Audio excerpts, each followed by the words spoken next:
Alright, I'm here. I'm live. It took a little bit because I ran into a problem. I don't know why X doesn't want to have... The chat doesn't want to pop out for some reason, but okay, that's fine. I won't have X chat. No one ever watches there anyway, so who cares? Anyways, we're gonna do the content... We're gonna finish up the content nuke. Yeah, this video. We're gonna do that. I'm a little tired, but... I said I was gonna do it Monday, and Monday is like the best time to like stream and stuff, so at least for me. But yeah, we're gonna finish this up, and there's been some updates. There's been some updates with good old Destiny. What did he do? He dropped. Actually, I kind of want to watch that first. Not gonna lie, I want to finish this because I said I would, but. There's some new Destiny stuff, new content for the allegations for the Pixie stuff. I kind of want to do that first. Oh yeah, literally, Destiny addresses his lawsuit. Yep. It's a little bit less than an hour. I kind of want to watch this first, so you know what? We'll watch this first, and then we'll get back to the actually, I don't know. All right, we'll post that there. We'll do that. We'll finish the Destiny thing first. We'll do this one first, and then we'll go back to the content nuke. Hold up. Before we do that though, I want to just check something because I noticed something kind of disappeared with this video. I watched it live and it was a little bit longer than this, so I want to check something. We're gonna check something. Let's turn this on so we can get everything set. Yeah. Or actually, yeah, whatever. Right there is fine.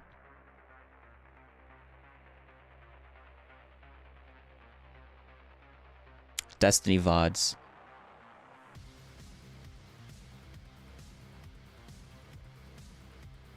Oh, he did do it. He did do it. Yep, he deleted it. He deleted it. Yep. Oh, damn. Why? Shoot. I should have recorded it before it happened. But yeah, he deleted the raw stream, which kind of sucks because this is 4 days ago. And it was only about an hour and like 15 minutes. There was some extra stuff, some spicy stuff in the comments that I wanted to exploit a little bit, but it's not there. Or get like some behind the scenes or whatever. Unavailable videos are hidden. Yeah, of course. Yep, makes sense. Because I opened up the same link and I had the tab open, but it said video unavailable, and it was like completely like gone. And I was like, oh shoot. Oh wait, give me a second.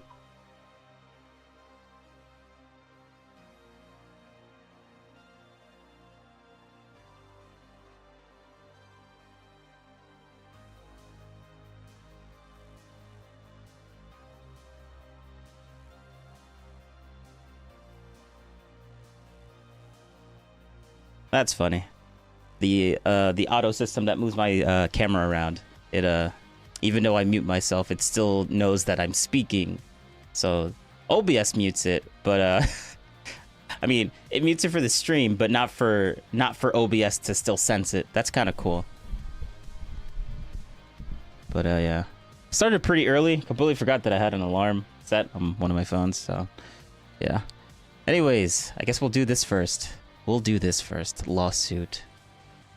And then we'll finish the content nuke.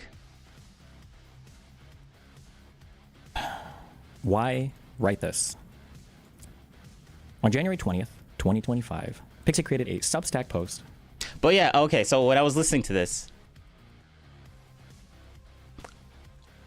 there's some revelations in here that I'm glad that I kind of held my tongue about some of the things I want to say about him until this. Getting his side of the story is honestly, I mean, I understand his point of view, but at the end of this, the little video that I dropped on my other channel, it's still relevant because the thing that Abba was talking about has nothing to do with anything that had. Well, I mean, it doesn't, like, everything that Abba said was still correct in that little video that I made on my other channel. So, yeah. Actually, see here, we're not gonna give a like. signaling her intent to sue me. She has since filed her lawsuit in which she claims I shared explicit material we created together without her permission. Until now, I've stayed away from addressing the exact claims she's made in her post and subsequent lawsuit. While it's important to explain my purpose for writing this, it might be more illuminating to quickly explain why I'm not writing this. I am not writing this to appease the accusations made against me, my anti-fan communities, or other vultures who are here to simply hype up whatever stories they can involving me or others around me. Mr. Girl, love. I'm not writing this to divulge every single personal detail of my life for the public to comb through in order to harass me or others around me. I'm not writing this to respond to the multitude of claims made about me that have been circulating on the internet, sometimes for over a decade. For the majority of these claims, I simply don't wish to rehash every single wild claim or baseless accusation someone throws my way, especially when they're demanding I divulge even more personal information to do so. And Also,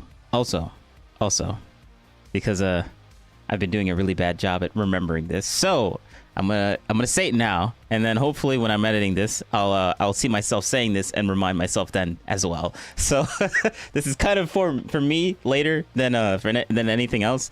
But we're gonna watch the what do you call it? My friend, he sends me a ton of videos, and I've just been completely forgetting about those videos until I see him again, and I'm like, and I feel so bad for every time I tell him, I'm like, yeah, I didn't watch yet, and I'm like, bro, I need to fix that. So yeah, future me, do it. And more importantly, I shouldn't be forced to provide that level of personal access to my life. I've already had my privacy violated in the most extreme and disgusting ways over the past few months, and I don't enjoy having every single private interaction I've had held up under a microscope for the internet to psychoanalyze. I mean, but you stream. You stream, my dude.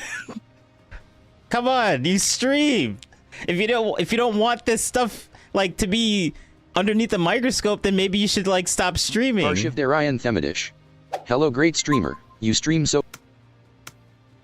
Yeah, I had to turn that off. That was a good old nice little ad that people like to throw up. But anyways, yeah, like legit. Come on, Destiny, you stream. What do you mean you don't like being held underneath a microscope? This is like. You brought this upon yourself, is basically what I'm saying. Take some responsibility. Come on now. I do, however, feel compelled to provide a bit of backstory to my audience for you to have a bit of an understanding of everything that's transpired over the last few years relating to this incident. Well, he says that he doesn't like it, but he still does it anyway. So obviously he likes streaming more than he cares about the fact that then the complaint of him complaining about, oh, I don't like how everyone keeps holding me underneath the microscope and how my entire life gets, like, you're complaining about it, but you still stream this stuff out. So like he's just complaining just to complain at this point. But he wrote this down, so we're gonna have a watch. We're gonna have a listen. If for no other reason than to dispel at least the worst assumptions that some people have made about me, even within my own community. If you're unhappy with the level of personal details, or if you wish for me to divulge more about person ABC or situation XYZ, I don't care. You can simply leave. This isn't to say that I won't address other things in the future. I probably will, but one piece at a time, okay? Why wait so long? I'm sympathetic to people who view me negatively, even in the worst light. Okay, so his reasoning for why he waited so long is actually pretty compelling. I'm not gonna lie. But yeah, we'll just continue. I'll let him speak. Because it seems difficult to imagine why I would stay silent on everything that's been said about the situation so far. There are 3 reasons for the delay in transparency. The first was minimizing exposure to revenge porn. A great deal of explicit content of mine had been published on Kiwi Farms, including incredibly personal communications of mine. Giving this any kind of public attention is obviously a massive victory for vulture communities as well as the leaker, and a massive loss for the privacy of myself and any of the other victims involved. It's irritating that, because I'm a man, the expectation is that any explicit material of mine leaked for sexually humiliating purposes is... Also, sorry I'm cutting him off a little bit too much, but like I just want to kind of get to the point and then I'll just let him blab. But basically, the gist of this entire thing, and I'm spoiling because like it's an hour or something long. The gist of this entire thing is that basically,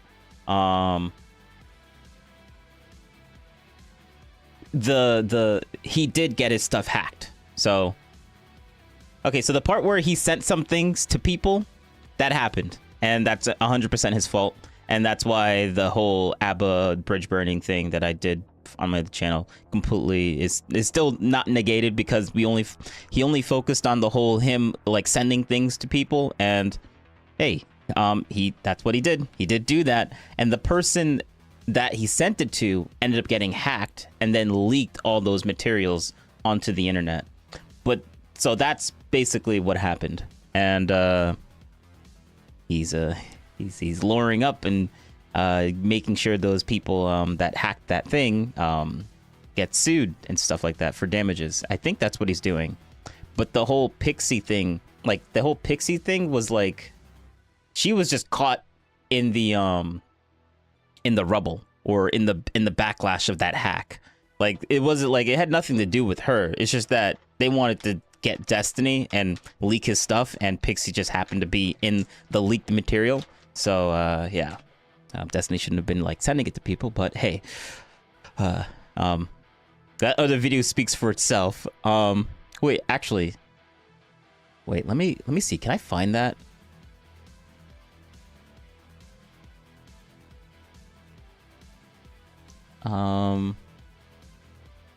No.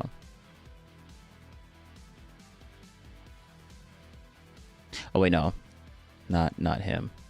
Abba and Preach.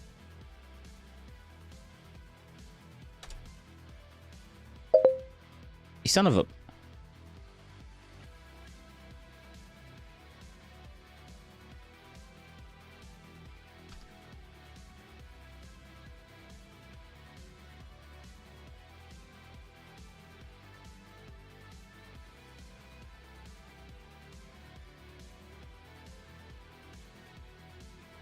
There it is. Like, it's a really weird. Where is it? Where is it? Here it is. Here it is. Incredibly successful. There are parts of my life that I can improve, but I think that people look at some of the standard markers for trouble, and they, for some...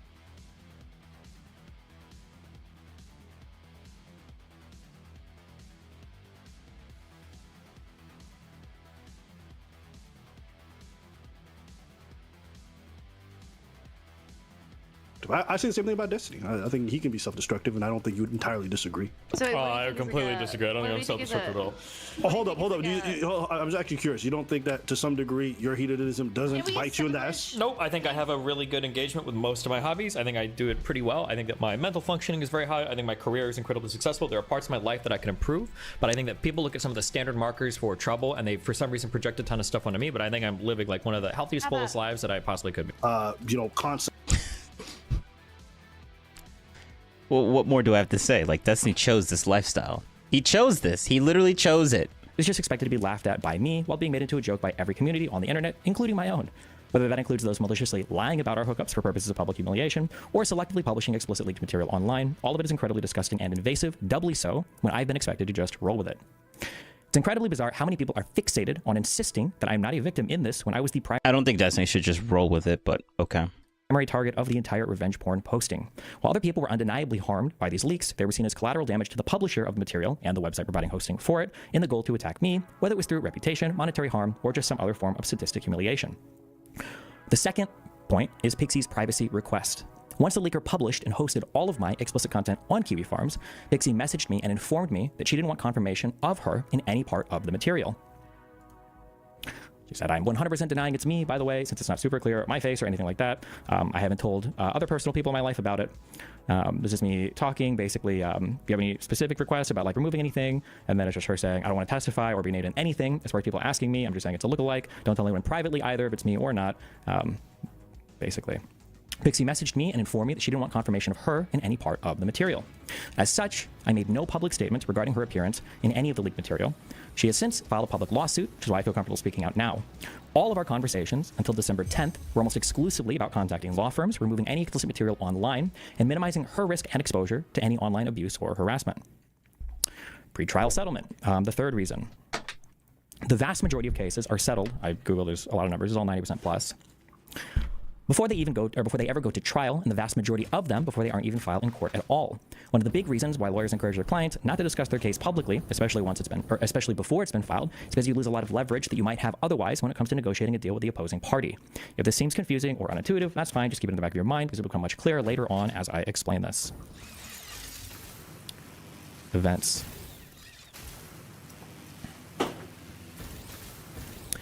In April of 2022, I was contacted by Rose. We maintained an amicable friendship up through 2023. We never have any fights or disagreements about anything. We were always on good terms with one another. November of 2024, as I was clearing out my Discord friends list of people I no longer speak with, I noticed the account was still added, and we hadn't spoken in a while. So I sent a message to it, checking in to see how she was doing. I have strong reason to believe that at the time I did that, someone besides Rose was logged into the account, scrolled up to see all of the messages we'd exchanged, and took steps to protect their identity so they could dump all of the materials they'd found in our messages to various Discord servers and eventually Kiwi farms. The leaks. On November 20th. Oh, wow. That was... Wait a second. Hold up. Let me listen to that one more time. Rose. That was a very short and sweet little thing that he just did there, where we kind of went into the Rose thing, but didn't really do any... Like, there was very little information that came out of this for some reason. I have strong reason to believe that at the time I did that, someone besides Rose was logged into the account, scrolled up to see all of the messages we'd exchanged, and took steps to protect their identity so they could dump all of the materials they'd found in our messages to various Discord servers and eventually Kiwi farms. The leaks. On November 20th. Future posting. Whoops. On November 20th, 2024, the Discord user Solo began to leak huge swaths of personal messages between me and another person across several Discord chat rooms. President Sunday was sent these messages and decided to do a dramatic reading of them for his YouTube channel several days after he and other parts of the internet had their fun. Oh, yeah. The President Sunday person. I don't know this person, but he's come up a bunch, and I feel like he was kind of the reason why the whole Pixie thing like got blown out of proportion. Why everyone started noticing that was like the thing that was going on, and she was like implicated. I think it was because of President Sunday. Obviously Destiny shouldn't have did that, but President Sunday was the first one to be like, well, actually no. He's gonna get into it. He kind of goes into a conspiracy theory with this entire manifesto. So I'm just letting him say it, but the way that it was kind of compelling. So unexploiting leaked material from my personal life, Solo messaged me sometime in the morning and said that he was unhappy with how the coverage of the leaks had been so far.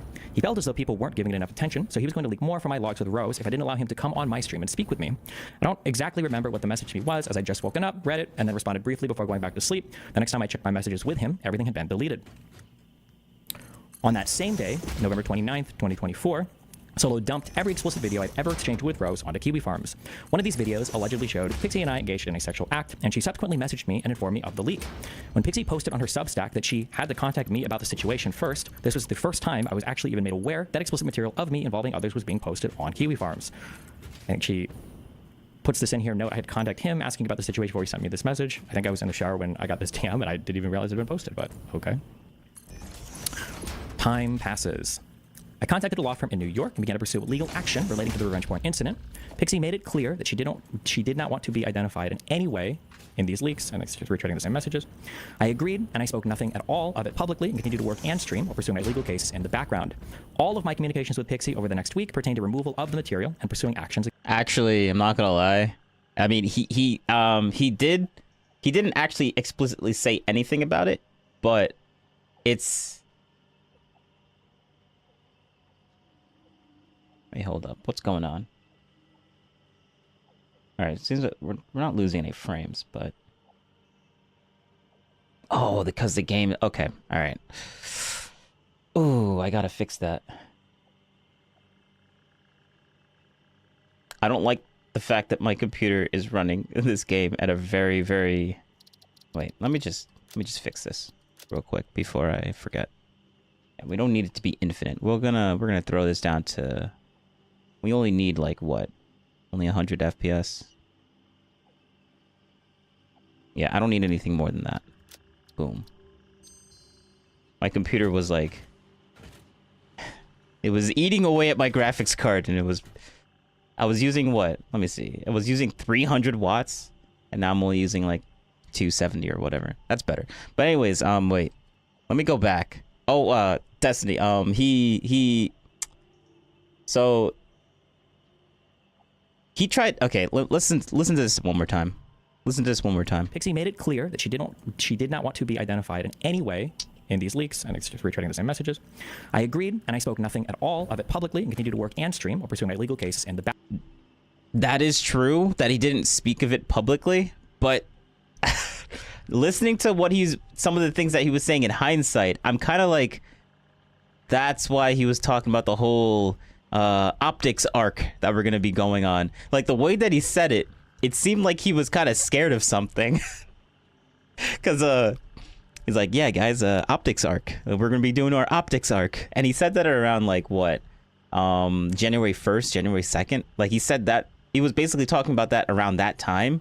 And it seemed kind of weird because like first I thought he was saying that because of the whole 2020 election just finished, and I'm like, okay, yeah, he's gonna try and get his optics up so he can actually get back into the right-wing spheres and actually debate these people again and have more political relevancy again.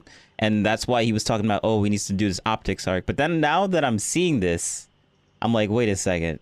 If this was going on in the background, this is probably what he meant by like, yeah, we need to fix our optics because like there's some really bad things about like going on in the background about me that I do not want to talk about. But yeah, so let's just continue. I found that very interesting. Background. All of my communications with Pixie over the next week pertain to removal of the material and pursuing actions against the leaker.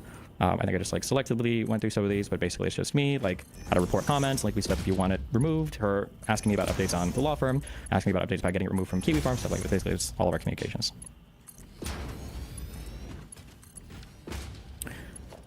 Escalation. On December 11th, two strange things happened. Lauren Hayden, someone I hadn't had contact with for months, messaged me to tell me how much she hated me. On December 11th, what you did was evil. I have never hated anyone so much.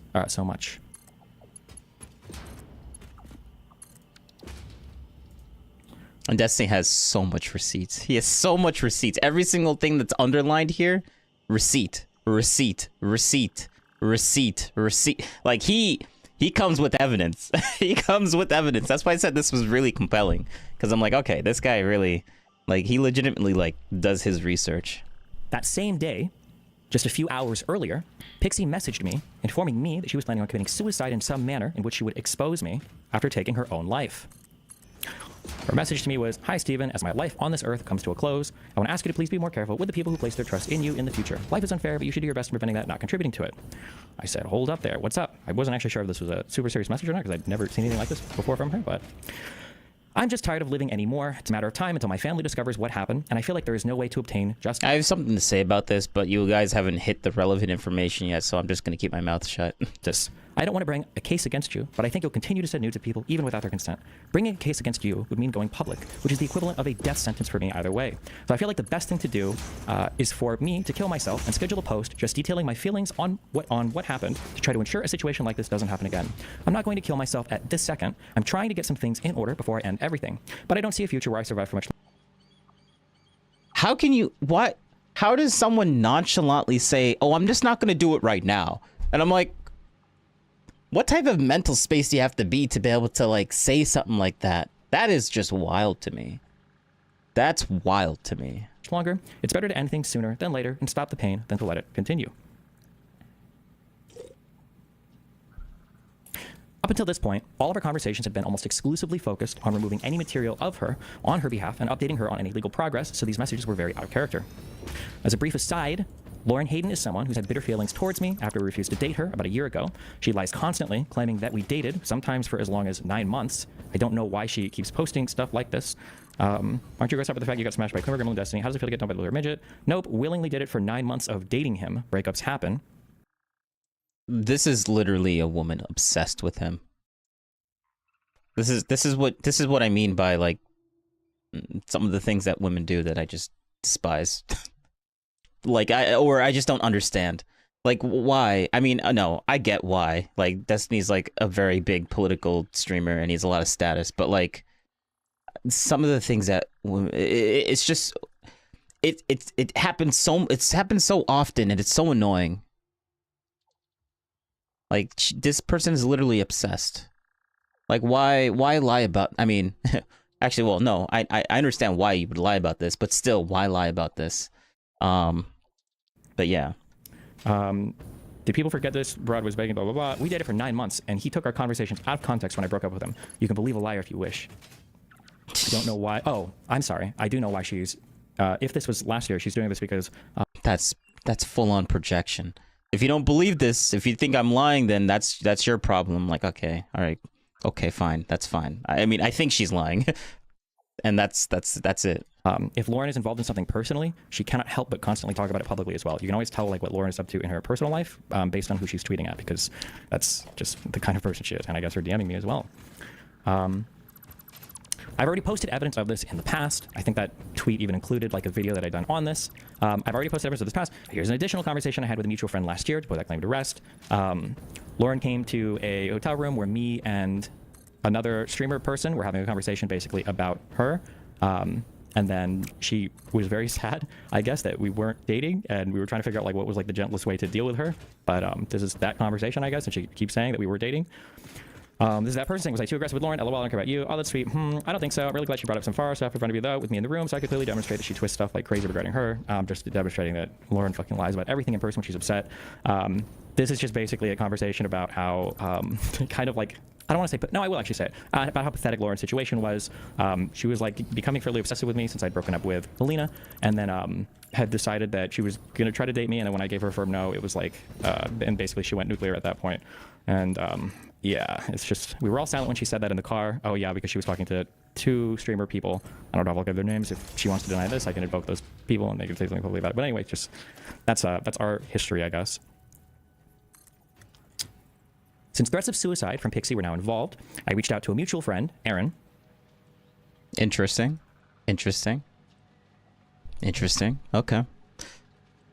All right. Okay, yeah, I have no clue what to say or do. How much did she tell you? And then I pasted our conversation. And she says, I'm surprised she told you, to be honest. She didn't respond to this, or did she delete it? No, if she responded and deleted, I didn't see, but I'm pretty sure she just didn't respond. She's not doing well, and she had made all the wrong moves in response to this. I told her to do nothing and not reply to people. I said, I don't think she's done anything too bad or anything, like just privating her stuff for a bit was fine. She said, people have sent me stuff that she said to them in DMs. She's denying it in private and DMing people to stop talking about it because it's not her. I said, oh, well, I mean, if it's helping her process stuff or whatever, it's okay, unless she's just blowing it up or making it worse or something. She said, Erin says, she went into spicy chat and said their comments make her want to kill herself a few days ago.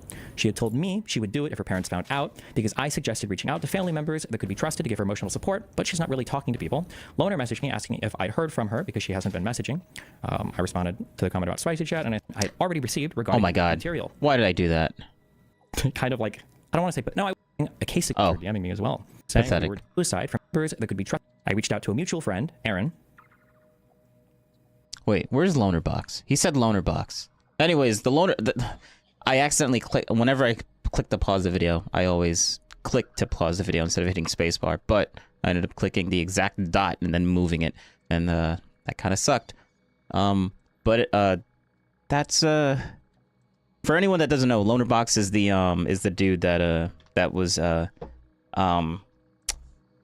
rumored to be dating Pixie, but officially says that he's just friends with Pixie. So, whichever one you want to believe. Yeah. And Loner Box is the guy that went, that Destiny and him went to Israel and did his whole Israel-Palestine arc, and then he finally went to Israel and like looked around and talked to people and stuff like that. And now when he comes back from Israel, and after that whole big thing where we did the whole Israel-Palestine thing with his best friend.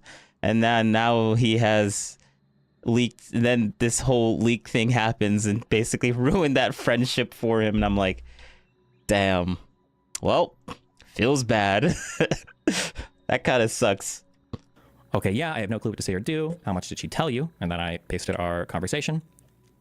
And she says, I'm surprised she told you, to be honest. She didn't respond to this, or did she delete it? No, if she responded and deleted, I didn't see, but I'm pretty sure she just didn't respond. She's not doing well, and she had made all the wrong moves in response to this. I told her to do nothing and not reply to people.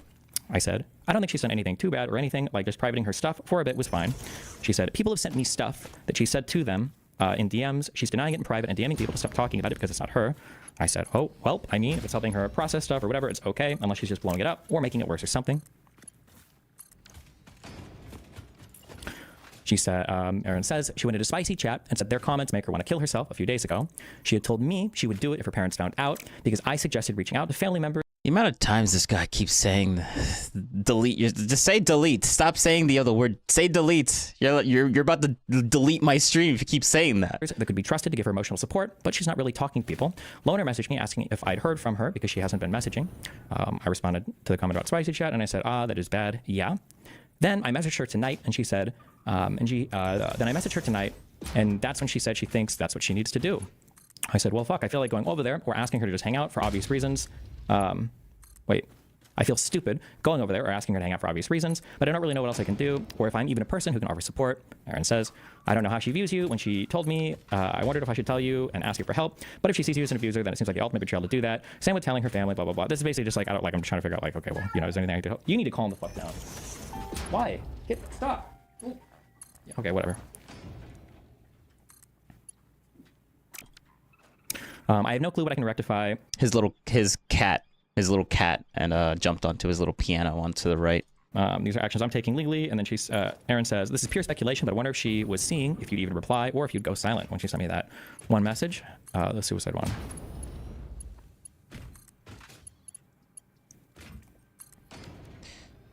That's still kind of wild to me. How do you message someone and tell them that you're going to do this to yourself? Like, that's wild. I feel like there's nothing. I don't think that should be used ever.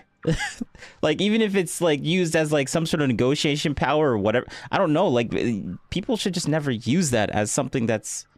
Wait. Oh, okay. I'm an idiot.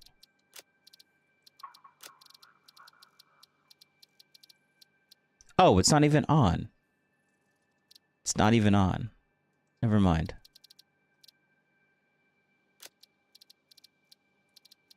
Boom.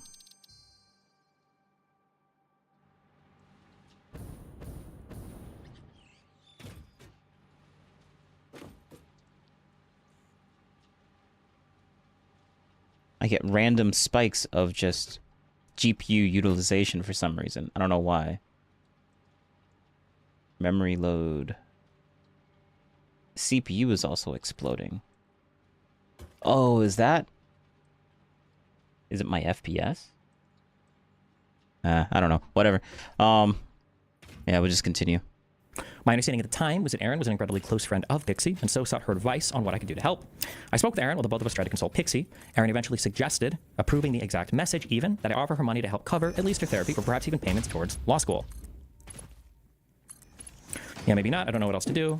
Money, money, money, or dollar signs, fucking offer to cover therapy or some shit. I don't know her employment situation, but I don't think it's good. You really think so? LOL, I have zero problem with that. I thought about it, but it feels super ultra scummy, or like I'm just trying to buy off her feeling bad or something, but obviously 1,000,000%, I would absolutely do this. Yes, I really think so, LOL. She mentioned pursuing a case against you in that first screenshot you sent me, and this isn't a crime that's punishable jail as far as I know, so unless she thought it did, or some other punitive measure she felt would deter you, I'm going to assume she was considering doing it for financial damages. I asked her what was an appropriate way of approaching her about it, and she said being honest and front-loading it with genuinely not being able to rectify it neutrally because of the obvious conflict of interest. So I think Pixie was the one that initiated the whole like, oh, maybe you should probably give some compensation. Like Destiny was the one, from what I think happened with this. I think Destiny was the one that like started like.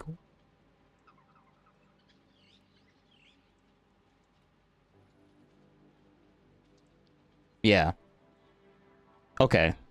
Yeah, I think that's true. You'd like to try, and that it's something you do if it would help her. Therapy costs for sure. If you're really feeling generous on to do with her law school pursuits, like year one or something. I don't know how far you're willing to help, but I see it as offering her something to look forward to in her immediate future. That is a goal she was working towards in the midst of all this, and it would be a reminder that her life isn't over because of this, not even close. And I said, what law school was she looking to go to? Is one of the only things stopping her from going or something? I'm not sure, but she owes me $147 and is having to pay it back to me in installments because she can't afford the payments all at once. So I'm pretty sure there are hefty financial constraints for her right now. Okay, wait, hold on. $147. Wait, hold up. Because he just banned someone, and I want to see who did this guy just ban.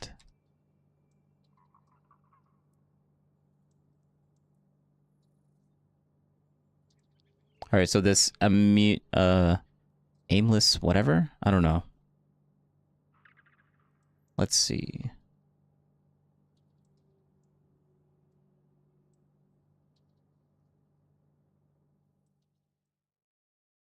140.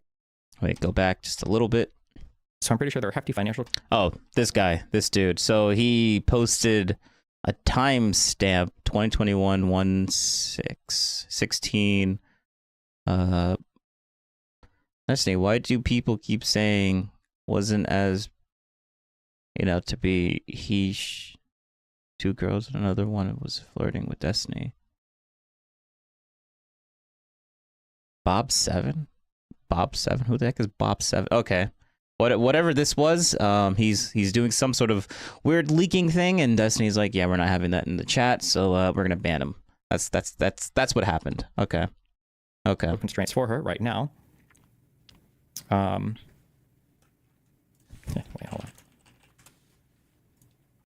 Well, 147 instantaneous ban. dollars. Yeah, because when I move blah blah blah, and this just. I have no idea what that guy was posting. It seemed like he was posting some sort of timestamp, and it maybe he was kind of. I don't know. I don't know what he was doing. Something fishy, and Destiny didn't like it, so ban. Deleted. Just on her financial situation, and then I post this message here to her. This was super lame, and I don't want to imply that somehow just giving you money helps anything go away or fixes everything for you. But if you have any bills or owe money or anything or have any financial stuff I can help with, I can at the very least chip in and help you with any of that. Plus at least one less thing you have to worry about or stress over while you're worrying and getting through this. Sorry. Do you think this is okay? Yes, I think it would only be skeevy to do this if you're like, can I give you money so you don't take legal action? Yes, please, thank you, smiley face. Maybe, yeah, okay. Aaron eventually suggested approving the exact message, even that I offer money to help cover at least your therapy or perhaps even payments towards law school. After sending the message, Aaron approved to Pixie. Pixie rejected it in what I thought was an odd manner. So this was me sending the message to her. She replies, it's more complicated than that. I feel like there's no justice for what's been done. I feel like people for the rest of my life are going to try to send it to my family or... Wait a second. So... yeah, Pixie basically... so she rejected that offer, which is weird. Like, why would you reject that? Workplace or wherever I go. I feel extremely violated with how so many people saw me non-consensually in a vulnerable position. I feel like people are always going to use this as proof that I slept my way into whatever achievement I garner. I feel like it's evidence that everything would be better with me gone. And then she replied to my specific suggestion with, I feel like whatever I ask you to cover will be too high a price too, and then I'm going to feel even worse over it. And then the rest is me, I think, just kind of consoling her. She said that whatever amount she'd ask for would likely be too high, despite me not yet mentioning a dollar amount. At this point, I noticed her language was also taking a sharply pointed... Okay, so it was true. Yes, it was true that that she was the one that insinuated a price for like compensation first before Destiny even like mentioned anything about money. And more deliberate tone with words like justice, non-consensual, and vulnerable showing up for the first time in our messages almost 2 weeks out from when the original leaks actually happened. I was trying to walk an impossibly fine line with my conversations with Pixie, balancing a few key things. I was concerned for her well-being and mental health, but I wasn't sure what she was getting at with her claim of me not giving her as much money as she'd want. I was also trying to comfort her in regards to the leaks without downplaying or minimizing what she was feeling, a concern I communicated with Aaron at the time. I want to send Pixie this thread and tell her that there are tons of people talking homophobically, and a few that mention Lauren, but none mentioning her, but I don't know if this comes off as me minimizing her complaints or not, lol. If you could minimize it, that would be good actually, then she wouldn't think about it as much. Aaron informed me that Pixie was settling on a figure, hinting that she would ask me to pay for her law school tuition. Notably, no actual figure was ever sent to me for consideration. Aaron messaging Pixie, how are you feeling this morning? I feel better. I feel somber, but not suicidal right now. That's good. Well, not good. I'm sorry you're still somber, of course, but an improvement. Did you reply to Steven? Yeah, we got into an argument back and forth on why I shouldn't kill myself. I haven't replied to his last message or asked him to cover my tuition. I don't think he would do that. We got into an argument on why... that is just some wild stuff. Like, why... you don't get into an that's just wild stuff. How do you get into an argument about doing that? That doesn't make any sense to me. Like, if you're intending on doing that, why would you argue with anyone about that? It's so stupid. Like, if you're gonna end up doing it, you do it. You don't argue with people on whether you want to do it or not. Like, that's just weird to me. Almost like you're holding the other person hostage. Almost. But we'll get to that part. Do that if I asked him. LOL, okay, I need to think on that. Like, entire tuition for law school is like $200K, X face. I told her to make the request, and y'all can negotiate from there. I don't know what law school she wants to go to. If it's like Harvard, then yeah, the whole thing being covered is probably not happening. If it's a state school in Florida, that's another story. First, she needs to actually apply and get in. That will give you time to think about the amount as well. I said, okay, we'll keep in mind. On the same day that she was expressing her thoughts of suicidality to me, she began to aggressively fight with trolls online about subject matter that seemed to be begging for people to bring attention to the recently leaked material. On that same day, December 12th, why do people think the woman body is automatically sexual? Why is it considered morally higher to be covered up? Why does other people sexualizing me makes my body a moral dilemma? Even Aaron agreed that this was a crazy Twitter battle to engage in at the time, and it seemed especially strange given that Pixie told me 8 hours earlier she was still receiving DMs related to the leaks, was petrified of her parents finding out what had happened, and would kill herself if it ever got that far. Yeah, that's another thing that's kind of wild. Like, what if this is such a traumatic thing, right? Which it's supposed to be, because this is like, you'll literally get deleted. But like, why would you even decide to do, like, engage with other people within this topic at all if this is such a difficult situation? Why would you want to engage with other people with this? That doesn't make any sense to me. It's kind of, it makes me believe that they don't actually, that the other person doesn't actually think, they're not treating the situation as seriously as you would want them to, because if they were treating it as seriously as they should have, Pixie, then they wouldn't be engaging with these dumb little stupid Twitter fights around the same subject that she was literally like. This is nuts. This is wild. And the timestamps and the timeline. Destiny, you do a good job. You make a compelling argument. Bro, I fight about this today of all days. She's so brave. Yeah, I don't know if brave is the right word. No, brave is the right word if she actually believed what she was saying.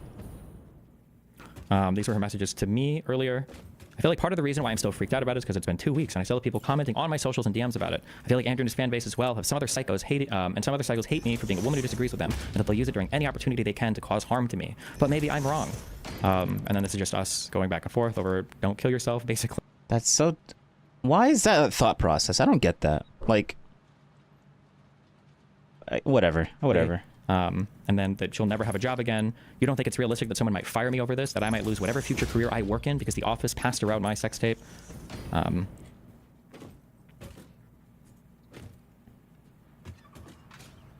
was now in an impossible position. Hold on. I was now in an impossible position. A revenge point of me was still being blasted across the internet with family members, including my 13-year-old son, being spammed with explicit videos of me, sometimes even by popular social media personalities like Just a Minx. I love that. I guess it's because I'm a guy at school. I'm trying to get better, but the image of Destiny sucking that cock is ruining it. Based. Yeah, this other person, I think this other person is even worse than what Destiny does. Like, this person sharing Destiny's stuff, like, so... Destiny shared it a long time ago, like 2022, and then got leaked. He shouldn't have done that. Bad Destiny. But what this person is doing is literally taking those leaks and then sharing it with even more people. That person is disgusting. Way worse than what Destiny did. Let's just say that. And but I guess people, I sympathize with Destiny with this a lot. Like, women get away with this type of stuff way more. Like, I despise the fact that that's like even like a reality. It's kind of, it's true, and it sucks, but it's disgusting, and that's why I hold them up to a much higher standard. And I'm kind of I don't know. I don't. This is way worse than what Destiny did. What this person is doing, just leaking. And then this is just her casually, replying to tweets of mine. It's good. Yeah, that's getting some good Twitter engagement here. Not that anybody gives a fuck because she's a girl and I'm a guy, but it's all good. Yeah, she has a 1.4 million follower account and it didn't matter. I despise that so much. I despise it so much. Call this person out. Thank you, Destiny.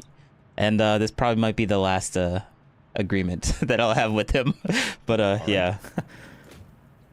Multiple large social media accounts were covering it, with Kiwi Farms bragging in a tweet that a surge of visitors consuming the revenge porn of me required a database rollback.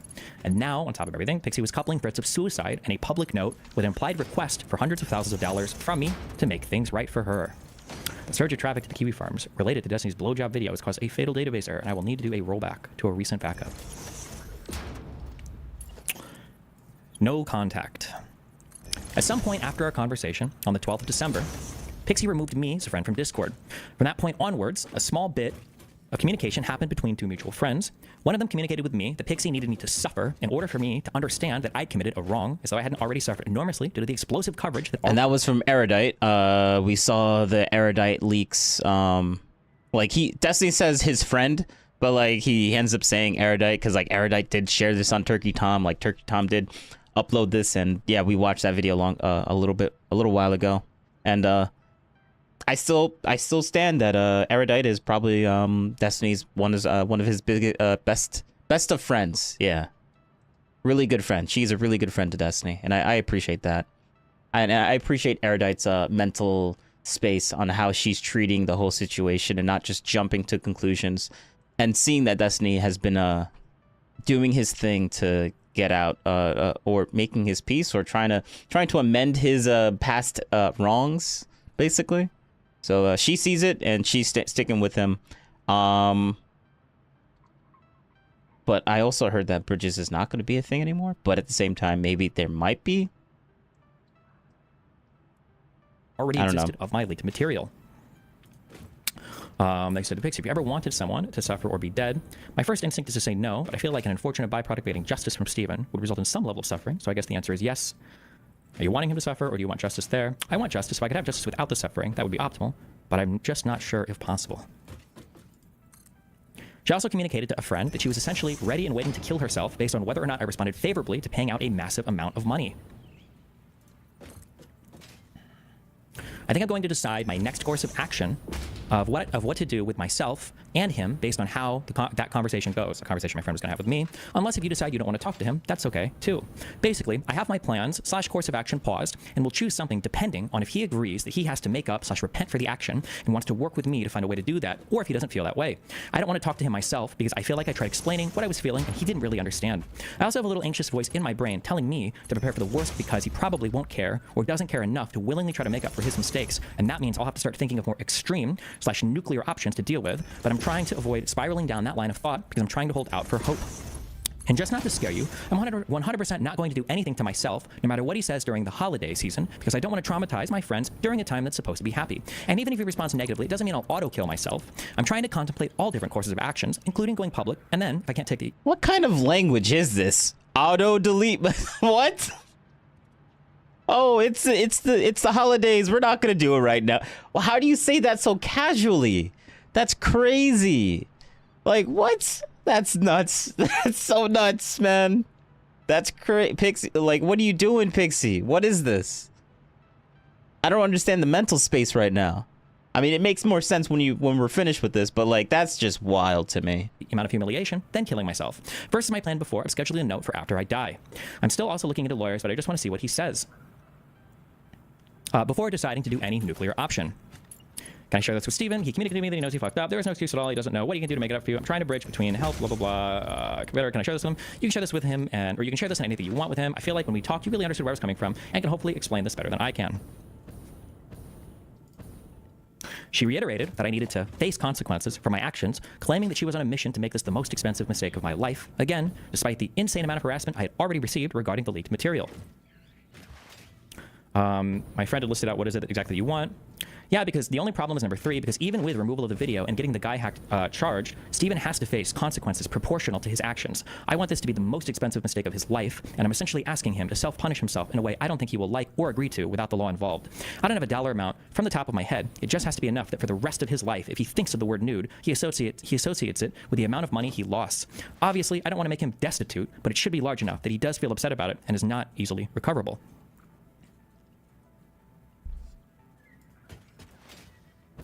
She said that I had offered to simply pay some bills, possibly to the tune of $200, though I had absolutely no idea where she ever got that figure from.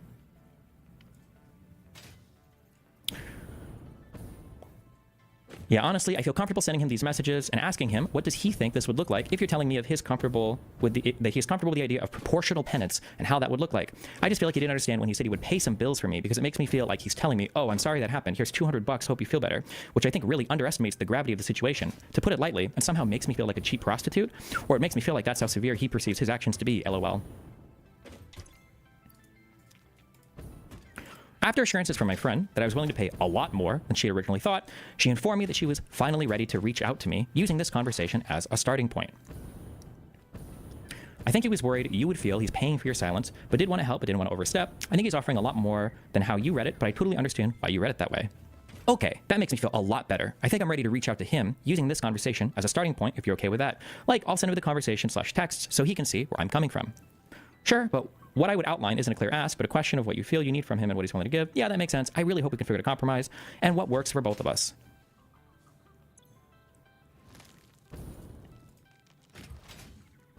At this point, mutual friends tell me that she's expecting between $500,000 to $1 million as just compensation for her suffering, though I hadn't seen that in writing anywhere yet.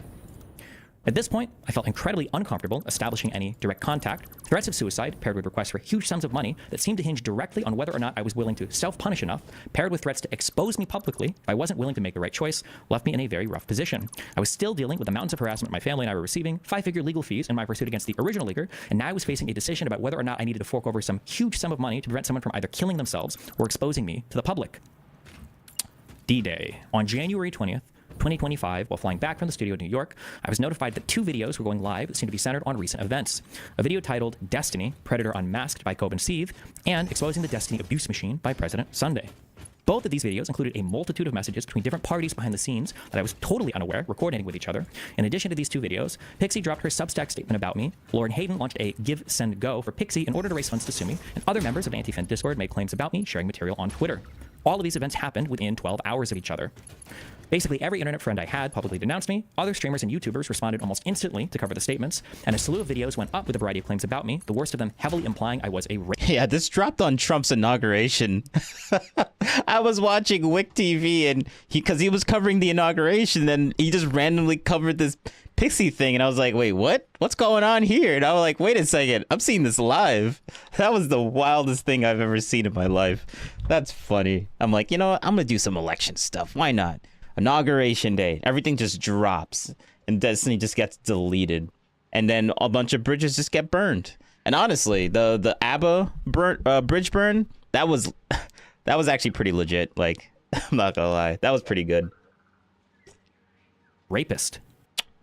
Because ABBA, everything that he's still saying right now, it's just like what he's saying is basically making like he's not this crazy sex addict or whatever, like the crazy over exaggerated nonsense that people keep saying about him. But like the fact that he still sent those things to that person is still true. So like, sure, he's not this over exaggerated crazy person that's sex obsessed or whatever. He's not that, obviously. But like, he's still screwed up. So ABBA basically was only focusing on the part where he screwed up, and ABBA was trying to tell him back then, like literally he was telling him back then, like maybe you shouldn't like do this, but like Destiny was literally saying let's see, let's play it. To this day, not entirely sure if he's ready to really acknowledge the impact it has on him. Do you think I'm self-destructive? Yeah. If you engage in hedonism, I would say you're self-destructive. I say the same thing about Destiny. I think he can be self-destructive, and I don't think you would entirely disagree. So wait, I completely disagree. I don't think I'm self-destructive at all. Oh, hold up. I was actually curious. You don't think that to some degree your hedonism doesn't bite you in the ass? Nope. I think I have a really good engagement with most of my hobbies. I think I do it pretty well. I think that my mental functioning is very high. I think my career is incredibly successful. There are parts of my life that I can improve, but I think that people look at some of the standard markers for trouble, and they for some reason project a ton of stuff onto me. But I think I'm living like one of the healthiest, fullest lives that I possibly could be. Constantly having poor relationships with women over a long period of time, or in other situations, STDs, different things like that. Eventually, that hedonism comes back to bite them in the life, and they also recognize they could have invested that time a lot better. So wait, what do you ask us about this? So, like, what was your idea of this? Yeah, it's not like I have like 100 kids and 5 million STDs and like. No, you just constantly. Okay, I'm not gonna talk about it. Well, you might as well. But no, you drop the accusation. Go for it. You just constantly. No. Okay. Say it. No, say it. This, right? No, shut up, Melina. Shut up. Let him talk. What do you mean? Constantly. Hold on. Anything you do in life that's going to increase like your ability to like have fun or do like crazy stuff or whatever is always going to carry with it like the risk of death, right? Absolutely. Like you have no chance of dying by falling out of a plane unless you go skydiving, but that's not an argument. It's never skydiving. But it is an argument against maybe skydiving 1,000 times if you don't want to die that way. Well, if you want to skydive 1,000 times, then fucking skydive 1,000 times. Like what's wrong? Damn, what happened? All Abba made a good point. He made a good point. Like Destiny was saying, well, just because you do this doesn't mean that, and that's true. But like Abba's not arguing that point. Abba's saying then maybe you shouldn't do it so much. The more you do it, the higher the risk. Maybe you should like cut back on that a little bit, you know? And then Destiny's like, well, you know what? Like what? Then skydive, who cares? Whatever. And he had no argument. He basically had no self-empowerment shit that you guys were talking about earlier. I mean, Yeah, like he deflects to a completely different topic because like he knew that was a good like he didn't have a good excuse for that. it just depends on whether or not you want that outcome. If you're saying like, oh, I don't want this kind of destructive thing, or I don't want to end up dying by skydiving, then maybe don't skydive every other day. Yeah, but I'm not complaining about that. You guys are. If your lifestyle choices are like, damn, I would never want to deal with like a crazy girl or anything like that, that's totally valid. I think it's totally fine. I accept that that's probably true for most people. But like, I'm okay with the trade-off on that for like all the benefits that I get. I like f***ing a lot of people. I like traveling a lot. I like doing drugs. I like my stream shit. That's like super fun for me. To be like, well, doesn't bad stuff happen sometimes so you shouldn't do it? That doesn't compute to me. Like, I feel like I'm living a super amazing life, and I feel like there's a lot of shit that happens all the time. I understand it might be a lot for some people, but it seems weird to be like, oh, well, I think that you're like secretly like hurting or damaging inside because of some negative outcomes. Like, or to others, because I think the main thing with this is you have to think about the activity. The activity involves hurting others. Like even Destiny, as good as he is at what he does, probably can admit he's broken a lot of hearts, he's disappointed a lot of women, he's made a lot of people upset. It's not just how he feels about it. When you involve other people in this kind of pursuit of pleasure, other people get hurt as well. I'll stand by what I said at the beginning. I don't feel bad for Steven whatsoever because he knew what he was getting into. Yeah, okay, so like that's well, now Destiny's fine. And then yo, Destiny literally was, and in this video, a little bit in the beginning, he was complaining about like how this girl is like obsessed with him, and but like he literally was saying like, yeah, that's fine. It's fine. That's fine. It's okay. Like I'm gonna like he's okay with dealing with that type of stuff, and now he is, and it's kind of biting him in the butt a little bit. And yeah. Wow, look at that. Look at that. I mean, he literally brought this upon himself, so good job, Destiny.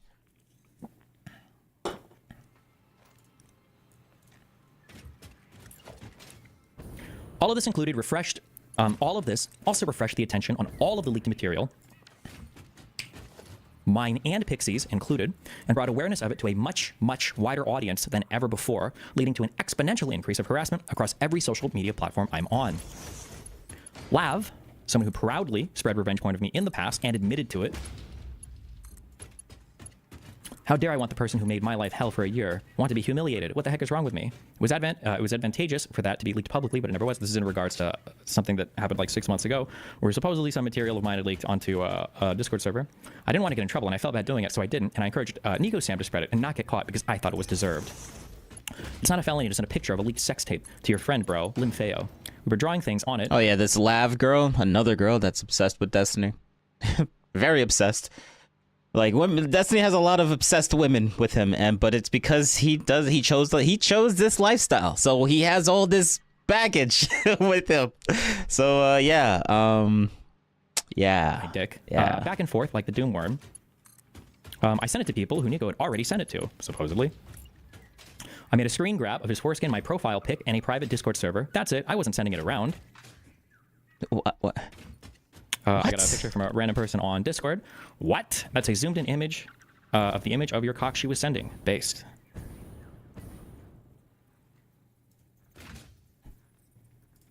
And Mr. Girl, LOL, made a grand return to Justfield's stream. Justfield also began to reach out to other women, some of who had been sexually harassed by members of his own Discord server, to see if any of them wanted to come on and make a statement about me. I didn't decide to include all the messages here, but that's just him to on it. If you're around, shoot me a message. Are you aware of what's going on with Destiny? Just go reach out to quite a few people, we'll say. People everywhere began to speculate that every insane narrative about me was true. Or I'm sorry.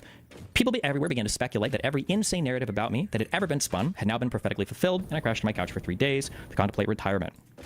Also, just go ban Laugh from his server because he realized how bad the optics were while he was trying to farm me. I just thought it was funny as the main cover of a lot of this. Here's the first thing. Here's the first thing. Is that JSTLK already knew about this before yesterday. We talked about it slightly. And he said that, you know, it was different to what Destiny did, but it was, like, still bad, and so he didn't want me on stream talking about the Destiny allegations anymore. I was like, you know what? I get it. Whatever. Like, I get it. Like, whatever. Even though it's, like, completely different than what Steven did. It, like, you know, I don't want to... It's, like, bad optics. Picking up the pieces. Seeing the number of people and schemes revealed initially made me incredibly paranoid about who I could trust that wasn't mining our conversations for some sort of confession or blackmail material. Just to go messaging, hey, I really don't want to pry. Some stuff came out with respect to Pixie. I don't want to talk about it anywhere, but just asking if you're aware. What do I do? Just say yes? As in, yeah, I'm aware? President Sunday, say nothing. Give him a night to possibly think to say something else. Tomorrow, say yes and ask why. That's my advice. I don't know, touch word. Reason being is that everybody at the moment, I think Justical is weirdly one of the few in trust at the moment. I'm so frustrated with her, but I don't see how getting upset with her for doing this will lead to anything other than making her feel bad. Oh, it won't do anything. You're going to have to let her torture herself and then pat her shoulder after the consequences of her own actions ruin her year. The smart move actually would be to maneuver as a victim of Steven and put those people currently jumping down her throat on her side. But outraged about the fact of the leak and make that the scandal instead of, ooh, Pixie, no. Oh, shoot. Nice. Kyla was being snaky about this. Pixie contacted her and was kind of trying to use her as a liaison. I told her Kyla can't be trusted to help with that. Dan contacted Pixie a few weeks ago. According to what she told me, basically said, ask Steven for a reasonable amount of money, and he'd probably pay it, plus wanting to convince her not to take legal actions against Kiwi Farms, which he's considering. You up for a call later tonight? Blah, blah, blah, blah. Just, you know. Let's talk tomorrow. I'm going to talk with someone I trust. That's good. Oh, this is blackmail. Tell her under no circumstances to do this. He's a moron, or he's trying to sabotage her. Seeing Lauren's name. Oh, this is not created by supposed to be Lauren Dreben Hayden. Seeing Lauren's name pop up on Pixie's Substack confirmed to me that there was significant coordination going on in the background between her and Pixie. At least, and seeing Aaron and President Sunday talking and scheming so much made me wonder what everyone's ultimate goal was. Pixie going public was something I hadn't heavily considered because it seemed to worsen both of our positions on virtually every front. Her part in the leaked material had been virtually unknown up to that point, and she had also proclaimed several times up to this point that she would kill herself if her parents discovered her role in it. I think if it was public info that you were taking legal action, 99% of people who come across... All right, so I'm just going to spoil it. She was lying the entire time about deleting herself, and that's despicable. Despicable. Pixie, why would you do that? That's gross. It's disgusting. Destiny has the receipts to show, like, Pixie literally admitted it in the receipts in this video that she was just saying that just to get his attention. And I'm like, that is the most disgusting thing you could possibly do to another human being. Like, you haven't, like, it's like the I guess the next worst thing is like lying about how, like, if some girl that you been with a one-night stand, right, and you don't see her for like a couple months, and then one day she just texts you saying, oh yeah, so I'm pregnant, but then she lies about that, and I'm like, that is probably the next worst thing you could do to a man. Holy crap. That is messed up. That is messed up. Or at least I think that would be like the next worst thing. Like, that's crazy. That's screwed up. It's just messed. Like, women just do the most. They abuse some of the most vile things, and they know how to like screw a guy's head up, like, with this type of stuff, like deleting yourself as like an excuse to like get. Well, I mean, Destiny has the receipts, so let's just keep going. I would assume it was because of your own videos and not even know about the other stuff. To be honest, I follow the bottom feeders and drama frogs who discuss all of this stuff, and very few people have even mentioned Pixie. I haven't actually heard Melina's name come up once. The blah blah blah. This guy Smith, some weird dude. Like, her lying about that is probably just as bad as Destiny leaking the thing to some random person, if not worse, in my opinion. Not gonna lie. There's nothing she can do about randos on Twitter, but as far as communities that are close to her, it's pretty much a blacklisted topic. She's driving herself crazy because she's clearly name searching herself and just going through Kiwi Farms. Queeman watched the video, and even most of his gay little chat was like, okay, even I didn't know Pixie was involved. What the fuck? Queeman? Did I fuck up? The only thing her going public seemed to accomplish was to make the material far more publicized than it ever would have been otherwise. It also became clear to me that Aaron and President Sunday weren't the main people Pixie was listening to in the background. Update, nope, haven't heard from her since the 8th, but she's been active, so she's just ignoring me. Well, we'll give it a couple days. I'd like for her to update me, and she kind of randomly had been throughout this whole thing, but I think she's annoyed with me. I told her to gently readjust her expectations with money that she could receive in any sort of settlement, plus said the demand letter first wasn't a good idea. Let me know when you're able to talk. Serious development. Good development. Oh, I'm not free until tomorrow night to chat. TLDR. Should it wait? Urgent, actually. Tell me I can't pass anything to Pixie, though. She's not replying, and I just don't feel comfortable bringing anything about this up to her. That, combined with Lauren's creation of the give, send, go, plus the message she sent me the same night Pixie began to threaten suicide to me, made it more clear to me that Lauren was likely the one guiding her behavior. I think there's just a picture again of her creating that give, send, go. Regardless, even if, well, I mean, true, the crazy person that had a big that was obsessed with Destiny ended up trying to do some sort of like lawsuit against him and was talking to Pixie to kind of like have that happen. So like, I don't doubt that being the case, but still, I think people are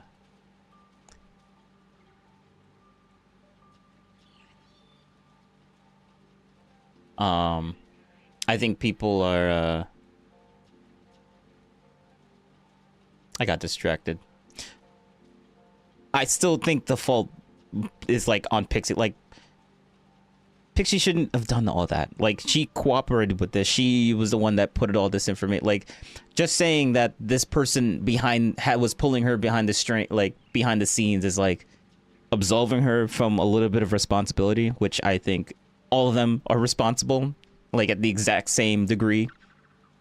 Like, even if Pixie didn't come up with the idea, she ended up getting the idea and then following through with the idea and like doing this, in my opinion, terrible thing. I also felt far more confident in my suspicion that this was all ultimately about extracting the maximum amount of money from me. Pixie had deleted her message to me, where she'd even implied a higher dollar amount than what I'd be comfortable with. Oh, you should just wait until you hear the number that she said. That, like, she actually gave a number, and we'll see it eventually. We'll see it eventually, and it's not on the screen yet. Let's just say that. So we are in our DMs, where she said, I feel like whatever I ask you to cover will be too high a price too, and then I'm going to feel even worse over it. This message, the only time we'd ever discussed an actual dollar amount, kind of, was deleted now from our DMs. Seemingly tried to cover her tracks by implying that I could donate to a charity while texting a mutual friend. I don't think if Steven faces consequences, he will change it again. If he wants to, he can donate the money to some charity organization. I just think that other than jail, or even more than jail from the studies I read, money is the strongest reinforcer, and losing it is the strongest punishment. Cover her tracks by implying I could donate to a charity while texting a mutual friend, and now I was seeing Erin telling President Sunday that her suicide threat was done just to get my attention. And the messages here. Yep. Just to get his attention. That is messed up. Why is that only to get someone's attention? That is disgusting. Well, I mean, yes, you good job. You got his attention. But, like, bro, you don't need to, like, threaten that. That's messed up. Do you know? Man, holy. Here that she had been sending to President Sunday. That's just wild. Says she was threatening to kill herself to him. It's wild, the stuff that women think that they can get away with. It's just wild to me. I can't. I gotta. I'm not saying what I really think about this. I can be so much more aggressive, or aggressive or mean when it comes to this topic, but I'm choosing not to. But she told me this wasn't serious. It was just to get his attention.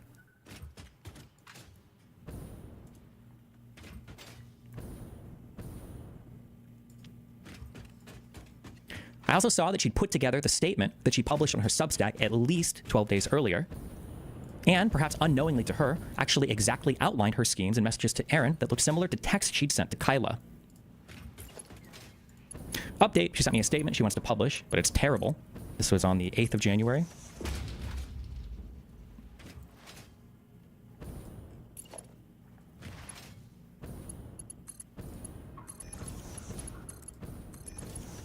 And then to Erin, she says,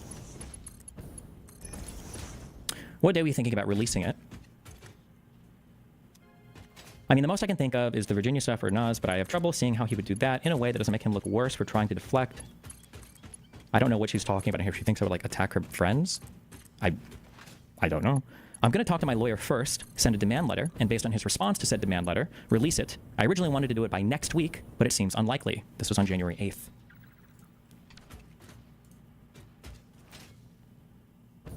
And then this looks similar to the text she'd sent to Kyla, or my friend, I should say, about deciding her course of action based on how I respond.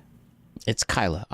It's obviously Kyla. Like, we saw this in the whole erudite thing with I'm repeating myself, but like, yeah, we saw this. She was telling about what Turkey Tom about, like, what things that she could say and what she could not say, because she was being unfairly like slandered from the entire community. Like, oh, she's like the Ghislaine Maxwell or whatever of the like, if Destiny was Epstein, she would be like Ghislaine Maxwell, and that's what they're basically insinuating when they say that type of stuff. And she didn't like that for obvious reasons, but she just wants to clear her name. The idea that President Sunday's video had forced her hand.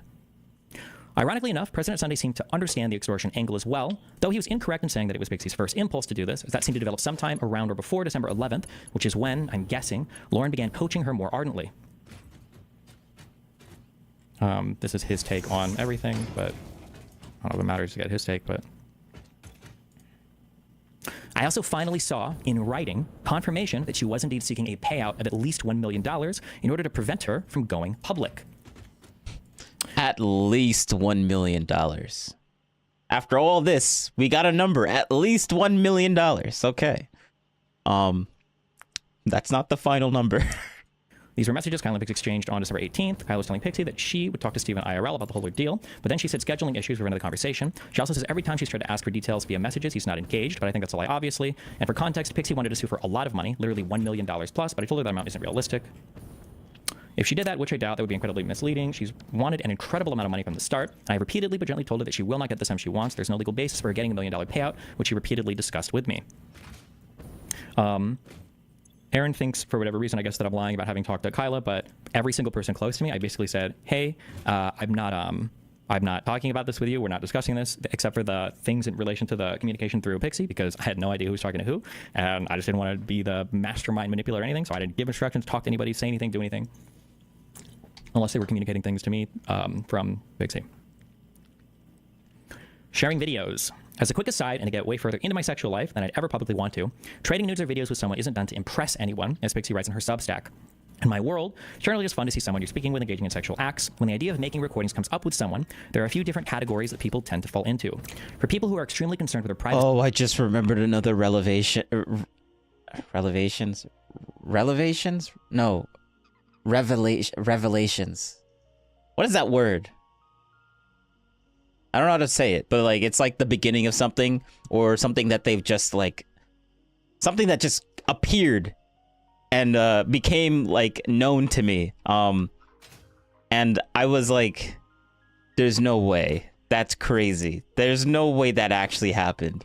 We're gonna get to that, like, but what he said here just reminded me of that other factoid that came out that makes Pixie look way worse than what I expect, than what I was previously expecting to happen. So yeah. Or material possibly leaking. I generally just recommend that we don't record anything at all, as there's always some risk that stuff can leak, and it's just not worth the anxiety of having any material like that recorded. If someone still wants to record something after that, I would generally just have them record on their phone for them to keep hold of the material.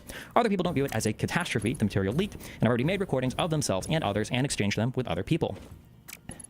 With that out of the way, conversations guessing as to whether or not any of the leaked materials consensually shared was a hot topic of discussion following the initial leaks. Pixie would send messages to people to tell them that she had never sent videos of other people to me before, and she portrayed herself in her Substack as though I was the first person to ever suggest this to her, and I was the first person she ever recorded material with. I know that she's messaged people with stuff like this. This statement and implication, however, are both false. She'd sent me videos of her and other guys multiple times prior to us ever meeting and requested material from me as well. It was also her who suggested multiple times that we record stuff when we met later in 2020. I took some videos of the guy I can send you later if you're interested also. Okay, I'll send you when I get them. This is just basically her talking about sending me videos of her with other people on Instagram where she DMs this to me. Basically, I don't want to read these, they're cringe as fuck. I'm with a guy friend right now, I can probably get a photo or video of him, blah, blah, blah. And then the times that for us recording anything, it's gonna be something to do. Would you want to make some videos together? If you want to, yeah, sure. Do you want to take videos when we do stuff together? I think it blah, blah, blah. Jesus Christ. I was engaged to Melina at the time, so there's no way I would have agreed to anything that wouldn't have allowed her to view anything I recorded. Pixie was comfortable sending me videos of her and other identifiable men, with them even having saved the videos on their own phones. I took videos of some guy I can send you later if you're interested. Sure, I'll send them to you when I get them. Wait, hold up. Was this the part? I took some videos with the guy that I... Oh, so, wow. Okay, so Destiny was literally... I mean, Pixie was literally... Hold up. Pixie was literally... Everyone's deleting Destiny for doing this, but Pixie's literally doing the exact same thing at the same time. A little bit earlier, but like, bro... Everyone's annihilating Destiny for sending this, bro. Like I said, the things that women can just get away with, like it's so, or honestly, not even just get away with, but the things that they'll delete guys over, Like, oh, it's the worst thing that you could possibly do. Bridge burned, gone. But Pixie does the same thing. And I'm like, or at least relatively very close about the same thing. But it's okay because she's sending it about a guy, I guess, right? It's another guy. So like, who cares? And I'm like, bro, this is just like the standards here are just, I despise it. Like anyone that's going to come to me and be like, oh, Destiny like was and they hate that Destiny did this, and I'm like, oh, well, Pixie kind of did the same thing, and this little tweet thing here kind of shows that she was actually sending certain things. Maybe she got consent to do it, maybe she didn't. We don't know that, but still, she probably shouldn't be doing this, regardless if she gets consent or not.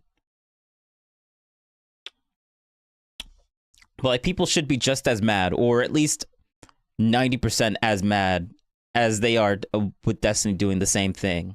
Like, that's wild. Some guy can send you later. Interested? Sure, I'll send them to you when I get them. When I get them. My goodness. Okay. At no point in any of these conversations did Pixie ever mention having explicit consent from any of these other men to share these videos with me. I have no way of contacting them today to find out if she did. All this to say, consent was being reasonably understood by both sides of the situation. Back to the Substack. Pixie DM'd me first, I believe after we'd had a debate on some Twitch panel on October 23rd, 2019.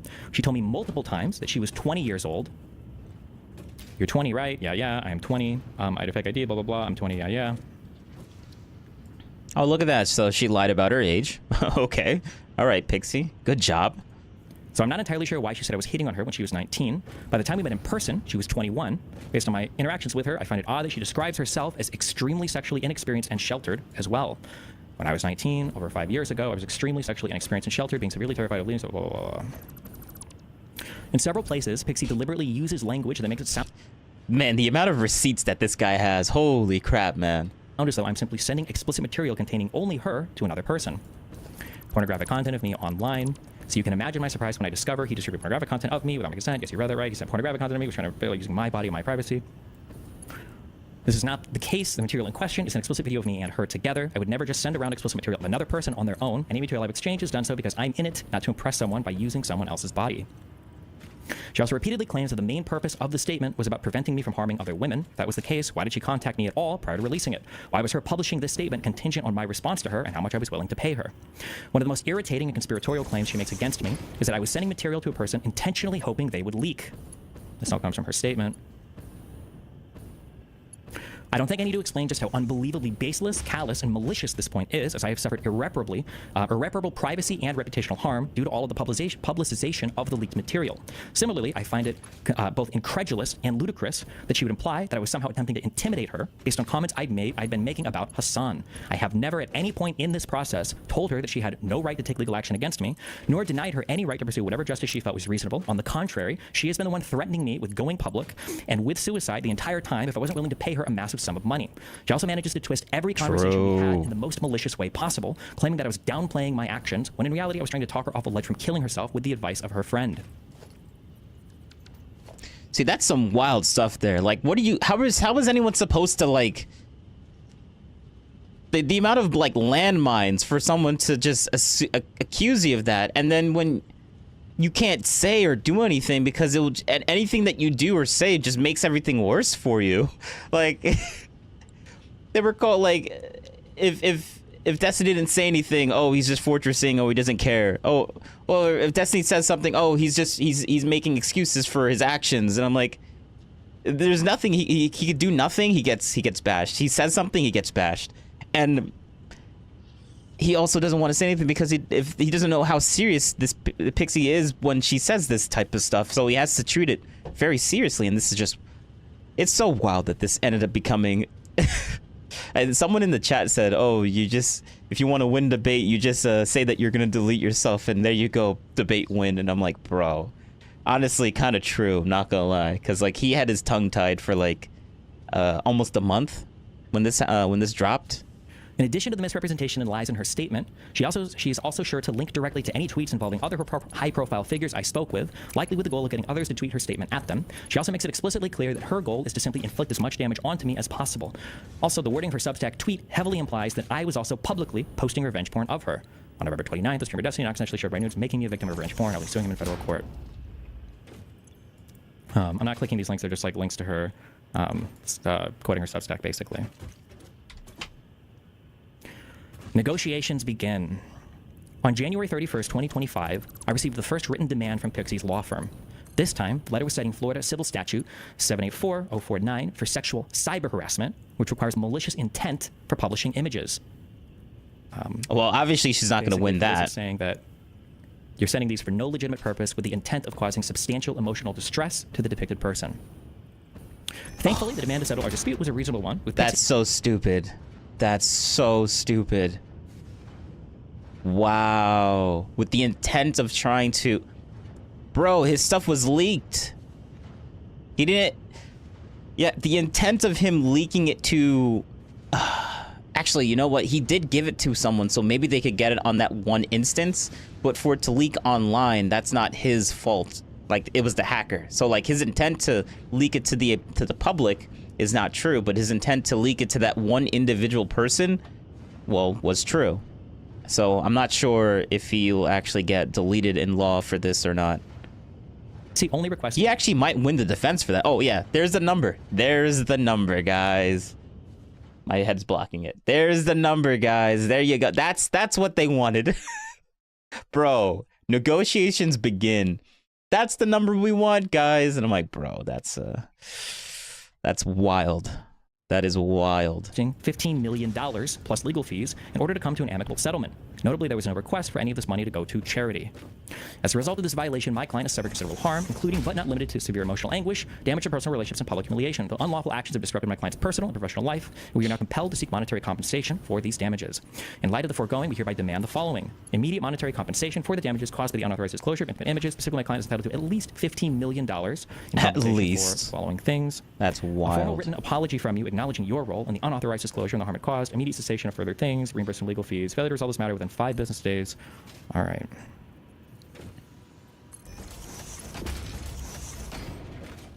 A phone call followed between our two law firms to discuss the absurdity of this demand. I was incredibly irritated at this point, as Pixie had already launched a maximum pressure campaign against me publicly, and I was forced to sit on my hands while these negotiations took place, since I didn't want to compromise her ability to settle things with me without having to publicly out our prior private interactions. It was also unbelievable to me that someone could so quickly go from being so suicidal over the prospect of her parents discovering the leaked material to posting a public statement against me, implicating her in all of the leaked material and exploding its popularity, filing a civil suit against me without even trying in good faith to reach a settlement beforehand, and publicly provoking and continuing fights with others who were also publicizing aspects of the leaked material.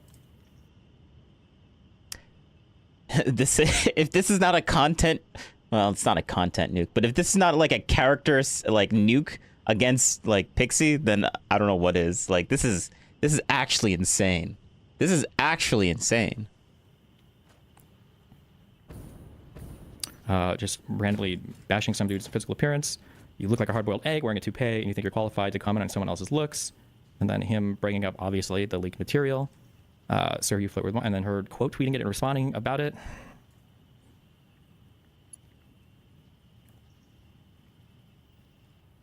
The present. And that's where we're at now. The last few months have been an utter nightmare for me. It's frustrating that no one cares that QB Farms is... Not gonna lie. Seeing that picture of him, it's kind of sad. The way that he looks in that, it really is kind of sad. Like, that's just... man. Feels bad, Destiny. Feels bad. It's like everything from your face down is like... not good. At first, I thought this was like an AI thing, but I guess this is actually legitimate because he said this is leaked material, and I'm like, oh, okay. That's wow, okay. So it's not. I thought that was just AI, to be honest. The present. And that's where we're at now. The last few months have been an utter nightmare for me. It's frustrating that no one cares that QB Farms is still, to this day, hosting all of the revenge porn on their own servers. To reiterate, the reasons it's taken me so long to make any statements about this are because, initially, I wanted to minimize publicizing both mine and other people's explicit material. Then, it was due to Pixie's claims that she would kill herself if the material ever made its way to her parents. And finally, it was done to allow Pixie to have the maximum room possible to negotiate some sort of settlement with me without me having to come out with a statement of my own that sheds more light on her character and her behavior. There's always room for... The holding hostage of deleting yourself or else, like, that's crazy. Improving my own behavior. I said that multiple times, but that's just wild. In the space over the past couple of years, this entire Like the mental space that you have to be in to do that type of thing. Women will justify so many things and make it seem like what they're doing is okay, and then they'll over exaggerate little things to make it seem like it's the worst thing in the world. And I'm like, bro, this is like, man, women. Women. Ordeal involves a video recorded 5 years ago and sent 3 years ago in April of 2022. It's irritating that my prioritizing Pixie's well-being at every stage of this after the leaks has resulted in me being maligned so heavily, but alas. I don't look forward to the next 12 to 18 months of this drip feeding onto my content. Maybe we'll spend it trying to beat Elon into space. What a fun adventure. I don't really want to get... Oh, so Destiny's actually going to start doing, finally he's going to get back into Factorio, and he's going to play the Space Age, that game, which is good. The Space Age of Factorio is pretty good. It's good that he's playing that. Good job, Destiny. Start that. Leave politics. Just keep playing your little Factorio. That's great. That's all we need now. We don't need you to do any of that extra stuff. You can cover your drama. You could just stay away from the politics, you know? Just stay away. You got a lawsuit on your hands right now. You got to focus on that. Come on now. Get into like a huge back and forth on whatever bullshit. Like, you don't want... Oh, yeah, and his chat is exploding because he really wanted... Like, they really want him to get back into Factorio. Like, he's been teasing that for, like, the past year and a half now.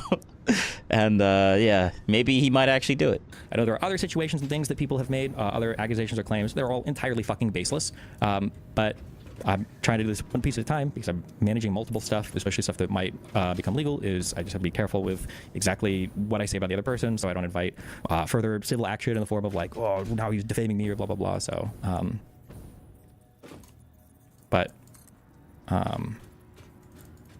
yeah. Anyway, I'll post this. Good luck. I don't know if we're doing anything else tonight. We're out with Dan, and then tomorrow I will, yeah, play video games and do fucking commentary and all that bullshit. Any comment how Kyle and Dan got raked over the coals for no reason by your detractors? I really feel for them. It's all just like conspiracy posting. Me and Kyla, I like literally, I don't know what it is about Kyla, but she invites literally the most deranged, obsessive hatred ever. Pretty sure most people in this situation, at least that I've communicated with, have basically been trying to communicate with Pixie for Pixie's sake, and that's every communication I've seen. No, Kyla is just she's very rational and reasonable and tries not to use her emotions to completely dictate what certain things are, the way that she treats other people. Like, she's very, I don't know what the word is, maybe like strong-minded or something. Like, she's not gonna let other people just push her around and make her like and just run based off of like, oh, I can't do this, morals bad, so I'm just going to just dip and run off of like make an emotional like she didn't want to like join the bagwagon of like hating Destiny, and it seemed like that. And she was being very I don't want to say principled, but I guess she was kind of being principled and just like, yeah, Destiny did something bad, but like I'm not gonna just leave him because of that bad thing. Like she gave her response. Like, you could just watch the video. I'm not gonna go over it, but like I respect Kyla's what she said about that and why she stuck with Destiny throughout this entire thing. Has seemed to further that. Now, there might be other communications that I'm not aware of that contradict that, but I haven't seen it. Generally, when I go to write stuff... And Kyla is not so erudite. That's her official, or that's her real name, Kyla, and her gamer tag name or whatever, internet name, not so erudite. Yeah, like this, or do research. I usually have like 20, 30, 40, 50 people that are communicating with me, different logs or different things at different points in time. After this whole situation exploded, I literally have nobody communicating anything with me because I'm apparently a rapist. So well, you got Kyla and you also got Dan, so don't forget about Dan. Dan is like your bro. Dan is actually your bro. Piece of information I've gotten is just what I've been able to piece together on my own, and then what other people have managed to leak or post in public videos. So yeah, well, because Dan was literally like, I think Dan literally verbatim said, like even if Destiny was like even if the law, like if he went through that lawsuit and he was found guilty on this, he would still be his friend. He would still chat with him. He'd still like keep the stream up. Like, he was like, yeah, I don't really care. And I'm like, Dad, good job, good job.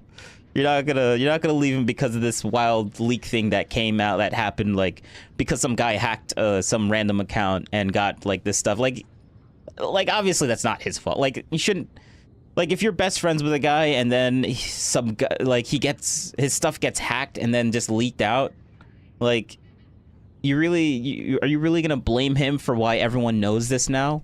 Like, no, you should blame the hacker mostly. But Destiny still leaked that to that one person, so he still has that underneath his belt. He's not like the great guy, but yeah, that still happened. Good luck. Have fun. Be careful. Stay safe. I will, yeah. I'll see you tomorrow. Oh, wait. Sorry, some guy asked this. Will you explain what I hired a more aggressive law firm means? Like, what does that more aggressive mean in this case? And how does it work having two firms? The first firm I contacted was to basically deal on the plaintiff side, to deal with the person who is maliciously leaking and posting all of the material. However, they're I don't know how much I want to get out of this.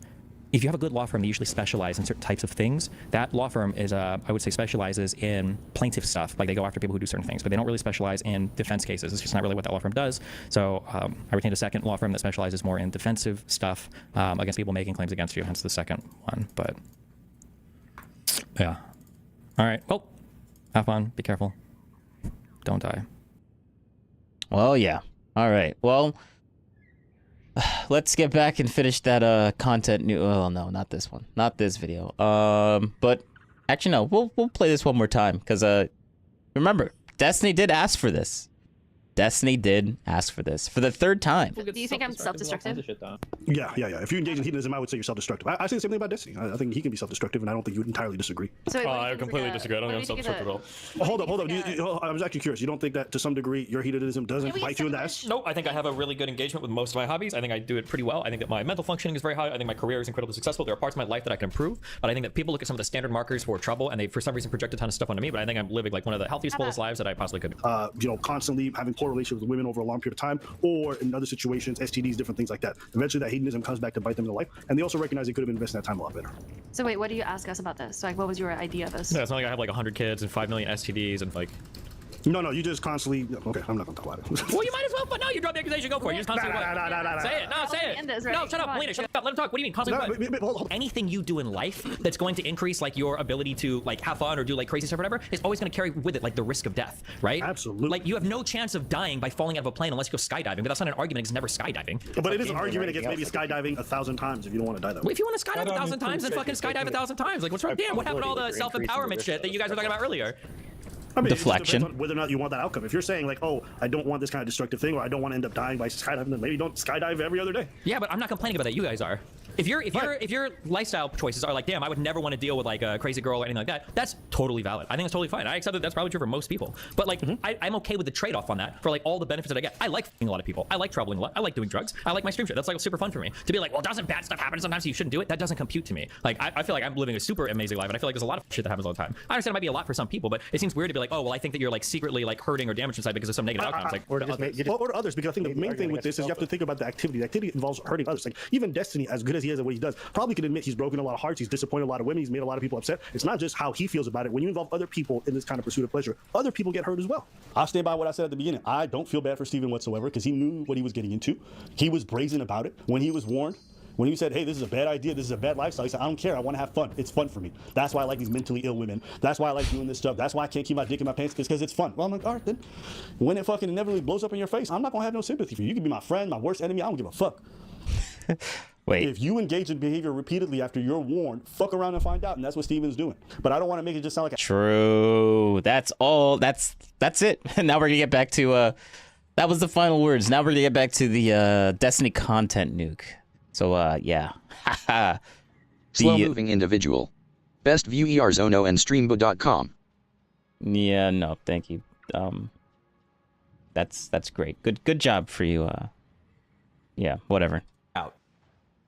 In 2012, when Destiny was 23, he shared in a group chat with a couple of his friends the messages, "You want to see the sickest shit in the world? So many fangirls. I had one that was 15. She wanted to meet and hook up. Dude, she's 15. What the fuck? But she sent me pictures that made it so hard to say no." Then Destiny linked a picture of this girl in a bikini in the chat and said, "Girl on the left, so hard to say no. Gonna get arrested one of these MLGs, man." So in these logs, when Destiny was 23, he said that it was really hard to turn down hooking up with this 15-year-old because she looked so good in this picture of her in a bikini. He then shared this lewd image of a child with his friends and said that he's gonna get arrested someday. Well, like I said, a woman just filed a police report against Destiny, so we'll just have to wait and see if his prediction comes true. A couple years later, in 2015, when Destiny was 26, he shared in his chat, "I would fuck the shit out of that 15-year-old. What the fuck? There's no way that chick is 15. So now we've seen two separate occasions where Destiny says that he's attracted to 15-year-olds. Ironically, this conversation where he's sharing a picture of a 15-year-old in a bikini with his friends is the exact same conversation where he also shared that other woman's nudes without her consent. Sharing non-consensual nudes and sharing a picture of a child in a bikini in one conversation? What a certified Destiny moment. This is what we in the business call a Diddy-stiny party. A common defense that Destiny fans will give when he says that he wants to have sex with children is that he's just joking. For example, these tweets where he says, "You were hot at 10? Any pics?"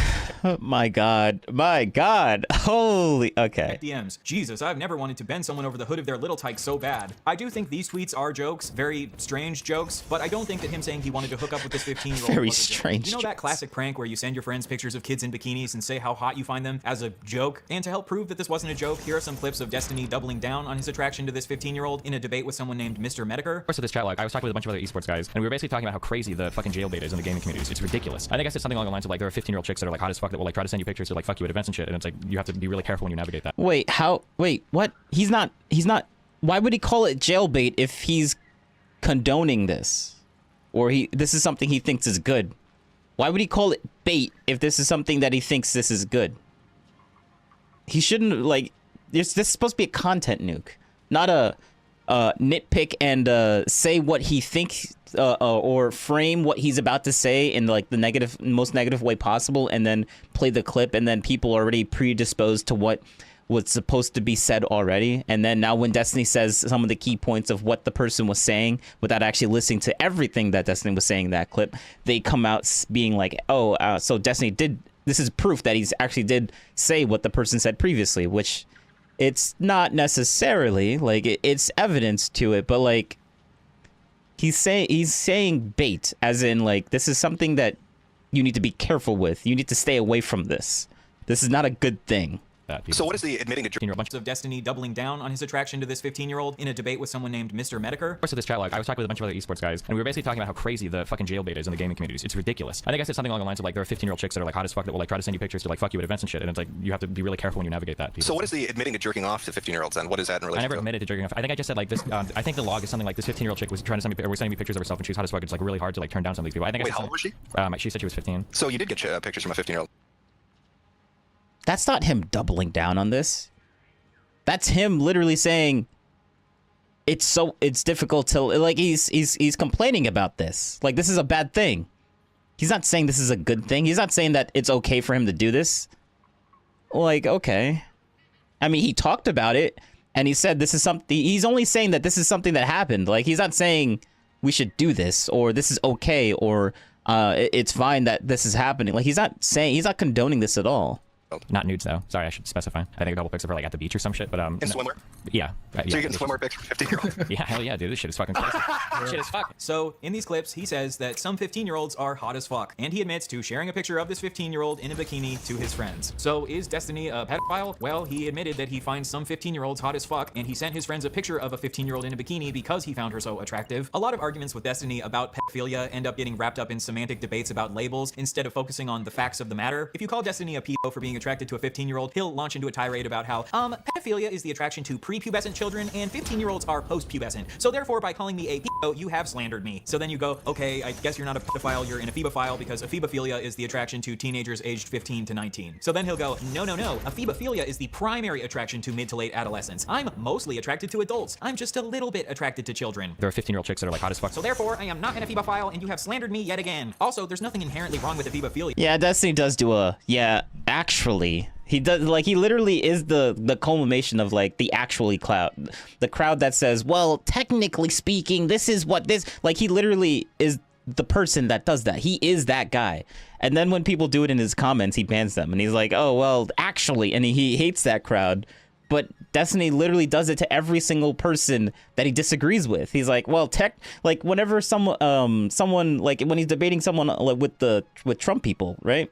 Trump will, I guess MAGA people will be like, will say something, right? And then they'll compare it to something that Kamala did. And then Destiny's immediate response is like, do you think those are comparable? And I'm like, we're going into the well actually zone. Basically is him saying, that's him basically preempting the whole well actually without actually saying well actually first. He's like, do you think those are comparable? And I'm like, obviously if I'm comparing them, then yes, the person thinks it's comparable, but that logic trail, it's really annoying. Why did I build it this way?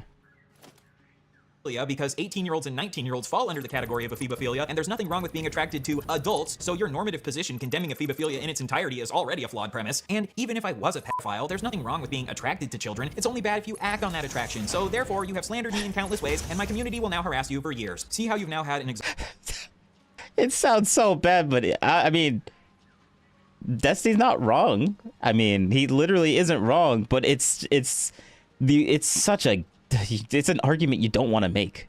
Like, just because you're right in that argument and you win the debate doesn't make you, like, it just looks bad. It just looks bad. Exhausting 20-minute debate about labels instead of focusing on the fact that Destiny admitted to being attracted to some children and admitted to acting on that attraction by sending a picture of a child in a bikini to his friends. This is the debate bro way. Crush your opponent through pedantic arguments about semantics so you never have to actually take accountability for your actions. As far as we know, I don't think Destiny falls under the clinical definition of pedophile, but the colloquial definition of pedophile is someone who is attracted to children, and Destiny is at least somewhat attracted to children. There's a 15, 16-year-old chicks that like look pretty fucking hot. Like I can't help that. Like some people mature fucking older. Destiny defended another streamer who got exposed for having sex with a That was a clip, Chip.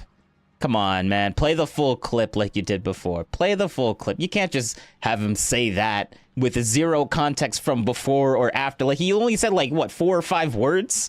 That wasn't even a second long. That was, like, a half a second clip.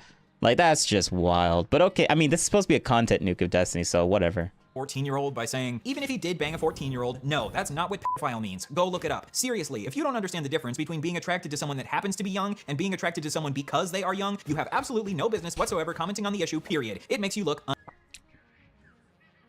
Damn.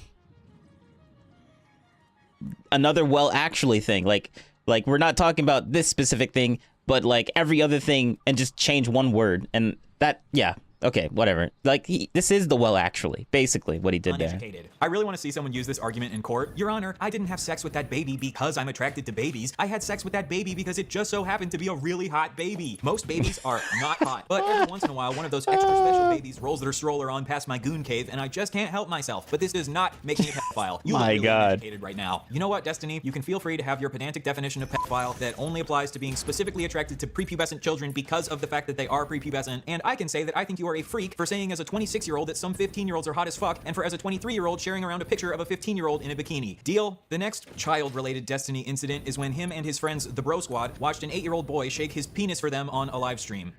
I shouldn't tell this because I'm gonna get fucking arrested. For Child Protective Services. I used to be part of this horrible thing called the Bro Squad, okay? Fucking me, if you remember that fucking Cheeks bitch, and fucking a couple other people that have never been on my stream before, we're part of the Bro Squad, and what we would do is we would go around just in TV streams, trolling the shit out of these people. And we went around from fucking channel to channel, like fucking around. Like, it was just horrible shit. We went to this channel with this fucking, like, this kid was like 8 years old, and he was fucking broing out with everybody. Destiny repeatedly in this clip saying that this is horrible, this is bad, this is disgusting, but he's laughing at it because it's kind of like this is, it's so bad, it's so gross, it's so disgusting that he's laughing while he's telling this disgusting story, as like he can't even believe that he's actually saying that. So like the laughing kind of like makes it seem like he doesn't really care, but he's verbally saying that this is bad, this is disgusting. He's not promoting this. So in this chat, for whatever fucking reason, this kid decides to fucking take his pants off and fucking wiggle his 8-year-old dick on screen. I can't even believe it. Oh my fucking god. It was like, I didn't even know, like, we were on Skype, we were like, holy shit. Like, we had to do like a double take because we didn't even fucking know, like, what the fuck was on. Like, we were looking at like an 8-year-old dick, like, on the fucking screen. And his fucking brother, we call him Captain Push-Ups, would like come in the room. And this guy was like fucking 14 years old. He has his shirt off. He was like this, like watching the stream the entire time and shit. Oh my god. As far as what Destiny says in this clip, they didn't ask the child to pull his pants down, but I still think it's very bad that him and his bro squad didn't immediately click off of this live stream the second that this child exposed himself. If a child exposes themselves to you, I think you have a moral responsibility to immediately click away from that shit. But I guess Destiny and his bro squad thought it was really funny to sit and laugh while staring at an 8-year-old. Oh, okay. All right. No, that's an assumption. You don't know if he actually like came on. Well, he said there was a shock. There was a shocker. Like, that happened on stream, like, just randomly. They weren't expecting it. The guys were in shock. They probably, like, as soon as they were like fun, like, once, like, no one expects that. Year-old's penis. Next, a couple years later, Destiny planned to kill a kid. Apparently, this kid was DDoSing Destiny's website. DDoSing is when you overwhelm a website with fake internet traffic, causing it to shut down. And because Destiny's website was shut down, he was no longer able to make money from it. Oh, I did troll the shit out of the DDoS kid. That's a guy, that's one of the people, like, legitimately, like, I was so, you have no, like, it's actually kind of scary, like, how close I was to getting people together to go down to his house and kill him and his family. Or it would have just been him and his father. Because I didn't know anything about it. Dude, that was some of the most fucked up shit in my entire life. I was so fucking close to doing it. But I was making so much money on Twitch, and I don't know if Nathan was involved in yet, but for whatever reason, I decided that the current life I had wasn't worth the risk of. Oh my god. Oh my god, I was so close to this fucking address. I had fucking streets mapped out and fucking you had no fucking idea. That's when I first started getting interest in like owning a weapon. I got a permit to own a gun and everything. Destiny obviously never went through with killing this kid, but the fact that he... I mean, bro, that's a long... I'm not gonna defend this. I mean, I'm gonna give some context. Like, he's... Destiny has a... I need to see what happened before that clip, but that's so long. Oh man, this is terrible. Okay, so he's done something like this before. Like, he'll have a long-winded, like, long extended troll just to get people to like click on it and like actually like people believe the whole because he did this thing with the whole Jewish thing, like how like he's being paid by the Jewish people, and he made it so convincing. Like, he made it super convincing about how, like, oh, yeah, I'm being paid by these guys, and, like, they're giving me these types of checks, and then, like, he would go to this random location. Like, he made up a whole story for, like, almost 5 minutes of a whole troll story that was kind of convincing, and at the end of it is, like, he reads a chat saying, oh, so it confirmed, and he was like, no, obviously. But, like, people are gonna clip that, and he wanted people to clip that and take him out of context. So, like, I don't know if that was what happened here. Because, like, that's wild. You can't just say that. Like, he can't just say that, regardless if he's trolling, though. That's messed up. He legitimately planned to kill him is unhinged. Were you really considering it? Yeah, of course. It's actually kind of scary, like, how close I was to getting people together to go down to his house and kill him and his family. Wait. Yeah, of course. With killing this kid, but the fact that he legitimately planned to kill him is unhinged. Were you really considering it? Yeah. Really considering it? Like, this is a clip. Like, what do you mean? What? How are you don't, he didn't even, considering what? This is a completely different, like, timeline. Like, his hair is blue here, and now we're gonna stitch this into a clip where his hair is not even blue anymore, and then expect people to just be like, yeah, he's obviously talking about the kid thing, right? That's crazy. This is a really bad, Yeah, of course. It's actually kind of scary, like, how close I was to getting people together to go down to his house and kill him and his family. How old was the kid in relation to you? I think the kid was probably 16. I think I was 22. Destiny has defended this to That's still clip chimp, though. That's still clip. Like, I'll play the full thing. I can't trust that. this day, saying that if someone is stopping you from making money, this justifies killing them, even if they're a child. If you came outside every single day and some guy was slashing your tires and he wouldn't stop and you called the police and nobody wanted to do anything, just having proof for it, you're like, well, I'm gonna have to attack this. Hey, it's Wick TV. I remember this dude. And maybe even kill him? Yeah, sure, go for it. Obviously, I agree that someone maliciously taking away your primary source of income is incredibly bad, but I think there are a lot of other possible avenues you could explore before jumping to the nuclear option of shooting a child. As much as it obviously sucks to lose your income, I think if you need to choose between— Wait a second. That was a— wait a second. Hold up. What did he just say? You're a child. If you came outside every single day and some guy was slashing your tires and he wouldn't stop and you called the police and nobody wanted to do anything, just having proof for it, you're like, well, I'm gonna have to attack this dude. And maybe even kill him single day and some guy was stopping you from making money, this justifies killing them, even if they're a child. If you came outside every single day and some guy was slashing your tires and he wouldn't stop and you called the police and nobody wanted to do anything, just having proof for it, you're like, well, I'm gonna have to attack this dude. And maybe even kill him? Yeah, sure. He said attack this dude. He's not talking about a child. Why would you put this clip in the child part when you don't— he said dude. He didn't say child. Like, what? That's— no, that's so disingenuous here. That's so disingenuous. I thought he was. I'm like, I need to listen to Destiny to see if he actually legitimately said child. He didn't say child. He said this dude. If this, like, if a guy is screwing with your car and you can't go to work to make money, like, call the cops. I probably shouldn't delete the person, but call the cops and, yeah. I mean, I understand this. This is not as this. I don't understand why this is in the harming kids thing. Like, how do you say that he's harming? Like, bro, that's messed up. That's messed up. This comment has nothing to do with kids, but he still implements it. Like, he still talks about it as if he's talking about even if it's a child. Like, he didn't say that in this video. Go for it. In this Obviously, clip. I agree that someone maliciously taking away your primary source of income is incredibly bad, but I think there are a lot of other possible avenues you could explore before jumping to the nuclear option of shooting a child. As much as it obviously sucks. That's totally unfair. Totally unfair.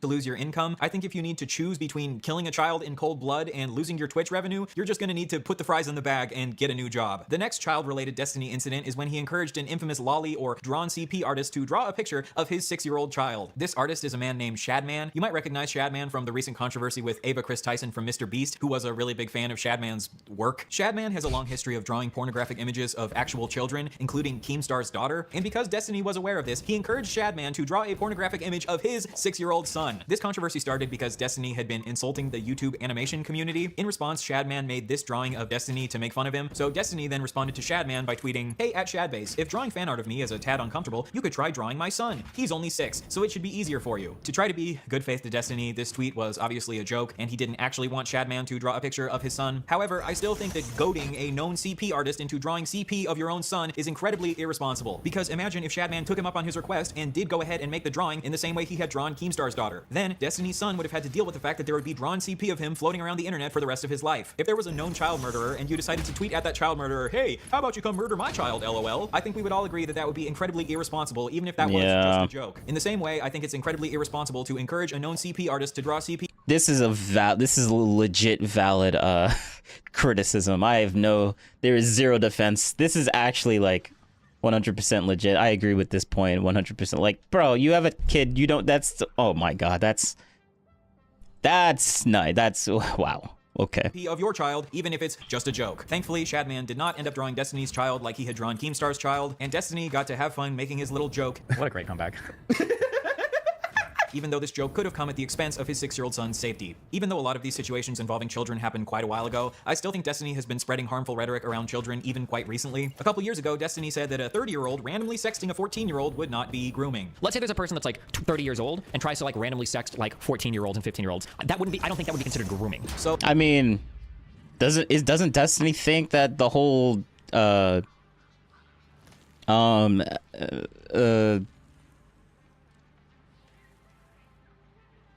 doesn't he like agree with the whole community of like the LGBT, specifically the T community, like rhetoric and like with the classrooms and stuff? Like, this makes sense. Like, obviously he's okay with that. Like, and conservatives, they or the MAGA people or conservatives, whichever one you want to say, or both, honestly, they say that the LGBT, specifically the T part, is they claim that they're grooming their kids in school whenever they do like something story hour with the kids and stuff like that, and they didn't like that, and they complain how like they're grooming and stuff, and Destiny was like, no, that's not, that this doesn't really matter, that's fine. Like, if they want to go into the class and talk about that, like, Destiny's perfectly fine with that type of stuff happening, and now you're surprised that he's okay, but you're a lefty, so I know you're not going to take that angle. So I want to know how exactly you're going to... Are you just going to mention this and not say anything about the whole LGBT, specifically the T part about this, his stance on that? We're just going to completely ignore that? Is that what we're going to do here?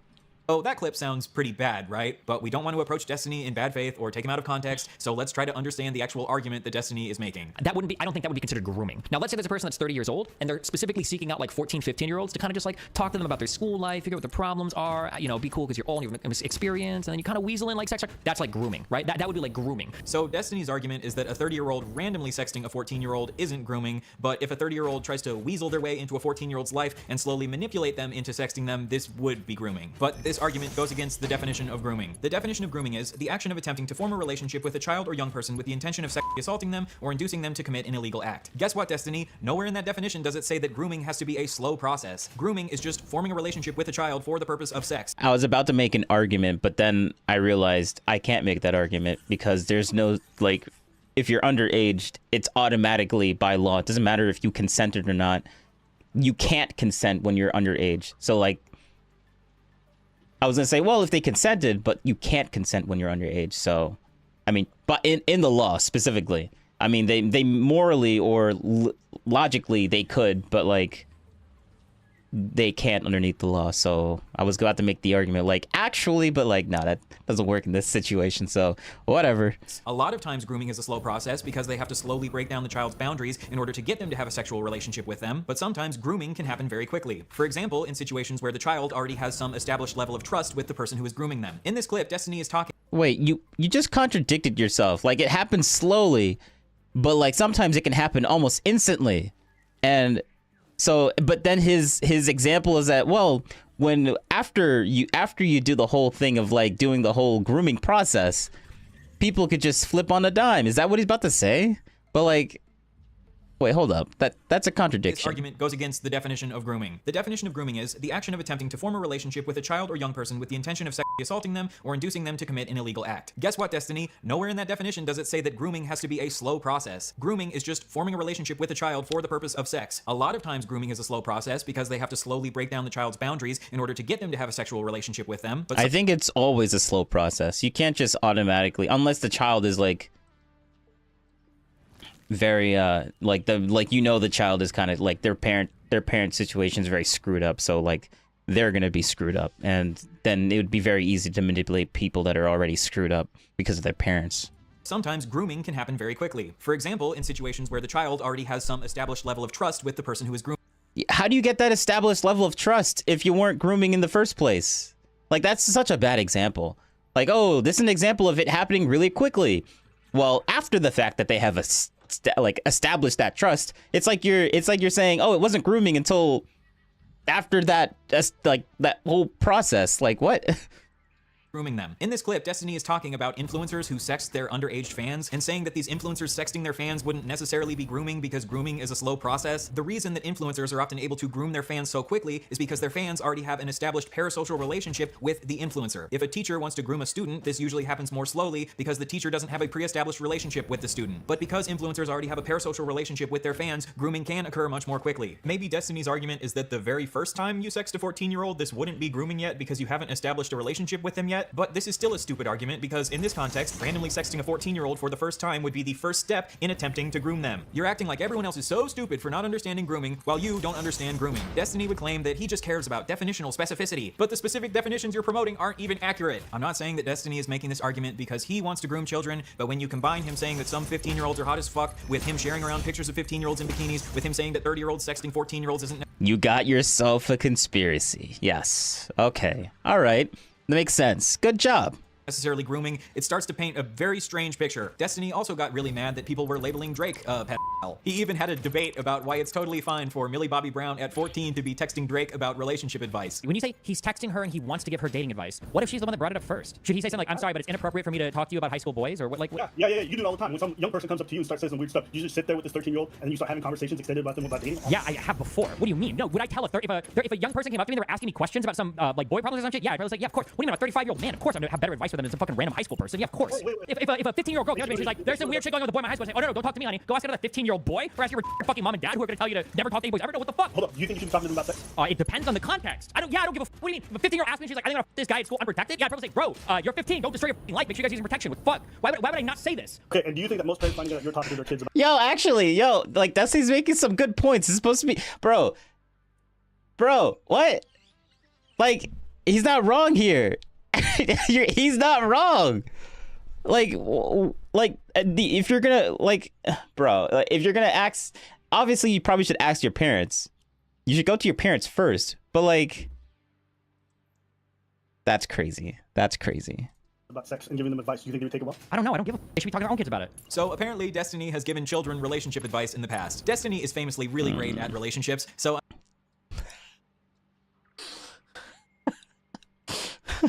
Good one. Good one.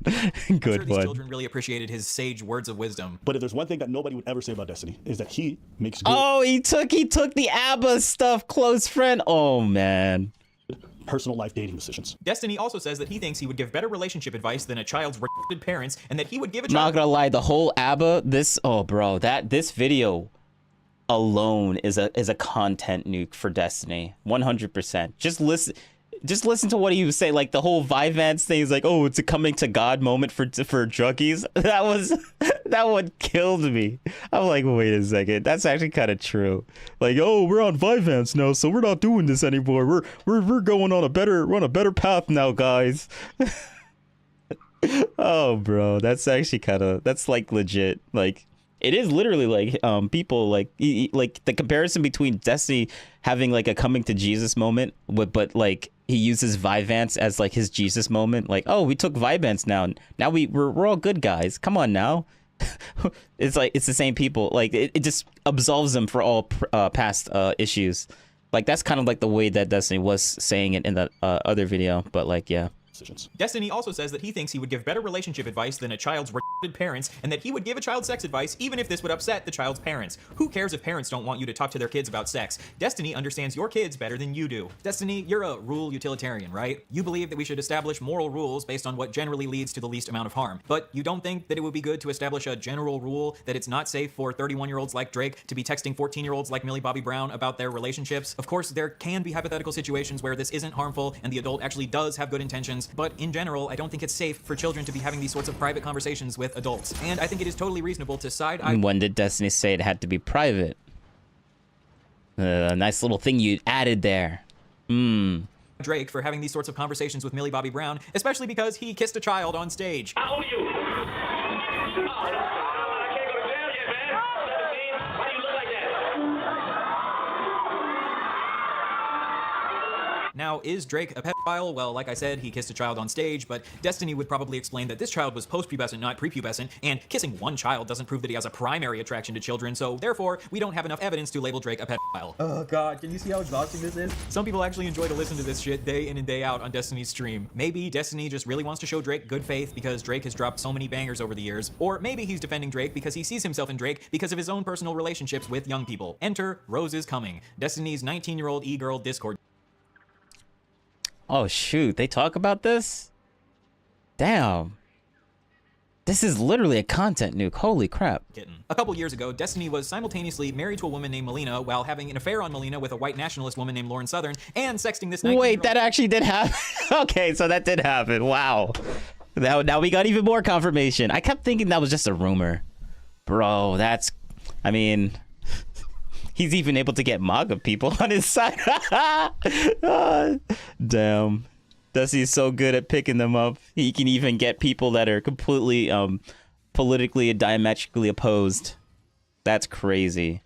And now Destiny has only bad things to say about Lauren Southern. That's funny. E-girl named Rose is Coming on the side. Destiny was in an open marriage with Melina, but he still managed to have an affair with Melina because he didn't tell her about his relationship with Lauren Southern. And he also... Bro, okay, this is the thing that really bothers me. They were in like an obviously open relationship. How do you have an affair with someone in an open relationship? Like the whole point of the open relationship is that you were able to do things with other people outside of that relationship. It makes no sense. Like why that like this is just kind of stupid. This is just stupid. Like if Melina got pissed off, then maybe Melina shouldn't have got into an open relationship. Like that's it's so dumb. It's so dumb. That's so stupid, honestly. Like, also violated his wife's consent by sending her sex tapes to this 19-year-old e-girl without asking her. Nothing has happened with consent. I guess having an open relationship just wasn't enough for Destiny. Even though he was already free to sleep with other people, he still had to figure out some way to fuck over. Okay, well, him sending that stuff should, like, assuming if that's true or not, assuming if that's true, He should not be doing that. But like, after watching that other video, before, like in between of this content, Nuke, I'm skeptical. I'm skeptical on whether that actually happened or not. But yeah. For his wife. Anyway, while Destiny was sexting this 19-year-old, he asked her if she wanted to do age play, which is where you role play as being even younger. She was already 15 years younger than him, but you know, why not add on another 5 or 10 years for good measure? According to Destiny himself, he views sexting 19-year-olds as the same as sexting 15-year-olds. Does he not understand what... Okay, yeah, I'm not... Kinks are a thing, and kinks aren't illegal. When you're 19. Well, depending on what the kink is. Let's just say that, yeah. Depending, like, if it is illegal, like, then yes, obviously it's illegal. But like, the way he's saying that, he says it as if like kinks don't exist. Like, You're a little kid, okay? Now, if you're 22, a 19-year-old's not a kid to you, okay? I'm 29. A 19-year-old might as well be a 15-year-old to me. It's all the fucking same, dude. You know, don't give me this fucking, just because of some legal age of consent, whatever bullshit, I have about as much in common with like an 18-year-old, 19-year-old fucking freshman in school as I would a fucking sophomore in high school. Any type of inclination towards any of those people is really fucking weird. If you live with your mom and dad still pay all of your bills, you're still a virgin, you've never been in a relationship, you don't go to school, you've never even had a job before, you've never lived on your own, you're a child. You're very much a child. So Destiny views 19-year-olds as little kids. You're a little kid. And says that being attracted to them is really fucking weird. Really fucking weird. Yet here he is, 5 years later at age 34, sexting this 19-year-old, asking her if she wants to do age play with him, and sending her non-consensual sex tapes of his friends and wife. And honestly, it doesn't even matter what my opinion is of this. In Destiny's own words, he thinks this is really fucking weird. Really fucking weird. So, is Destiny a pedophile? I don't really give a fuck what you label him. I choose to label him a freak. Only freaks engage in the type of degenerate behavior that Destiny has engaged in. I don't give a fuck about semantic debates about the technical clinical definition of pedophilia. If you send pictures... Notice how we don't talk about the whole LGBT, specifically the T, and the story reading hour with the T. Interesting how that's not an issue that we'll talk about with kids, but we'll talk about everything else, though. That's not a problem. Not at all. Not a problem at all. Yeah. Not a point against him at all. But, okay. Good job. Pictures of a 15-year-old in a bikini to your friends and talk about how hot they are, you are a freak. Let's finish out the video by talking about Destiny's treatment towards women in more recent years. A little while ago, Destiny admitted that he was psychologically abusive towards his ex-wife. This is probably just gonna be Melina venting about her relationship with me to Bob. Listen, okay? I've said it a million times. I'm a very fucking hard person to date. I work a fuck ton, and I'm very fucking cold. I have a really hard time dealing with people when they get emotional, okay? But if Melina starts crying, we're having an argument, I'll say like, listen, I'm gonna go play fucking Minecraft, like come talk to me when you're done crying, because I can't sit here and listen to you cry. I'm wasting the few fucking minutes of free time I have in the day. I'm not gonna sit here and listen to you cry, dude. Like, so anybody that survives a relationship with me for more than like 6 months, okay, props to that person, because they're going through some severe fucking psychological abuse, all right? It's a fucking hard thing to deal with. I'm not joking. Maybe Destiny's fans would claim that he was being hyperbolic here and he wasn't actually admitting to being abusive, but here's his best friend. No, Destiny was telling the truth there. He was telling the truth. He was probably being a little hyperbolic, but like that was mostly true. Dan also saying that Destiny was really shitty towards his ex-wife. I'll say this also. I think Steven was a fucking really shitty husband to Melina, okay? I'm coming out here saying it right now. I don't think Steve would deny it either, but it's not good. I mean, if Dan thinks that being in a rose, like Dan could be saying this either like, oh, he's just a really bad person, or Dan could be saying like being in an open relationship, being a husband within an open relationship is actually pretty bad. It doesn't, regardless of the person. Like we don't even know if that's what he's like, if Dan is talking about that. Like those are two things that he could be specifically talking about. We don't know. Like he could be talking about Destiny personally, or he could be talking about the open relationship that Destiny was in specifically. Like the open relationship itself is the reasoning on why it was bad in the first place, or why he ended up. Well, it's probably more of the latter, but like that's an alternate opinion because this is taking out of context. I wanted to hear what he said before, but I'm not going to go find that clip, aren't I? The way that he was, like, I talked to Melina a lot of times, and she was crying and miserable and everything else, and Steve would say, what do you want me to say? I'm a selfish motherfucker.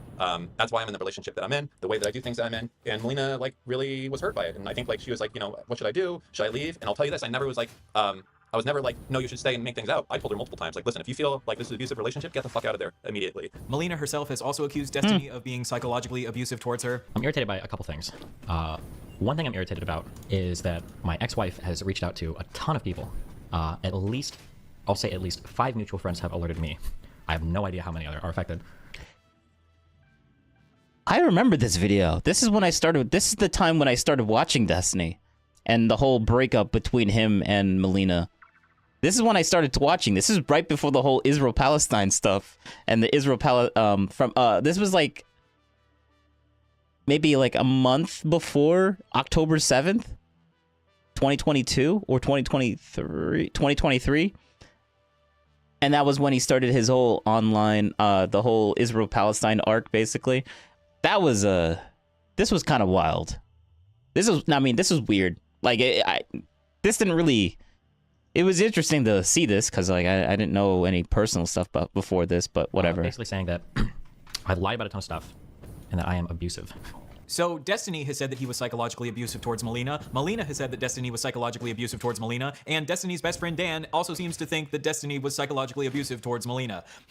I wonder if maybe Destiny was psychologically abusive towards Melina. Destiny seems to think that as long as he's like, yep, I'm an abuser, deal with it. Because they're going through some severe fucking psychological abuse, all right? It's a fucking hard thing to deal with. I'm not joking. That he can just move on from this and sweep it under the rug, but I don't believe he should be allowed to do this. And I don't understand why any woman would ever want to associate with Destiny after seeing shit like this. Destiny not only has a history of allegedly being abusive himself, he also has a history of surrounding himself with. I mean, wasn't that one girl? As soon as he breaks up with Melina, that one girl tries to get with him, like, and then he had to like decline her, and then she got all upset, and then now this whole Pixie thing is going like, bro, the link that this thing is, the link. Okay, whatever. Other abusive men. Years ago, the streamer Vosh was exposed by Destiny for sexually harassing a woman named Poppy. Yeah, so the problem was that we've gotten these complaints for like I think about a year, where like you've been like really sexually aggressive from a variety of people. Okay. Yeah. Well, no, the worst thing is that you engage in a repeatable pattern of behavior where you try to be very sexually aggressive towards a lot of the women in chat in order to make them uncomfortable enough to send you pictures, and then if they don't, you either act very aggressive towards them, like by telling them that you can't continue conversations anymore, or you continue to sexually harass them until they either give in or block you or go crazy or whatever. It hasn't. I mean, none of this has happened. That's an extrapolation that you can make based on Poppy. But even after Destiny found out that Vosh had sexually harassed her, he still decided to be friends with him and platform him and help him start his career. And now, years later, because of Destiny's actions, all of us have had to endure learning about Vosh's horse fetish and his short stack goblin porn. If you don't know what I'm talking about, don't look into it. This is an example of the kind of structure that I'm referring to. Later on, after Destiny's relationship with Vosh fell apart, Destiny decided to become friends with a Wait, what? Hold up, let me. Structure that I'm referring to. Later on. He blurs it. Oh, bro. That was the reaction he had with that. I never actually saw that. I just heard the rumors that Vosh was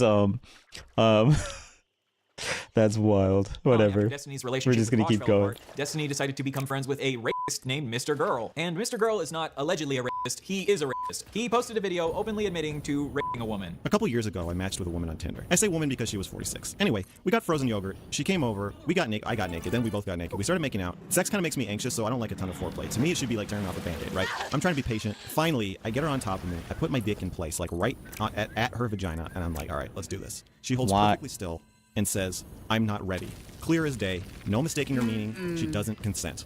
But she has this look in her eye, like she's daring me to just push it in. Like I'm some kind of pussy if I don't. I could have been imagining that, but I grabbed her shoulders and pushed her down onto my dick. I fucked her! Did she like that I did that?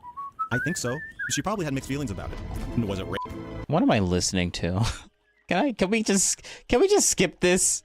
Mr. Girl's head that he thought it was a good idea to openly admit to raping someone on the internet, but that's Mr. Girl for you. Mr. Girl is most well known for his review of the movie Cuties, where he said that he found the 10-year-old girls in that movie hot. And it juxtaposes these amazing scenes where it's like you'll see the girls playing on a bed where they're stuffing gummy bears in their mouths and they're just totally children.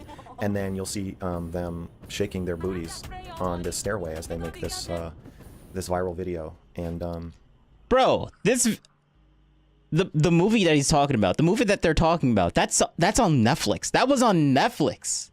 That was okay. Like that was. Is it? No, I'm not even gonna. No, I was about to say, is it still on Netflix? And I'm like, nah, I'm not looking that up. Nope. Not today. Not trying to get deleted today. Nope. This is getting really close to stream nuking. Or maybe we're already past that point. I don't know. Wait, 10 let me years old is 5 years actually too young check. for Destiny's taste, but he decided to become friends with Mr. Girl anyway. Mr. Girl also released a bunch of videos where he was like emotionally abusing his girlfriend on camera. After they had been friends for a while, Destiny and Mr. Girl got into some we're drama still there. because Destiny had banned Mr. Girl from Destiny's subreddit because Mr. Girl was criticizing Destiny for the way that he had defended Nick Fuentes. And then a few months after this, Mr. Girl released a report called the Destiny Report, where he outlined all of the ways that he believes Destiny is an abuser. Most people ignored this report because they didn't really care to listen to a potential abusive pedophile rapist give his opinions on why he thinks Destiny is abusive. The report was also over 100,000 words long, and it was terribly formatted, and honestly, no one had time to read all that shit. And while I personally think that Mr. Girl is a disgusting So yeah, he wrote a manifesto. weirdo, I do think he made a couple decent points in his report. Mr. Girl's main perspective is that he believes Destiny has a pattern of being abusive towards the women in his orbit. And now that we've seen evidence that Destiny has been sharing sex tapes of his orbiters and his ex-wife behind their back without their consent, I think this adds some credence to the idea that there might be a pattern of abuse happening here. In my opinion, Destiny kind of reminds me of the character of Dennis from It's Always Sunny in Philadelphia, if Dennis was shorter and scrawnier and more annoying. I didn't know I was being filmed. If you're in my room, you're always being filmed. You are. He does. True. It's his Always thing. It's kind of does. creepy. In case you haven't seen the show, the character Dennis is known for being a psychopath who's incredibly good at manipulating women. Oh, look, I'm not narcissistic. That's good. I told you guys I was humble. Or a bit Machiavellian, or a bit it's not psychotic. A bit psychopathic? That's what I'm looking for. The most famous clip of Dennis is where he explains that if you take a woman out on a boat with you, she won't say no to having sex with you because of the implication. The whole purpose of buying a boat in the first place was to get the ladies nice and tipsy topside so we can take them to a nice, comfortable place below deck and, you know, they can't refuse because of the implication. Okay. You had me go in there for the first part. The second half kind of threw me. Well, dude, think about it. She's out in the middle of nowhere with some dude she barely knows. You know, she looks around her. What does she see? Nothing but open ocean. There's nowhere for me to run. What am I going to do? Say no? Okay. That seems really dark. No, it's not dark. You're misunderstanding me, bro. I think yeah, you are. Because if the girl said no, then the answer obviously is no. No. But the thing is that she's not going to say no. She would never say no because of the implication. Well, in 2020, Destiny explains that wait, what? good for someone who has a large online platform. That is some mental to be sexting the women he gymnastics has as right there. guests on his show because of the implication. Let's say that I run like a really big podcast. I get 30,000 viewers. Let's say that I have a podcast. I got 30,000 viewers. Let's say that there's a girl that messages me. We talk a little bit. She really wants to be on. And I'm like, yeah, cool. Like, you really want to come on the podcast, blah, blah, blah. I could probably start sexting her, and she'll probably give in and send me nudes and shit because she doesn't want to lose that opportunity. She might not actually want to. She might not be into it really at all. But if I start propositioning her, if she says no to me, she might worry, like, fuck, like if I say no to this guy, like I'm not going to make it on that podcast. Oh, yeah, definitely. And then are you wrong for asking in that case? You know, yeah, you saw- I think it is wrong. Yeah, I don't think you should. However, as we now know, Destiny has a long history of doing this exact thing to the women who are guests on his show. I don't like the idea that we're normalizing, you know, someone bringing in a bunch of small content creators that are women, fucking them, right? And then when that fallout Wait a second. happens, like, just cast them away. Like, it's a really weird dynamic. I work with women, and I'm happy with the fact that it's professional, and that needs to be a standard that we set for more people, because I hate the idea that I just show up on screen with a woman, and it's automatically sex. But can I really be mad at an audience for thinking that when I hang out with Steven, who literally is pretty much everybody he works with? It is possible that like you are like a very like mature person, and even if they turn you down, you're still cool with them being on your podcast. Like there are some people like that, but like not everybody, no one knows. That's the problem. Nobody can ever know that if you're actually that kind of person. That's why it's like a very hazy area where you can't really consent in that situation. You don't really know. So on the one hand, he is saying that you shouldn't sext with women who are guests on your show because they can't fully consent, and on the other hand, he is sexting with most of the women who are guests on his show and sharing around their sex tapes without their consent. A woman named Lav came forward and said that she felt pressured to send Destiny feet pics in exchange for being a guest on his stream. At least in my case, I was so desperate to get out of sex work, and I told him that, and he said, why don't you stream with me? This can open up an avenue where like you don't have to do what you hate to do. And I'm a political streamer, you can get into politics, like fully extending himself to me in a way that was like very friendly, and then it turned into something like, oh, right after that conversation, he was like, oh, by the way, I don't see any feet on your profile, he, like immediately after. Apparently, after she sent him feet pics, he said, welcome to the Orbiters Club, implying that sending her feet pics is what will give her the chance to be one of his orbiters. Now, Destiny claims... My goodness. My goodness.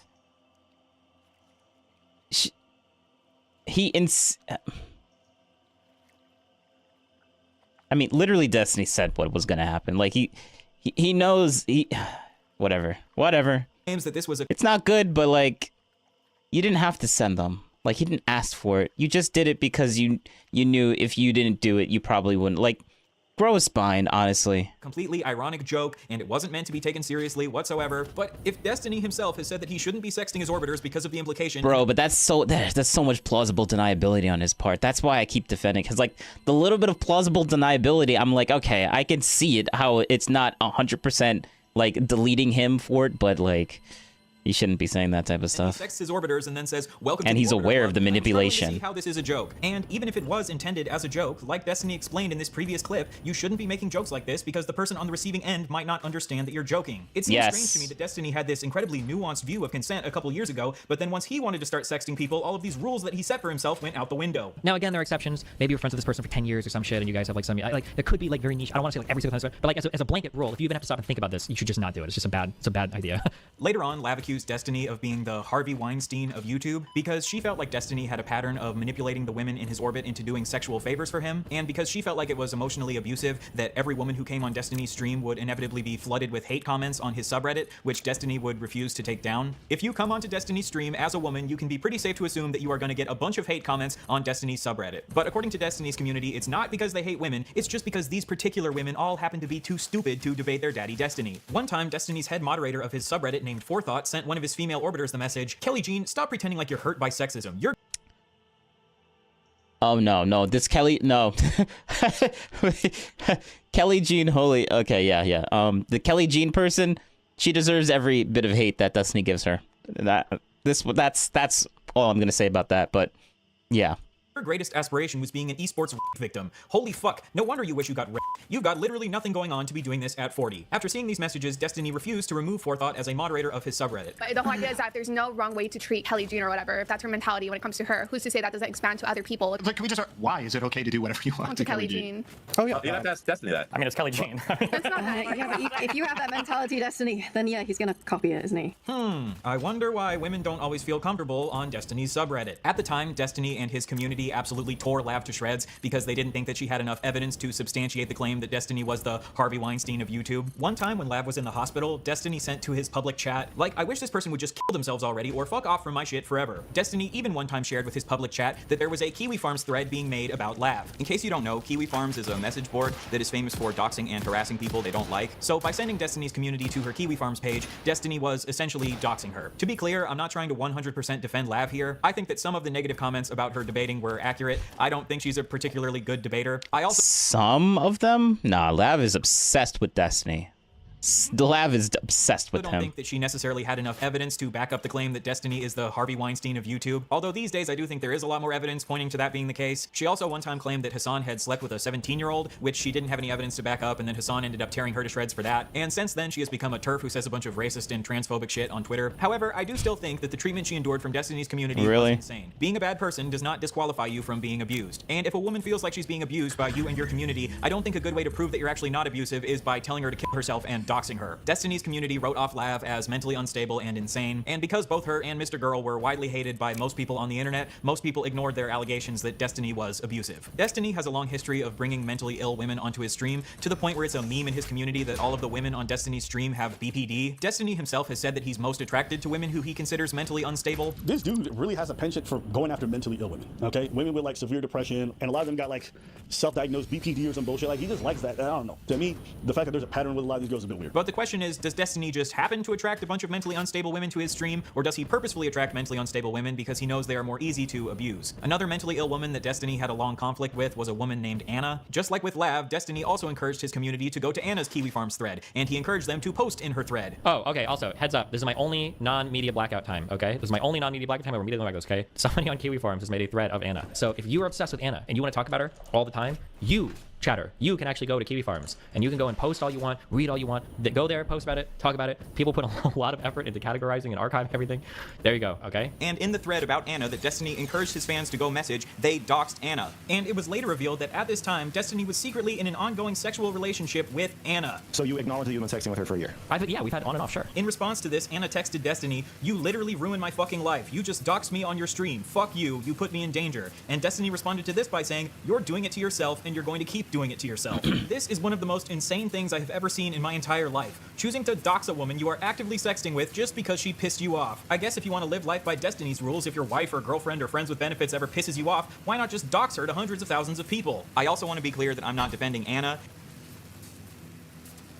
Anna also has a long history of harassing Steven, which is obviously not good, but Destiny also... We're just gonna lightly mention that at the end of it, okay. Treated Anna like garbage. He not only doxed her, but he also threatened to leak her nudes when she threatened to leak sext messages between the two of them to prove that Destiny had been lying about her. So do you think that leaking sexting and leaking news is proportional, or do you think it's a proportional response in the way that you're reacting to them? I think it's about proportional. Yeah. Thanks. You don't think that she has more to lose in that scenario? Like, you think that people were going I mean, she could have more to lose, but I just don't see the huge difference between like sex and nudes. Like, you're leaking like personal, like sexual shit that somebody sent you and like trusted you with. Like, in my opinion, this is like one of the biggest forms of like weird like backstabbing shit that you can do. It's like one of the worst things a person can do is like leaking like private sexual shit. I love you, Tom. Looking back at Destiny streams from over the years, I found at least 20 different women who had allegedly had some sort of sexual relationship with Destiny at some point, and I found at least 15 different previous female orbiters who now all hate Destiny's guts, and Destiny now labels them as crazy. The fact that Destiny has had sex with a bunch of his orbiters and now a bunch of them hate him doesn't necessarily prove abuse, but what I do know is that Destiny is not living by the standard he expects other people to live by. Again, he said himself that you should not sex people who are guests on your platform because they might not be able to fully consent because of the implication. I think it is wrong. Yeah, I don't think you should. And at the very least, he has totally and utterly failed at living up to this standard of conduct that he expects other people to live by. I think we would need more evidence to concretely prove that Destiny's stream really is this system of abuse, but all I know is that there are at least 4 alleged victims and a whole host of other women who absolutely hate Destiny's guts, so I would recommend that women should stay as far away from Destiny's community as possible. If you know that the people you're going to be involved with are only short-term partners,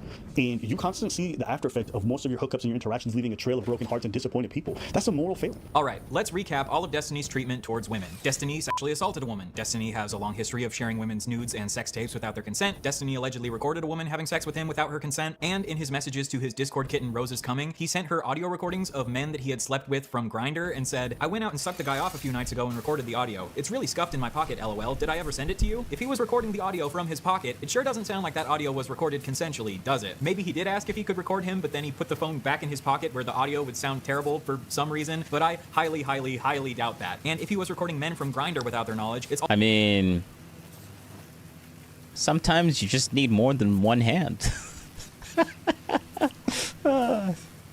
Garbage defense, but like it's not wrong. Also very easy to believe that he was recording Cherry without her knowledge. He has a history of calling 15-year-olds attractive and sharing pictures of them in bikinis. He has a long history of getting very mad at women when they post about their sexual assaults on social media. He has allegedly abused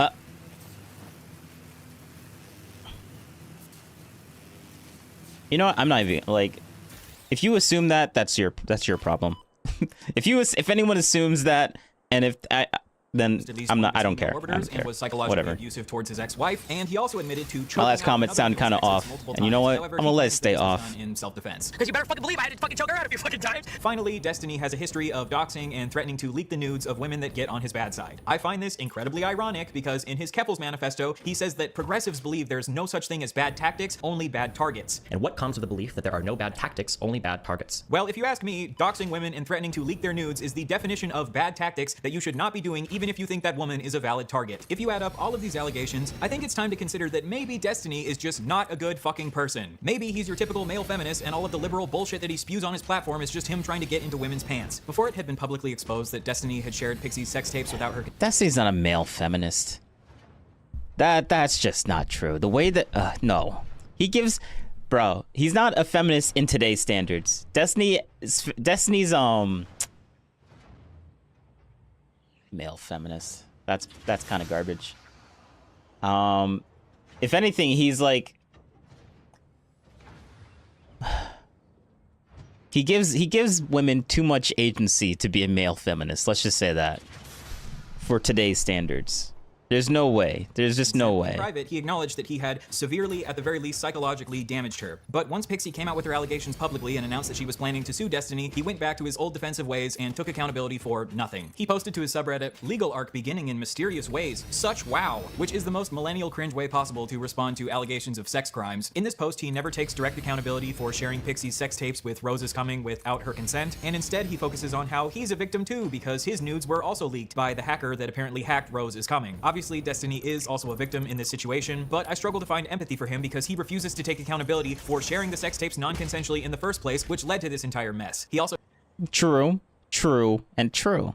I agree. Talks about how Pixie was asking him for a large amount of money because she was trying to teach him a lesson, and I don't necessarily see anything wrong with her wanting to teach Destiny a lesson. Maybe he needs to be taught a lesson. Pixie made the point that unless there are some real consequences to Destiny for doing this, he'll probably just do it again in the future, which I agree with. Destiny later sent to his public chat, "Pixie and the people behind her just want money." Yet this is a blatant lie because she made it abundantly clear to Steven that she would be willing to donate the money he gave her to Who? This is outdated information. No. Pixie obviously only wanted money. They literally, in the settlement, they said we need $15 million. That's within the lawsuit right now. $15 million if he loses that case, bro.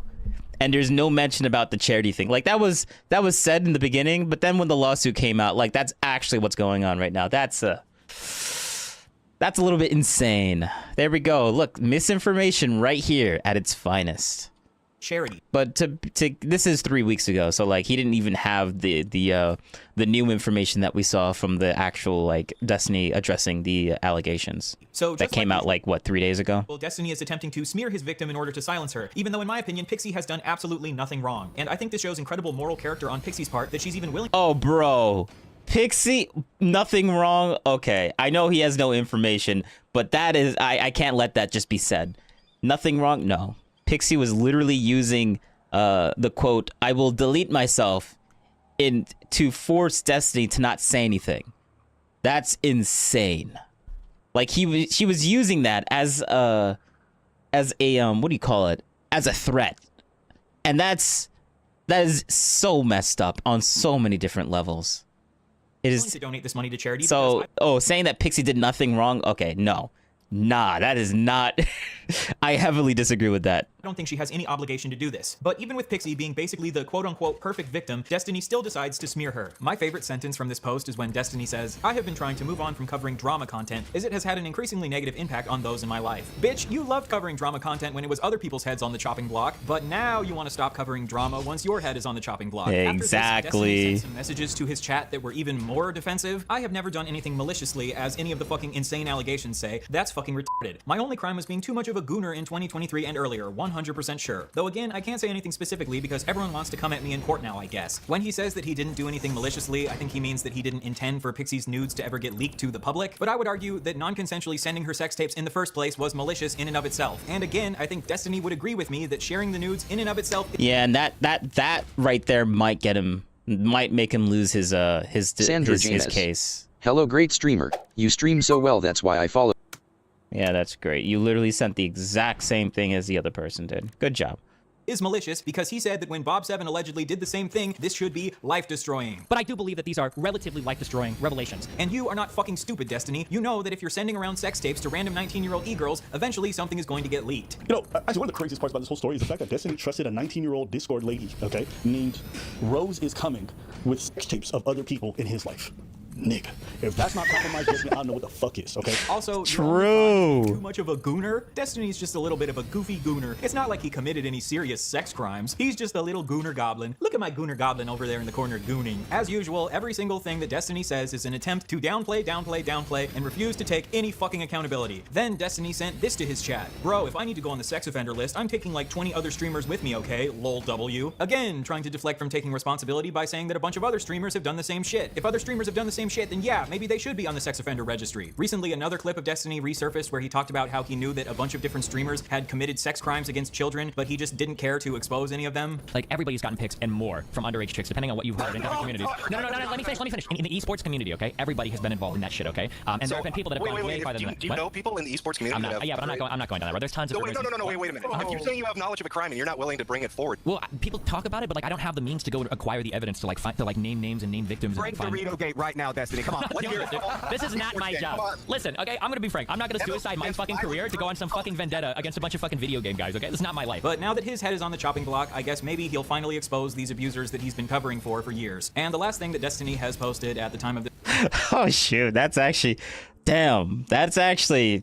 That's a good one. That is a good one. That is a good one. I can't do... Yeah, Destiny's probably gonna have to do that now. That's very freaking true. Holy crap. Let's see. Maybe Destiny might out them now. This recording was an absolutely hilarious meme on Twitter where he said, "Korean barbecue is a little overrated, but I've always loved the short rib at this place." And it's a picture of a Korean restaurant called Goon Barbecue. Again, implying that he's just too much of a gooner because gooner sounds a lot better than sex criminal. He is choosing to be his same old self, making jokes instead of taking accountability. This motherfucker has the absolute gall to release an entire manifesto about how Keffals needs to take accountability for her actions, but then once he's in shit, he takes absolutely no fucking accountability for his actions. Like, is this dude... No, he did take some accountability Wait, what? An actual fucking baby? Are you a child? No, he did take accountability. He took a little bit of accountability. Like, he didn't take as much as people wanted him to, but he did say, like, yes, this is bad. No one should ever do this. No one should be defending him. Like, he did say that verbatim. Like, no one should be defending the thing that he did. And for all the people that are defending that, like, you shouldn't, like, I forget what he said specifically on that account, but he said that people should not be doing this and no one should be defending him for doing that. But then he also, but people just ignore that part, that first part that he says, and then focus heavily on everything else that he says. And, like, you guys forget that he did take a little bit of accountability. He did. In what fucking world did is this do the right that. way to respond to the fact that you violated one of your friends and, in your own words, severely psychologically damaged her? Never in a million years could I imagine being a soulless, heartless piece of shit like this who treats my best friends like actual human garbage. And for you to get up on your high horse and act like you're the moral police of the universe who has any place to judge other people while acting like this is fucking insane. You know, with this whole... Yeah, I agree with that 100%. That is, yeah. Him getting up on his high moral horse, talking about Trump being like, "Oh, Trump is this terrible person." Oh, and then look at Destiny's life. Like, come on, man. Don't be making those moral this is why he's not convincing for me for the whole. Whenever he does like some sort of character assassination about how Trump is like bad because of this or bad because of that, I'm like, bro, what do you mean? What are you talking? What are you saying right now? Like, situation. I don't think Steven shared this because he thought it was okay to share. I personally believe, this is my theory, that he shared this because he just didn't care and he didn't think that the other person would ever find out. And True. that's almost worse. Because it shows that you don't care about the people you slept with and who shared that intimate moment with you and recorded it. And it shows to me that if you are going to be able to avoid the consequences of it, you'll say and do things behind closed doors that are just unbecoming. And if I'm your friend and I see you do that to your other people that you slept with and you call friends, then I can only imagine that even for me, I might not be safe and I can't trust you. And what I see is another more failing where it's like, when no one's watching, you're not doing the right thing. You can massage it however you want. It's a shitty thing to share a sex tape, but it's not the worst thing. I'm sorry. That's fucking garbage behavior, okay?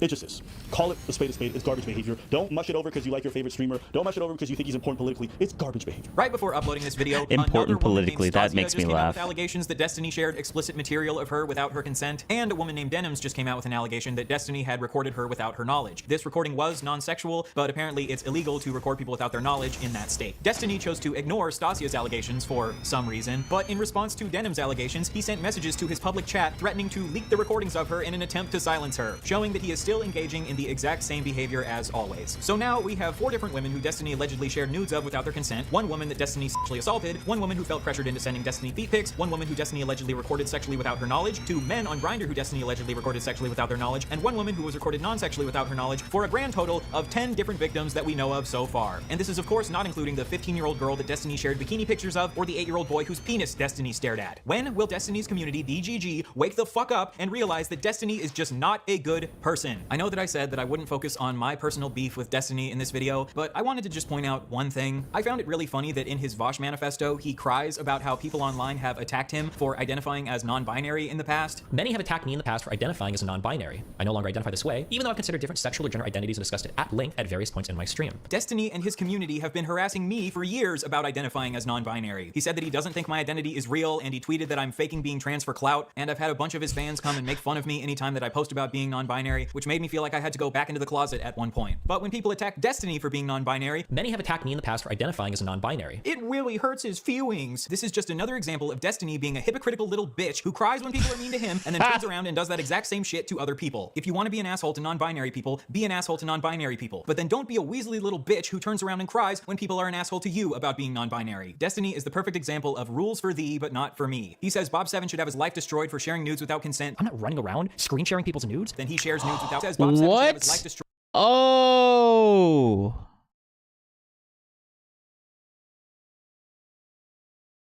Bob 7.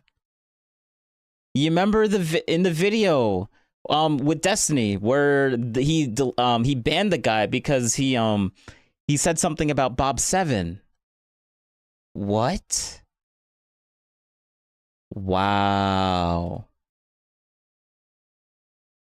So that's why Destiny banned it. So we might have to watch. I might have to look into this Bob 7 thing. There's probably something he doesn't want people to. He's probably because he banned that guy for pointing out the Bob 7 thing. Like I was like, Bob 7? Who the heck is Bob 7? I was gonna look it up like later, but that's kind of weird. Oh, and the guy gave a timestamp too. Oh shoot, I should look that up. Okay.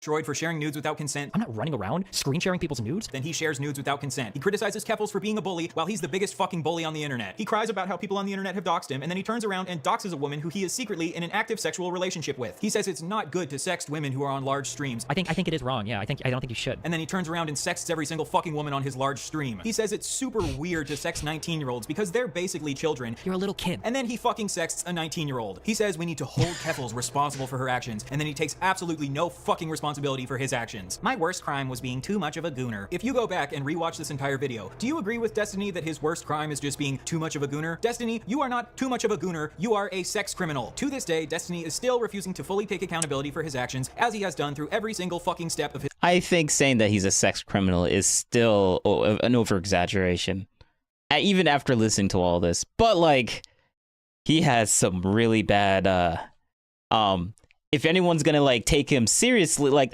the reason why I like the reason why I think this video is damning is not because I think Destiny is like a sex criminal or he's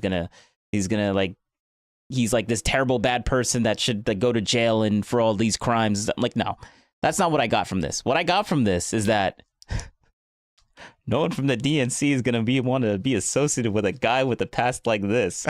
That's what I see. Oh, that's what I see from this. No one from the DNC, anyone in any type of relevant like political power wants to be associated with this. Nope.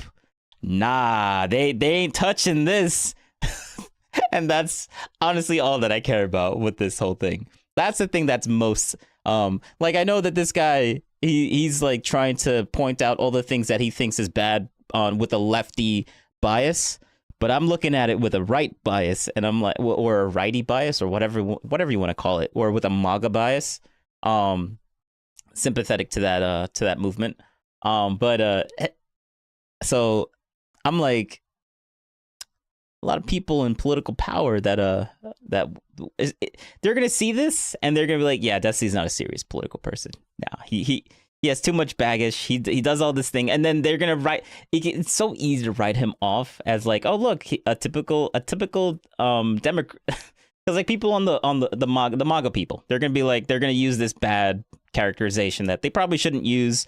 But like it's a generalization. I don't necessarily agree with this, but they would be like, oh look, another Democrat that has all this weird issues with children and women. Wow, look at that, another one. Wow, and it just furthers their bias. It just furthers their characterization of what they think a Democrat is or Democratic politician is. Like, I'm not saying that Destiny's a politician, but like, they have their stereotypes. I think that they always end up finding, but like you wouldn't know this because like it's like a completely different world. Like that's what they think, and that a lot of them believe that type of stuff, but no one on the left actually believe that about themselves. But people on the right will see this and then blow it up within their own, I guess, echo chamber, for the lack of a better term.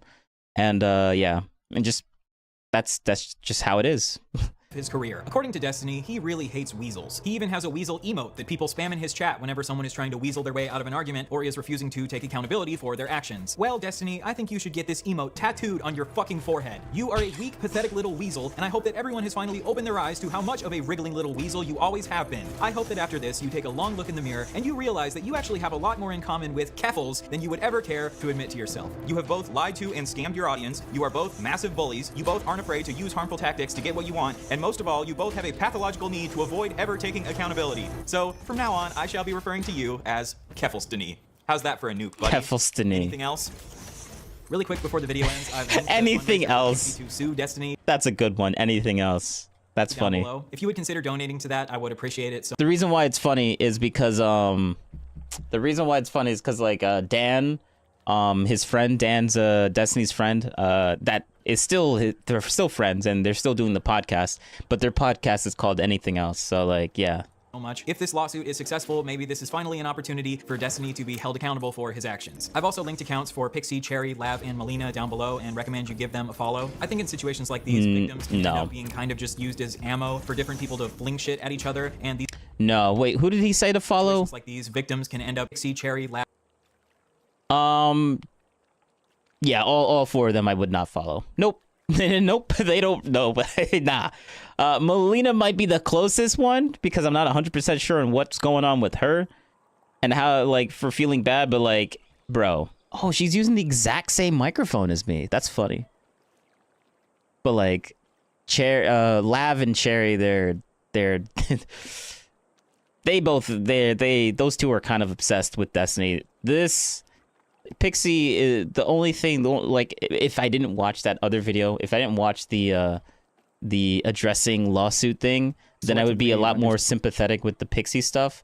But after watching that, and Pixie literally using her "I'm going to delete myself if you don't do this" argument for Destiny, and I'm like, bro, that's nah. You were also on the garbage list for no support whatsoever. And then Melina, I don't know too much about her, so I can't say whether you should actually support them or not.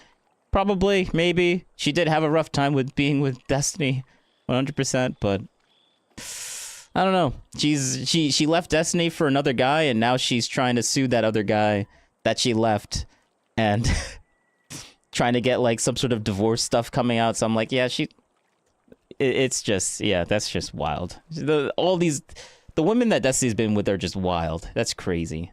And Melina down below and recommend you give them a follow. I think in situations like these, victims can end up being kind of just used as ammo for different people to fling shit at each other, and these victims can end up being collateral damage. So it would be super nice if you could go show them some love after all of the shit that they've had to endure from Destiny and his community. I also wanted to let you know that I got Pixie and Cherry and Lav's blessing to make this video, and I really hope that I approach things in a way that they will approve of. Well, I know of that course I you did. Shit flinging in this video because I really don't like Destiny, but I hope that I approach things with nuance, understanding, and empathy for the victims. Also, in a little over a month, I have a massive 3-hour-long project that I've been working on for the last 6 months or so coming out. I think this is going to be the last traditional commentary video that I make on this channel. If you want to see more like short form commentary videos, go check out my other channel, which is also linked in the description. Also, don't forget to subscribe to this channel if you want to see that massive project that I've been working on. All right, I'll see you then.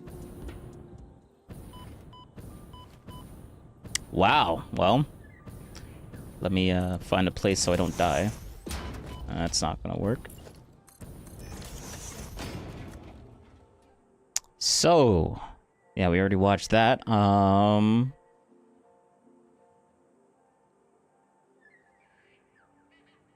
What else? Oh, actually, I mean, oh, look at that. I got a new follower. Do not ask me to join ads or give me any nonsense. Be a real person, please. 126. I'm now a fan of yours, and I... Oh, yeah, you're another bot. Good job. Ah, good job. Good job. Kick. I swear, Kick is the only place that I get bots. Everywhere else, I get some sort of attention. Well, X doesn't even give me attention, but, like, what are you doing, Elon? Like, aren't you supposed, like, this is supposed to be a good, this is supposed to be, like, a good,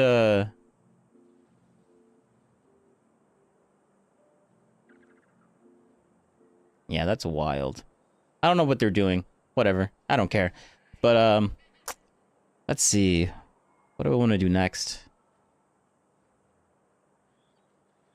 Oh. I'm an idiot.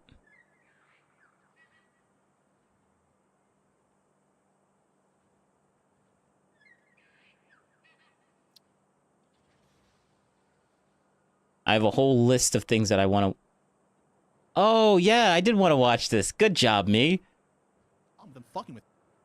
Oh, wait.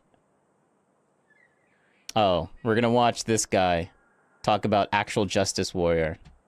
Oh, look at that. Ryald's notebook. On whims, Congress still controls the purse strings. Oh, and we're talking about like marginal parts of the budget, like 1% of the budget. It's like nothing right now. Most of his points. So this should be... Actually, no. We're not gonna watch this guy. Actual Justice Warrior.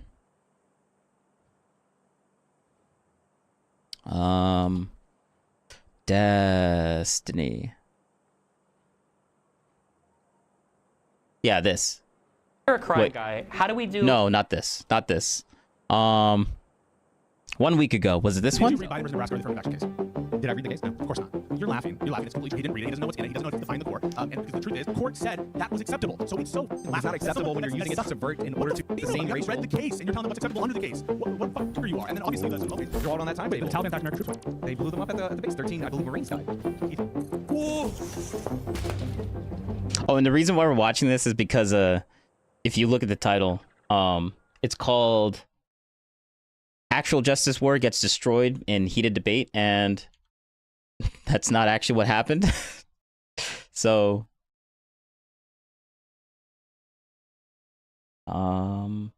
yeah, we'll keep it like this. Yeah, Actual Justice War Gets Destroyed in a Heated Debate. But the thing that I've noticed about with Destiny videos, if the way that the guy titles his videos will determine whether you should really watch it or not. So like I do the opposite. If the title makes it seem like I should not watch it because I'm not gonna like that type of that video, then I should watch it because the opposite is actually true. So like it's titled Actual Justice War Gets Destroyed in Heated Trump Debate, but actually when you watch it, it's the other way around. Actual Justice War does such a good job at navigating Pisco, and then literally Destiny gets so mad because he's like, I hate, like Destiny would literally say, I think he says like, I hate these type of people. I'm not gonna, this is why I will never debate a guy like this. And I'm like, bro, I want to know the type of person that Destiny will literally not debate, because if he can't debate them, then there's there's a reason why he doesn't want to debate them. Let's just say that. Sean thinks that was the Taliban? Does Pisco know this? He thinks it was the Taliban. Oh, thank God. Was Al Qaeda? Oh God, they're talking about the legal justification for Doji. Did I miss anything good? By the way, the acting U.S. attorney, not a fucking district attorney, the acting U.S. attorney of the Southern District of New York said this was a quid pro quo. She points to the conversation. It's not even denied that at least one of the major rationales is for immigration policy. And you're sitting here and you're accepting some bullshit post hoc narrative about a website from the U.S. attorney at the time who had no influence on this investigation whatsoever, and you have no evidence of that, and you're willing to say that this exchange is not corrupt. I mean, he had no influence except for the fact that he's campaigning and showing. I want to put it at 1.25 speed, but Destiny already has the video at like what, 1.5 or something. So I'm just gonna. Sean won. Yeah, he did. I think he did. But Destiny ended up he watched it live, but the way that this was titled was just so hilarious. Well, actually, Justice War Gets Destroyed in Heated Trump Debate. Oh yeah, sure, dude, sure. That's why, and he's done this before. The guy that makes Destiny's videos, because Destiny doesn't actually cuts this out. He has a guy do it for him. Whenever the title looks like something that you would not want to watch. Like if it says something that you don't want to watch and you get like an emotional reaction of like, oh, I don't want to watch this, that usually means that you probably should watch it. Like I got the same vibe when Destiny debated that what's his face? That lawyer dude almost 2 years ago at this point. That lawyer guy. I forget his name, but the title of it made it look like that. It made it look like I shouldn't watch it because this guy just gets slandered and destroyed.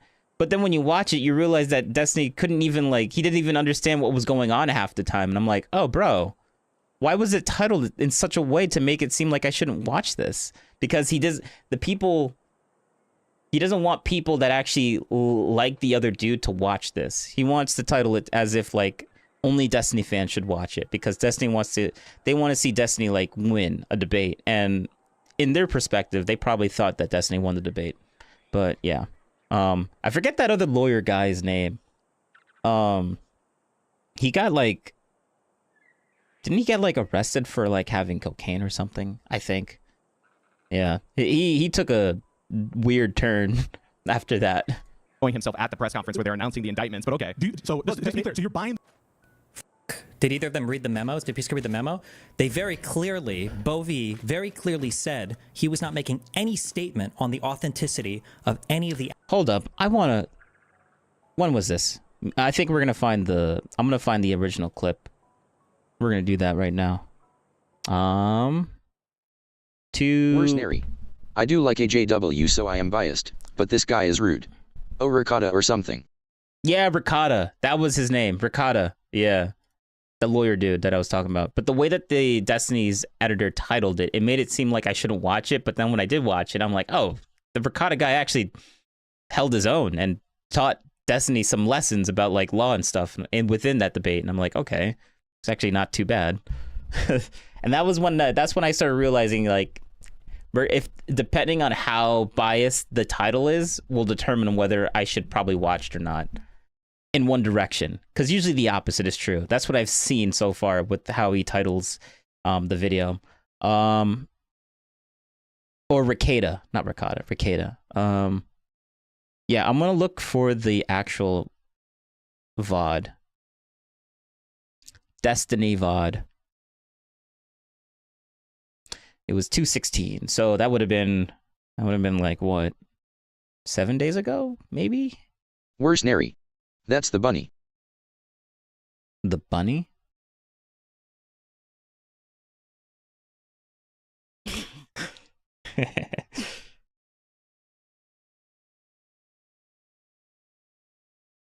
All right, let's see. Is this 2/16? No, that's 2/17. All right, so we got to go 1 day before. Out on. Where's Neri? 2/16. I'm too old. Winky face. You're too old.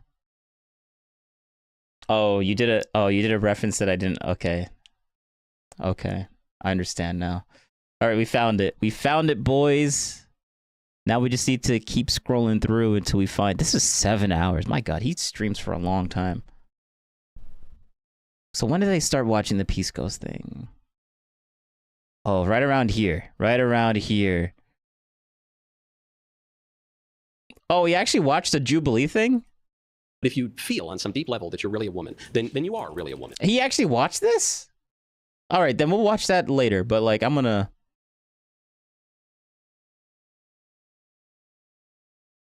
In 2018, there were 2 rapes in bathrooms, and 1 in Wisconsin, 1 in Georgia, also because of the transgender identity. But say it, cis man. If you're going to describe a boy who wears a skirt and goes into a girl's bathroom as a cis man, no, I didn't. No, you are. This is the example that you went to. Past that, you have nothing. I've just given you 3 have examples. nothing. I've given you 3 examples. Okay. Oh, you don't care. Oh, you don't care about the examples. Oh, okay. Wow. That thing would always be like, oh, where's the examples of all these like these LGBT or I'm just gonna say trans people. I don't care at this point. The T within the LGBT people, like, where's the examples of them doing these issues with the bathrooms? Like, why you guys keep talking about that? And then Michael Knows literally brings up an example, and I was like, I don't care about that. We don't care about that no more. We don't care about that. I'm like, bro, you don't even like you legit right here. You don't care. I'm gonna copy this URL. He does not care. I'm gonna paste it here because we'll watch the rest of that. See how he actually. It seems like he barely talks about it. Looks like he only does it for like what, 10 minutes? Not even. But like, I think this is where we start the live thing. Pretty sure this isn't a live debate. Oh, Sean, if you could do me a favor and. Why? Wait, is it not live? James, how much time do we have? 5 minutes. All right, sounds good. I'll put my timer on. What's the noise? Uh-oh. So in 1973, Richard Nixon fired Elliot Richardson and the Deputy Attorney General because the subpoena that had been issued by the special counsel in the Watergate matter had been resisted by Richard Nixon. He didn't want it to be done. And it was considered one of the most profound constitutional crises in the history of the country. Nowadays, we don't even look twice at the scale of the corruption that Donald Trump has put our country in. It is an absolute disgrace that we have, for example, the sitting mayor of New York doing a corrupt quid pro quo, a political quid pro quo, to do political favors for the sitting commander-in-chief in exchange for his personal freedom. We care about it. We care about a quid pro quo when it's when it happens on the people that we don't like. But when Biden literally says something on tape, on live, that sounds like a quid pro quo. Maybe it's not technically one, but it sounds like one. It's like, no, we don't care about that. That's fine, dude. We don't care. Quid pro. That's not a quid pro quo. Saving like getting the prosecuted fired and the whole like here. Joe Biden prosecuted fire.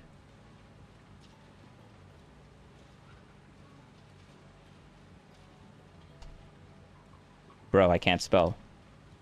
Or I can't type. Yeah, here's the 30-second thing. No, I don't care. To give you the $1 billion. I said, I said, I'm not going to, or we're not going to give you the $1 billion. They said, you have no authority. You're not the president. The president said. I said, call him. I said, I'm telling you, you're not getting $1 billion. I said, you're not getting $1 billion. I'm going to be leaving here. And I think it was, what, 6 hours? I looked, I said, I'm leaving in 6 hours. If the prosecutor's not fired, you're not getting the money.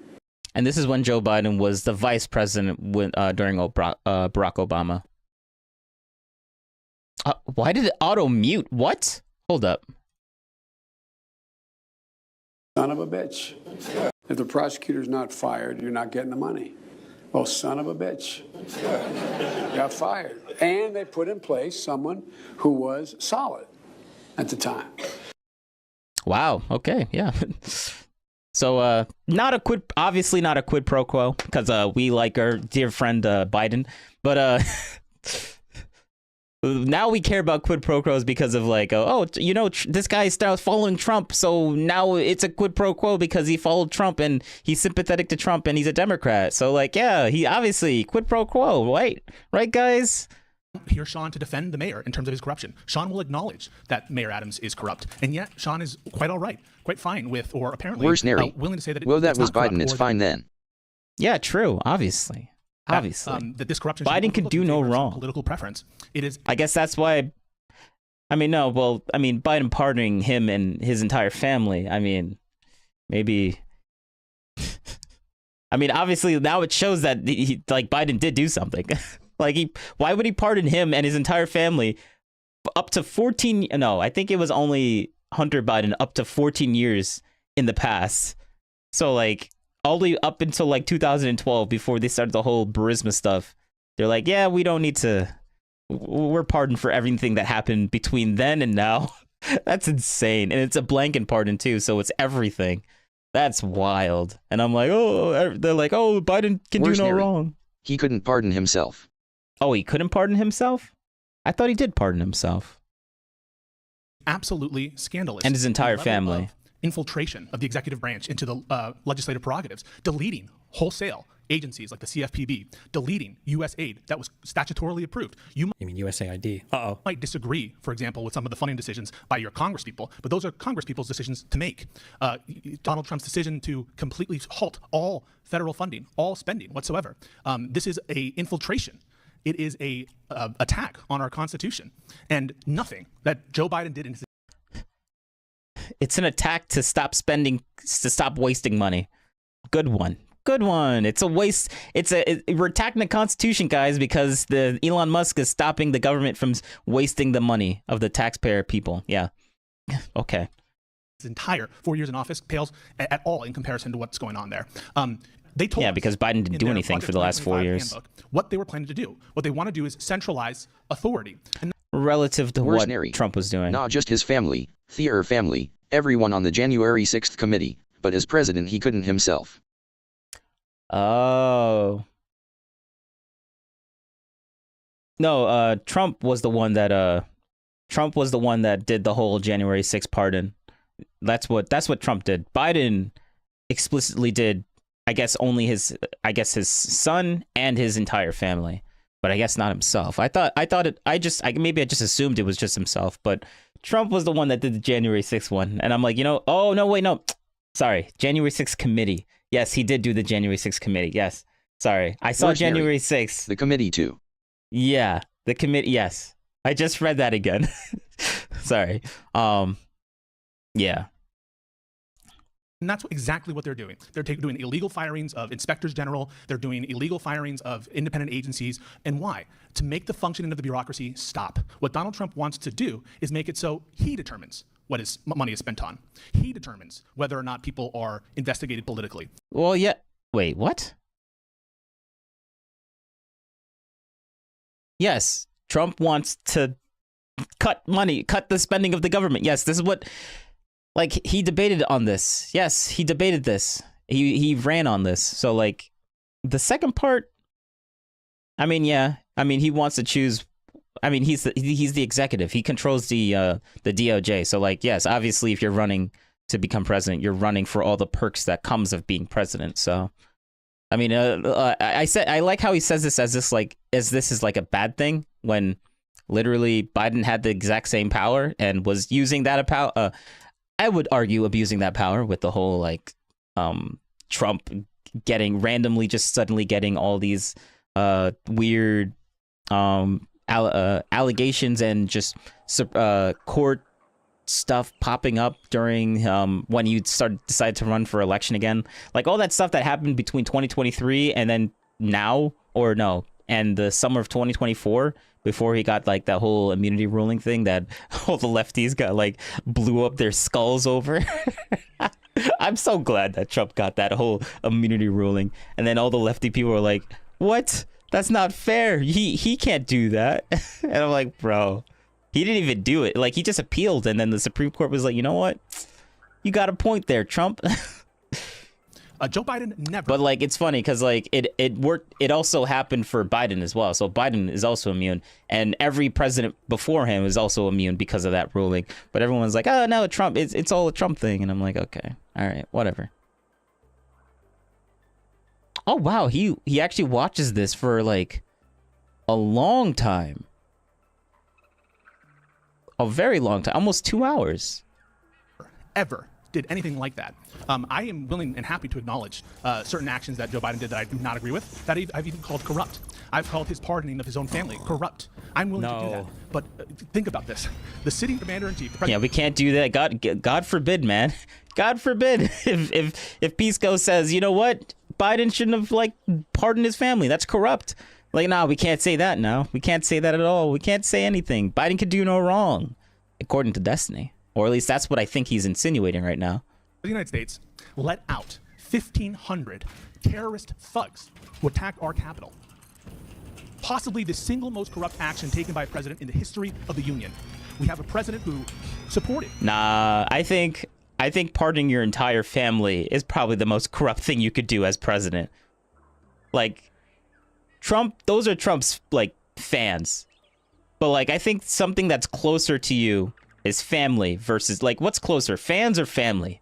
I think family's closer. So for someone to abuse the power and, like, pardon their entire family so that they're immune to, like, make sure their families, I think that's most corrupt.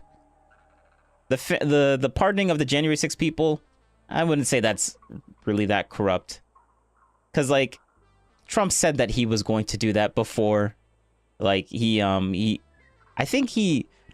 dodging the question. He kept dodging the question during the debate if that was going to happen.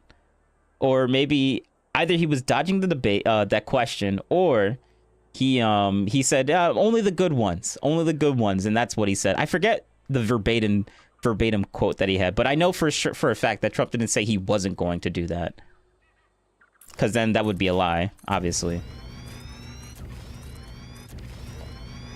These terrorists, these maniacs who attacked our congresspeople and tried to overthrow the election. Some indicted for and convicted of seditious conspiracy. And you guys think it's a fucking joke. It's not a joke. These people tried to upend the constitutional order, and now he's put out his deniable thugs into the world. Some of them literally pedophiles who have been indicted recently. And what is this all for? What is the purpose? The purpose is to install a king. That's what he wants to be, and I'm warning you right now. He wants to be a king, and he wants to have the authorities of a king. You hear it in what he talks about. He just tweeted the other day, quoting fucking Napoleon, and you guys think it's a joke. He's turning our country into Hungary. Joe Biden never did anything like that. And if you want to go down the policies, I'm happy to do it. Happy to talk about, I'm a liberal. I'm going to put my, cards on the table. You guys know that. So I'm going to prefer democratic policies. I wonder if the Supreme Court talking, like, Joe Biden literally pushing something through the Supreme Court, and then they said it's unconstitutional, and then Biden just did it anyways, and then the Supreme Court's like, well, I guess that's just tough shite, right? Like, I wonder if that's gonna happen. That abuse of power is gonna pop up in this, and see how he squirms his way out of it. Let's just say that. Over MAGA policies, but how has your life meaningfully improved at all in the time that Donald Trump has taken office? Have prices gone down? He promised on day one to make prices go down. He's a fucking liar, because what he cares about is not efficiency. He didn't do it on day one, so he's a fucking liar. Oh, he's so bad. Oh, he's so bad. That's funny. No one talks about the whole Israel-Palestine stuff. Like, what about that happening on day one? Nope. Apparently that happened even before day one, actually. It happened on negative... It basically happened around election day. Like, after the elections, when Trump won, Hamas was like, so you know what? I think we should probably get back into the negotiating table and talk to Israel about the whole hostage situation. I'm like, bro, as soon as he wins the entire thing, Hamas puts out a public statement saying like, yeah, you know what? Maybe we should talk about peace. You know, we should probably talk about peace. Come on, man. And I'm like, bro, he won that. He got this. He got the, just them knowing that Trump is going to come into office was a deterrent, or some sort of deterrent for Hamas to be like, yeah, maybe we should probably play ball now, because they were really banking on Biden on winning again, and they probably would have just kept going and not saying anything. I find that so coincidental. That's hilarious to me. Elon Musk cares about. But the day one thing, oh yeah, well, let's focus on every other thing that he said he was going to happen on day one. LOL hasn't done it on day one. This presidency is over. Exactly, legit. It's garbage. He's a liar. Oh man, it's hilarious. It's hilarious. The exaggerations, like, okay. Is not efficiency. What they care about is taking down this country's bureaucracy, taking down our agencies, and stopping Congress from doing its job and taking over. That's what he wants. And what's coming next is so predictable. He is gearing up for, as they all have done, and as the Chief Justice of the United States, someone who I disagree with a lot on, has warned about, he's going to defy the courts. That's what they're prepping for. And what are you guys going to do when he does? What are you going to do, Sean? Are you going to call for his impeachment? I mean, Trump literally said that he was going to uphold, like, he's going to obey whatever the Supreme Court, like, or whatever the court, like, says. Like, Trump did say that verbatim, but I guess Pisco would say, oh, no, he's just lying. And I'm like, okay, well, we have Trump saying literally that, but I guess he's just lying about that. But every other thing that Trump says, nah, that's true. That's fate. That's that's facts right there. It's facts. He's destroying a democracy. All the things that make Trump look bad that Trump says, that's all true and believable. But all the things that make Trump look good that Trump says, nah, that's just fake news, guys. He's just lying. He defies a court openly. Basically, he's already violating court orders. There was a U.S. District Court out of Rhode Island where they acknowledged, yes, he violated the order, the plain text of the order, and where it was open and obvious, there was no excuse for it. And so that's what they're. I think this is just opening statements. And these people are going to defend it all the way. They're going to make these absurd comparisons to Biden student loans, absurd comparisons to overreaching by the Obama administration. Oh, the student, yeah, that was the thing that I was talking about. Oh, he's just going to outright dismiss it in his opening statement, just so I guess actual Justice Ward doesn't say anything. Is this the opening statement? Because this is taking a while. I'm not here for it. I'm here for the Republic, for the Constitution, and that's why Joe Biden's policies are. Like, notice how the video that I was watching before, the actual this starts. Did I read the case now? Acting U.S. Attorney of the Southern District of New York said this was a quid pro quo. She points to the conversation. It's not even denied that at least one of the major rationales is for immigration policy, and you're sitting here and you're accepting some bullshit post hoc. Yeah, this is like, I don't know how long ago that was. Wait, actually, no, I can see it. I can see it. About a website from the U.S. Attorney at the time who had no influence on this investigation whatsoever, and you have no evidence of that, and you're willing to say that this exchange is not corrupt. I mean, he had no influence. Did either of them read the memos? Did Pisco read the memo? They very clearly. All right, 7:29. When does this start? Incredibly better. Oh, bro, this is like 15. This is almost 10 minutes before. It starts at 7:29, and right now this time is at 7:15. Donald Trump's their time and centralization of authority. Thank you very much for that opening, Pisco. We are going to kick it over to Sean for his opening as well. Right. Regina James. Oh, okay. I got Hello, it. great streamer. Okay, so, you stream so I well, noticed that's in why his I opening followed statement, you. He didn't I really do talk about a lot of actual policies of the Biden administration, and the reason that he didn't do that is because there aren't really these great policies that you can point to talk about the successes of that administration. Under President Trump, under his first term, because we have not just the 20 days of him being in office or whatever amount of days he's been in office as of late, we have a whole first term. The median middle-class income rose by $4,400. Now, the Heritage Foundation, which is very biased, will of course say it's $7,000. Some naysayers will say that it's $2,200, but according to a CBS report, which was trying to ding him because rich incomes went up faster, it was $4,400. That's everyday Americans being improved due to the economic policies of the Trump administration. The Biden administration, people lost $2,200 in income when it's adjusted for inflation. Obviously, when we talk about what the policies are and if they're better, the question should be better for who, and I think the who should be the American people, and in my opinion, that stat alone is one example of the economic policies being better for the American people. Now, as for Joe Biden, the idea that anybody's going to come up here and defend him when, especially you, who jumped on the bandwagon to force him off the ticket for another candidate, is ridiculous. Like, you didn't want this guy 3 months ago or however many months ago just before the election, and now you're turning around and trying to defend him, and you're throwing the same exact pre-election attacks against Trump. January 6th is what we heard about. The pardons of Trump's people. And by the way, I didn't support every pardon that Donald Trump issued, and yes, the Hunter Biden pardon is a bad pardon, but he also pardoned 2,500 other people that were supposedly nonviolent drug offenders, and included in these supposedly nonviolent drug offenders was a Adrian Peeler is a man who killed a state's witness who was 8 years old. What the heck just happened? 500 other people that were supposedly nonviolent drug offenders, and included in these supposedly nonviolent drug offenders was a Adrian Peeler is a man who killed a state's witness who was 8 years old and his mother in order to prevent them from testifying against his brother, who was also a murderer. That was a weird cut. I mean, that wasn't on Destiny's side because this is the raw stream, but whatever. I didn't pardon him because some crappy left-wing organization said that he was a nonviolent drug offender because he was serving federal time for drugs, even though he had that conspiracy for murder on his state record. Adrian Peeler is so notorious in the state of Connecticut, he's the reason why they have a witness protection program. Biden set that man free. He will be out by July of this year, an unrepentant double murderer. I know that some of the January 6th defendants are bad guys. I would not have pardoned them. Trump had the sense to commute some of their sentences, which does not erase their felony conviction, but this guy was a double murderer, absolutely terrible. And yeah, there's a lot of bad pardons under the Biden administration I can get into. But again, in terms of policies, the Trump administration was a deregulatory administration, which frees up the economy for people to engage, make choices for themselves, and we saw the results in that in his first term. As far as his second term, he's dinging him for prices not coming down in under a month. I mean, this is a guy who denied, deflected, went along with the Democratic narrative that inflation was transitory, was telling you that you were wrong because you felt like the economy was getting worse under Biden, which, by the way, now they come out and admit that the American people were right and the supposed data was wrong. This was in Politico, one of Clinton's comptrollers. So yeah, this guy, Biden, again, he was so bad, they literally threw him off the ticket in a nearly unprecedented move. And Donald Trump was so good that after experiencing Biden, people voted for him back into office. They were like, you know what? We're going to get back with our ex-girlfriend. That's Donald Trump. He cooks a little bit better. And that's where we're at right now.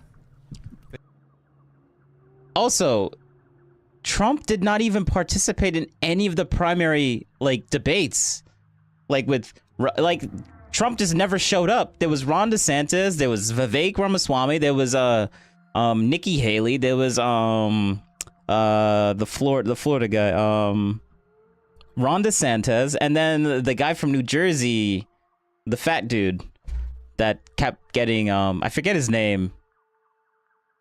Yeah, that he wasn't really that important. I think the governor of New Jersey, or used to be governor of New Jersey, all of them were debating, and Trump was supposed to be there, but he didn't show up because he's like, yeah, it's a waste of time, and people still voted him.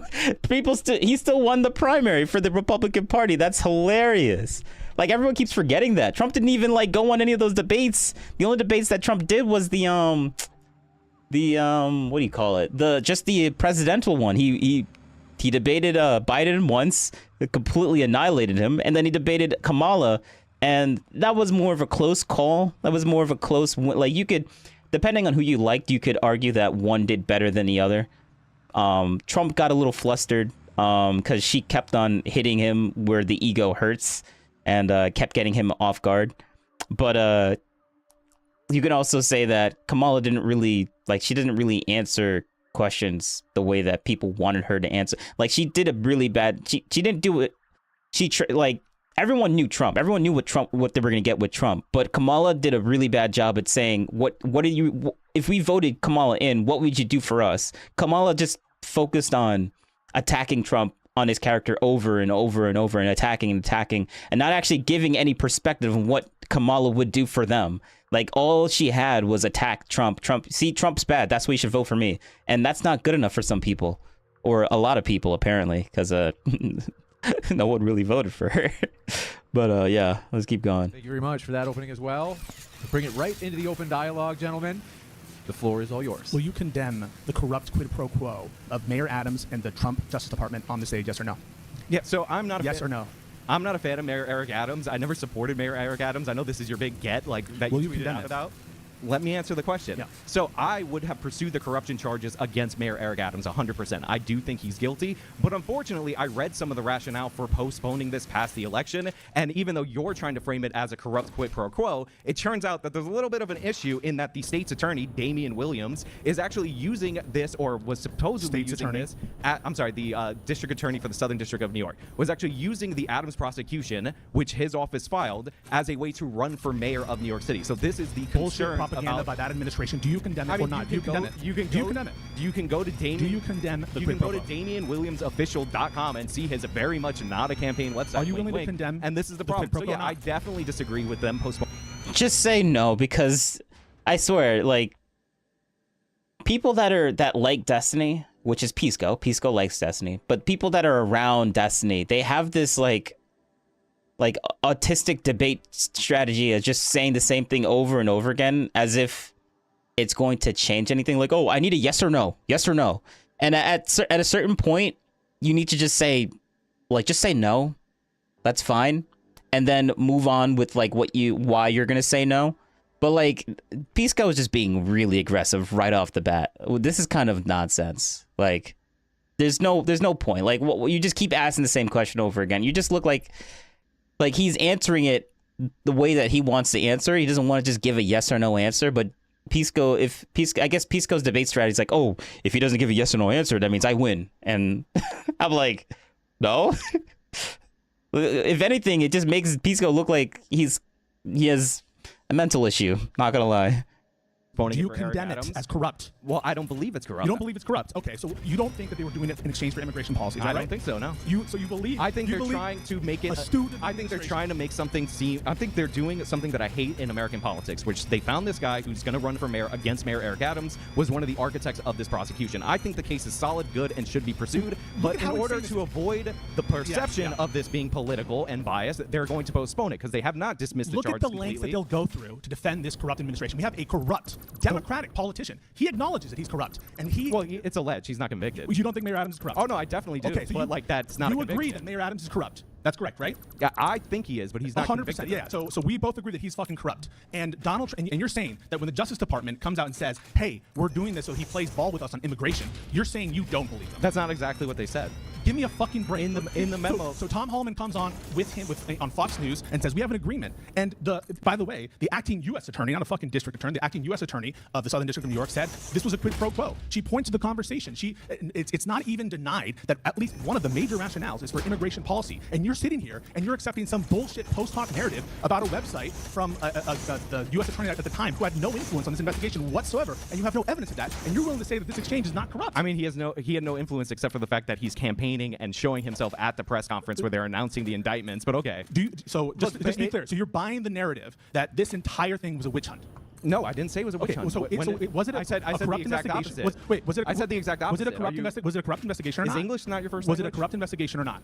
I don't think it was a corrupt investigation. I think it is legit to go after Mayor Eric Adams. I disagree with the Trump administration. It was not a corrupt investigation. It was not a corrupt investigation of a corrupt mayor who he thinks is guilty, and he's okay with a not corrupt investigation with Donald Trump. Why would you stop that investigation? Why would you stop that? Well, they're worried about an appearance of corruption, which is what they're concerned about. And you don't think that the appearance of corruption, of writing in your fucking memo that, hey, we want you to play ball in immigration? That's not what it said in the memo. What about the appearance of a political statement on that? How about every Southern District of New York U.S. attorney in like the past, I don't know how many years, coming out and condemning it? How about the Friday Night Massacre we have there? You have nothing to say for that. You think that that's above board? You think it's not corrupt to drop this investigation? And by the way, they didn't drop it permanently. They dropped it temporarily. So if this is all the appearance of political bias, that's what he's worried. Yeah, if it would be more corrupt if they dropped it permanently, not if they temporarily dropped it. Like, they dropped it without prejudice. If they dropped it with prejudice, then the corrupt argument would be like, okay, maybe I can see it, but like, they basically dropped it. Like, maybe you could be, like, maybe there's like legit like stuff here, so like they didn't erase it off of his record just so he would play ball or whatever. But now, so harping over whether it's corrupt or not is kind of just honestly kind of autistic. I'm not gonna lie.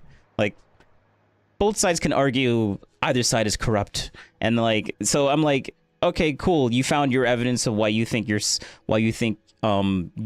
evil people that you think is evil is corrupt. I mean, people on the right, they find things about why Democrats do things that are corrupt all the time. And you guys kind of just exchange like, oh, you both parties are basically corrupt. Like, you're basically just saying, yeah, I mean, I don't really care about this because like both parties are basically corrupt to some degree. Worried about. Why not drop it permanently? Why not pardon him if that's the reason? The reason why they kept it open and it's not done permanently with prejudice is because they want to hold it over his head because they might indict him after, as they state, after the election. We might. Yeah, and that makes it more corrupt, right? Okay. Still indict you. They said, by the way, we didn't even look at the facts or law in this case in their own memo. And he's sitting here and telling you that's not fucking corrupt. That's the lengths, and just so you know why this is relevant, that's the lengths people like this will go to defend the obvious, blatant corruption of the Trump administration. Again, you're just asserting that it's corruption and monologuing about it. It could be corruption. It could be. Yeah, exactly. True. A problem. Again, I think Eric Adams is corrupt. Like, Pisco just doesn't like the fact that Pisco just doesn't like the fact that the court case has been dropped and now he can never actually say that it was legitimately corrupt or not. Like, I would have pursued the case. I understand the rationale that one of the guys who's the head of the Southern District of New York, he's the one that is running for mayor or allegedly going to run for mayor against Mayor Eric Adams. He sets up a campaign website for cases that he has influence on, including the Adams case. Again, it's called, what's this guy's first name? DamianWilliamsOfficial.com. Anybody can look it up for himself. So I have an issue where you have an appearance of corruption from the Southern District of New York. I don't think that's legitimate. I would pursue the case, but you're asserting that it's a quid pro quo because they're saying they'll examine it after the election. You're naive. You buy the regime's propaganda. So what they're doing, right? Like, if you're a prosecutor, one thing that prosecutors do is run for elected office, and one thing they do is like, hey, the regime's propaganda. Okay, cool. Okay. All right. Hey, look at all this crime. Like the word games that and this Pisco guy, he's a lawyer. He's actually legitimately I think he's like I guess he's a New York lawyer because I keep hearing him and being in New York all the time. So I'm just assuming that he's a New York lawyer, but he's a legit lawyer. I don't know if he's from New York or maybe he's Pennsylvania. I don't know. One of them. But yeah, he knows his stuff. And but he's a fan of Destiny, and you can see why. Like the way that he debates. We stopped. That doesn't mean that just because I'm showcasing the crimes I stopped. Just like, by the way, you had an issue with Alvin Bragg listing the different things that he's done as a public servant. Sorry, dude, that's fucking campaigning. By the way, if Trump ran for office, he would also campaign on going after people and having big cases. That's just how our system works. And you're acting like that's fucking corruption because you're a stooge. You're a stooge of the regime. And we can move on from it, but just look at what stooge of the regime. I mean, you just said it's not a corrupt investigation. You think he's guilty. Oh, I think because there's a fucking website. Because there's a website. I think he should drop the case. But no, I think Mayor Eric Adams is corrupt. The website is just supporting evidence that the guy from the Southern District of New York is going to run for mayor of the city of New York. So yeah, why do you discount the acting U.S. attorney? Why do you discount the line prosecutors? I didn't say any of that. I said it looks like this guy's running for this position. So yeah, it's weird when your office indicts. Yeah, Destiny. He's a lawyer. So not Destiny. Pisco. He's a lawyer. So he's really good at putting words in other people's mouths. He's really good at doing that, and it's actually it's very snaky. It's kind of. I don't want to say gross, but it just leaves a bad taste in your mouth. It's a guy before an election for a position that you intend to run on balance, for. if you had to pick right now between this whole exchange being corrupt or not corrupt, on balance, would you say it's corrupt or not corrupt? Which component? Given the evidence that you've seen of the memo of the acting U.S. attorney, the memo of the line prosecutor who said this is fucking corrupt, they can't even find someone from the integrity office to file the motion, and they have to put them all in a room and say one of you motherfuckers has signed this, because if you don't, you're all fired. And you're saying on balance.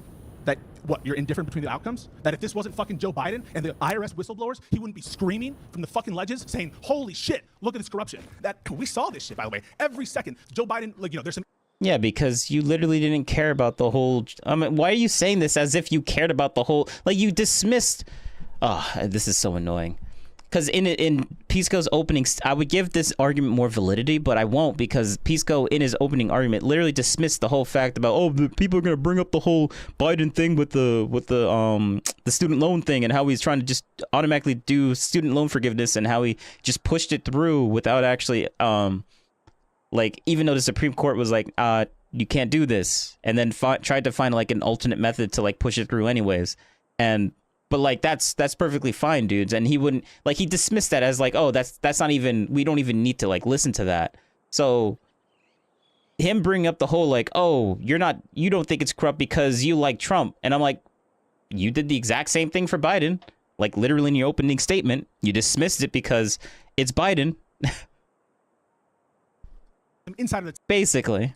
says he whispered that he's upset with Merrick Garland, and these guys are screaming from the rooftops, interference, interference, interference. It's blatant in your face. You have no answer for it, and you know we can move on. But I've already answered it. All right, cool, cool, cool. So what about gutting all the agencies? So these are statutorily enacted agencies. The CFPB, just for an example, they say we're going to delete it. Elon Musk's whim, a billionaire oligarch. You're okay with usurping the legislative authority? Is that right? They can put all their funding down to one on the president's unilateral discretion. Is that right? So Elon Musk said that he wanted to delete the CFPB. They haven't done that yet. Again, they're examining it. They're auditing it. I remember somebody named Donald Trump who ran for president, and he said that they're going to set up this Department of Government Efficiency prior.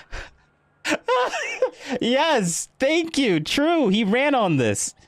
Like, Trump ran that he was going to do this, and then Pisco. I don't know if Pisco's going to do it, but Destiny, he's like, oh, we didn't elect Elon Musk to come in here, and I'm literally I'm rewatching the debates that he had before the election, and he mentioned this multiple times. Multiple times. He even said that these are the people that he's going to put in there, and then he does it, and then Destiny's like, oh, no one ever voted for this, and I'm like, what do you mean?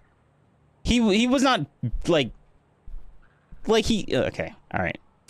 It's just, it's kind of stupid, and honestly, I feel like they're just in their own bubbles, and that's why they don't remember Trump talking about this before the election. To him taking office, people like you were like, this is a joke agency, it's not real, nothing to worry about, this isn't going to do anything. And now, because the talking points have changed, it's President Elon Musk. Oh no, he's going after all this different spending and whatnot. You're mischaracterizing what I said before. I've always said that Elon Musk is a dangerous influence on the president. You can look at my statements, you're just assuming shit, but just to be a trillion% clear, you think it would be acceptable if they reduce, for example, the CFPB funding to $1, or they fire all the employees in that agency because, you know... So the CFPB gets its funding from the Federal Reserve rather than from congressional appropriations, which is an issue onto itself. Like, that's an agency that essentially exists in a fourth branch of government. If the CFPB, everyone fired, they close their offices and they use them for immigration detention, do you think that that's use the offices for immigration detention? So if it's the, I mean, you can fight the hypothetical. Like they're going to put them in the Federal Reserve? They've stated their desire to end the CFPB, to end the Department of Education. You can have a desire to end the. Yeah, the Republicans have been running on ending the Department of Education since the 1980s. Do you think the president has the unilateral authority? No, he doesn't have the unilateral authority to get rid of the Department of Education. So why are they, for example, saying that they're going to do it? Why are they saying that we're going to delete it? Elon Musk said he wanted to delete the CFPB. And Trump fucking didn't? Are you serious? Trump may have said it, but Elon Musk is the one who said that. It. They have not, like you said, they have not shut down the CFPB. If they fire the people there, anybody in the executive branch can be fired by the president. So a lawyer going off of just an assumption? What is that? That's something new. Just to be clear, Elon Musk, who's the head of this agency, which you said, by the way, is a real agency with power, right? No, I said your talking points changed, that it was a fake agency to a real agency. Well, oh god, they're talking about true. Pisco's yes. All of this, right? I'm assuming. Hold on, we're rewinding. Stay mad. Did I miss anything good, or has it just been dumb? Agency, it's not real, nothing to worry about, this isn't going to do anything. And now, because the talking points have changed, it's President Elon Musk. Oh no, he's going after all this different spending and whatnot. And mischaracterizing what I said before, I've always said that Elon Musk is a dangerous influence on the president. You look at my you're just assuming shit, but just to be a trillion% clear, you think it would be acceptable if they reduce, for example, the CFPB funding to one with him on Fox News and says we have an agreement. And by the way, the acting U.S. attorney, not a fucking district attorney, the acting U.S. attorney of the Southern District of New York said this was a quid pro quo. She points to the conversation. It's not even denied that at least one of the major rationales is for immigration policy. And you're sitting here and you're accepting some bullshit post hoc narrative about a website from the U.S. attorney at the time who had no influence on this investigation whatsoever, and you have no evidence of that. And you're willing to say that this exchange is not corrupt. I mean, he had no influence except for the fact that he's campaigning and showing himself at the press conference where they're announcing the indictments. But okay. So you're buying. Fuck. Did either of them read the memos? Did Pisco read the memo? They very clearly, Bovee very clearly said he was not making any statement on the authenticity of any of the actual investigative processes around the indictment itself. Bovee explicitly said he wasn't making any statement about the strength of the evidence at all. In the narrative that this entire thing was a witch hunt. No, I didn't say it was a witch hunt. Was it a corrupt investigation? English not your Was it Oh, bro. See, now I need to lower it back to normal speed. Or not? I don't think it was a corrupt investigation. I think it is legit to go after Mayor Eric Adams. I disagree with the Trump administration. It was not a corrupt investigation. It was not a corrupt investigation of a corrupt mayor who he thinks is guilty, and he's okay with a not corrupt investigation with Donald Trump. Why would you stop that investigation? Why would you stop that? Well, they're worried about an appearance of corruption, which is what they're concerned about. And you don't think that you don't think that? Oh, he's gonna say it. You don't think them dropping the chart? If you were worried about an appearance of corruption, why would you say nothing about Eric Adams flying to Mar-a-Lago and then being on Trump's side and then immediately having all these charges dismissed? Does that not appear to be a million times more corrupt? Appearance of corruption? No. In your fucking memo that, hey, we want you to play ball in immigration? In my opinion, no. Nope. If people want to, if corruption to Destiny is Democrats playing ball with is playing ball with the Republicans. Worse, Nary. Then no, indeed. Then fine. Then you can call it corruption, I guess. But when. Yeah, I'm just gonna. I don't see a problem with that at all. Like, what about the appearance of I don't. What do you mean that's not what it said in the memo? thing on that. How about every Southern District of New York U.S. attorney in like the past, I don't know how many years, coming out and condemning it? How about the Friday Night Massacre we have there? You have nothing to say for that. You think that that's above board? You think it's not corrupt to drop this investigation? And by the way, they didn't drop it permanently. They dropped it. True, they dropped it temporarily, just until after the election, just to make sure that Mayor Adams knows that they can always come back on that ass if you don't play ball. Temporarily. So if this is all the appearance of political bias that he's worried about, why not drop it permanently? Why not pardon him if that's the reason? The reason why they kept it open and it's not done permanently with prejudice is because they want to hold it over his head. Yep. Because they might indict him after, as they state, after the election, we might still indict you. They said, by the way, we didn't even look at the facts or law in this case in the memo. And he's sitting here and telling you that's not fucking corrupt. That's the length, and just so you know why it's relevant. That's the length people like this will go to defend the obvious, blatant corruption of the Trump administration. Again, you're just asserting that it's corruption and monologuing about it. It could be corruption. It could be a problem. Again, I think Eric Adams is corrupt. I would have the case. I understand the rationale that one of the guys who's the head of the Southern District of New York, he's the one that is running for mayor or allegedly going to run for mayor against Mayor Eric Adams. He sets up a campaign website for cases that he has influence on, including the Adams case. Again, it's called, what's this guy's first name? DamianWilliamsOfficial.com. Anybody can look it up for himself. So I have an issue where you have an appearance of corruption from the Southern District of New York. I don't think that's legitimate. I would pursue the case, but you're asserting that it's a quid pro quo because they're saying they'll examine it after the election. You're naive. You buy the regime's propaganda. So what they're doing, right? Like if you're a prosecutor, one thing that prosecutors do is run for elected office. And one thing they do is like, hey, look at all this crime we stopped. That doesn't mean that just because I'm showcasing the crimes I stopped. Just like, by the way, you had an issue with Alvin Bragg listing the different things that he's done as a public servant. Sorry, dude, that's fucking campaigning. By the way, if Trump ran for office, he would also campaign on going after people and having big cases. That's just how our system works. And you're acting like that's fucking corruption because you're a stooge. You're a stooge of the regime. And we can move on from it. Just look at what stooge of the regime. I mean, you just said it's not a corrupt investigation. You think he's guilty. Oh, I think there's a fucking website. There's a website. I think Mayor Eric Adams is corrupt. The website is just supporting evidence that the guy from the Southern District of New York is going to run for mayor of the city of New York. So yeah, why do you discount the acting U.S. attorney? Why do you discount the line prosecutors? I didn't say any of that. I said it looks like this guy's running for this position. So yeah, it's weird when your office indicts a guy before an election for a position that you intend to run balance, for. if you had to. Yeah, but like, it's weird. This is the criminal justice system. You need more than it's weird for dismissing a federal case. You need more than it's kind of weird. Like, that might be good enough for a fucking YouTube video, but to dismiss a federal case where the voters of New York City's public funding for elections was allegedly scammed to the tune of, I don't know, what, $2 to $10 million? Like, it's got to be more than it's weird, bro. What the fuck? You know what's weird is Epstein dying in prison when Donald Trump was the head of the government. You know what's weird is Donald Trump refusing to release the Epstein files, saying that some good people might get caught in the crosshairs. Like, those are weird things. Is that enough to throw somebody away in prison for life, or to... I mean, they're getting released now. Wait, are they? Actually, let's look that up. Epstein files getting released, question mark.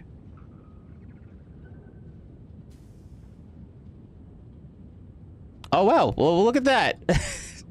Oh, wait, no. Last batch of unsealed Jeffrey Epstein documents released. Final batch. Documents released. Judge orders Supreme Court release of Epstein transcripts. Yeah. January 1st, Oh, wait, no. This is Jan 1st, 2024. What happened to 2025?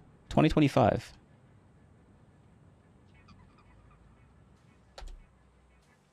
Worse nary. Weird is leaking certain videos without consent. Oops. Wrong topic. Winky face.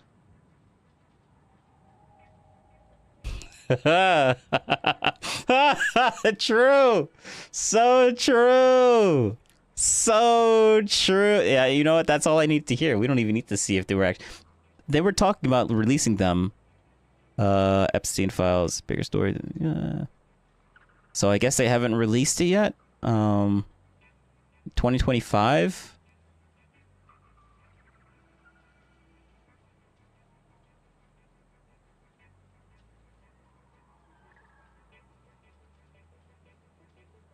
What we don't know is it's unclear what specific information is contained in Epstein clients, blah, blah, blah. Okay, so we don't know yet. We don't know yet.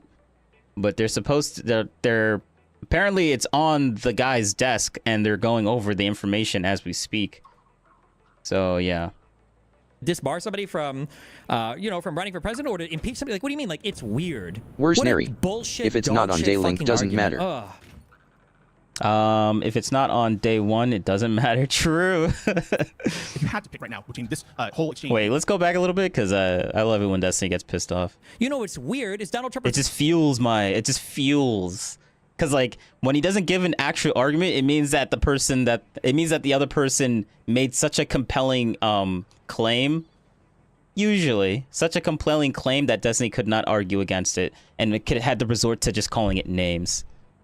Refusing to release the Epstein files, saying that some good people might get caught in the crosshairs. Like, those are weird things. Is that enough to throw somebody away in prison for life, or to disbar somebody from, from running for president, or to impeach somebody? Like, what do you mean? Like, it's weird. We don't care about your definition of what you think is weird or not, Destiny, but thank you for your input, I guess.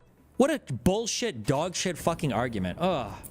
If you had to pick right now between this whole exchange being corrupt or not corrupt, on balance, would you say it's corrupt or not corrupt? Which He's not even going to answer. He's going to be like, I don't know. I don't even have evidence to say. I would be, if he even answers a question, I guess I'll give him props or whatever, but given the evidence that you've seen, the memo of the acting U.S. attorney, the memo of the line prosecutor who said this is fucking corrupt, they can't even find someone from the integrity office to file the motion, and they have to put them all in a room and say, one of you motherfuckers to sign this, because if you don't, you're all fired.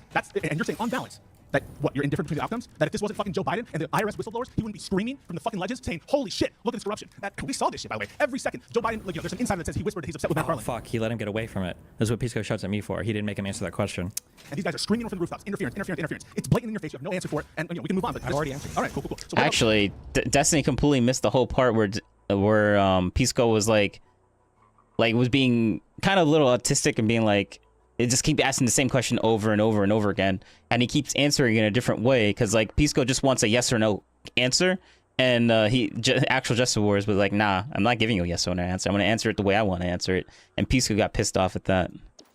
So Pisco he's basically done with that. He doesn't want to do that anymore because Pisco did look a little unhinged doing that the entire time.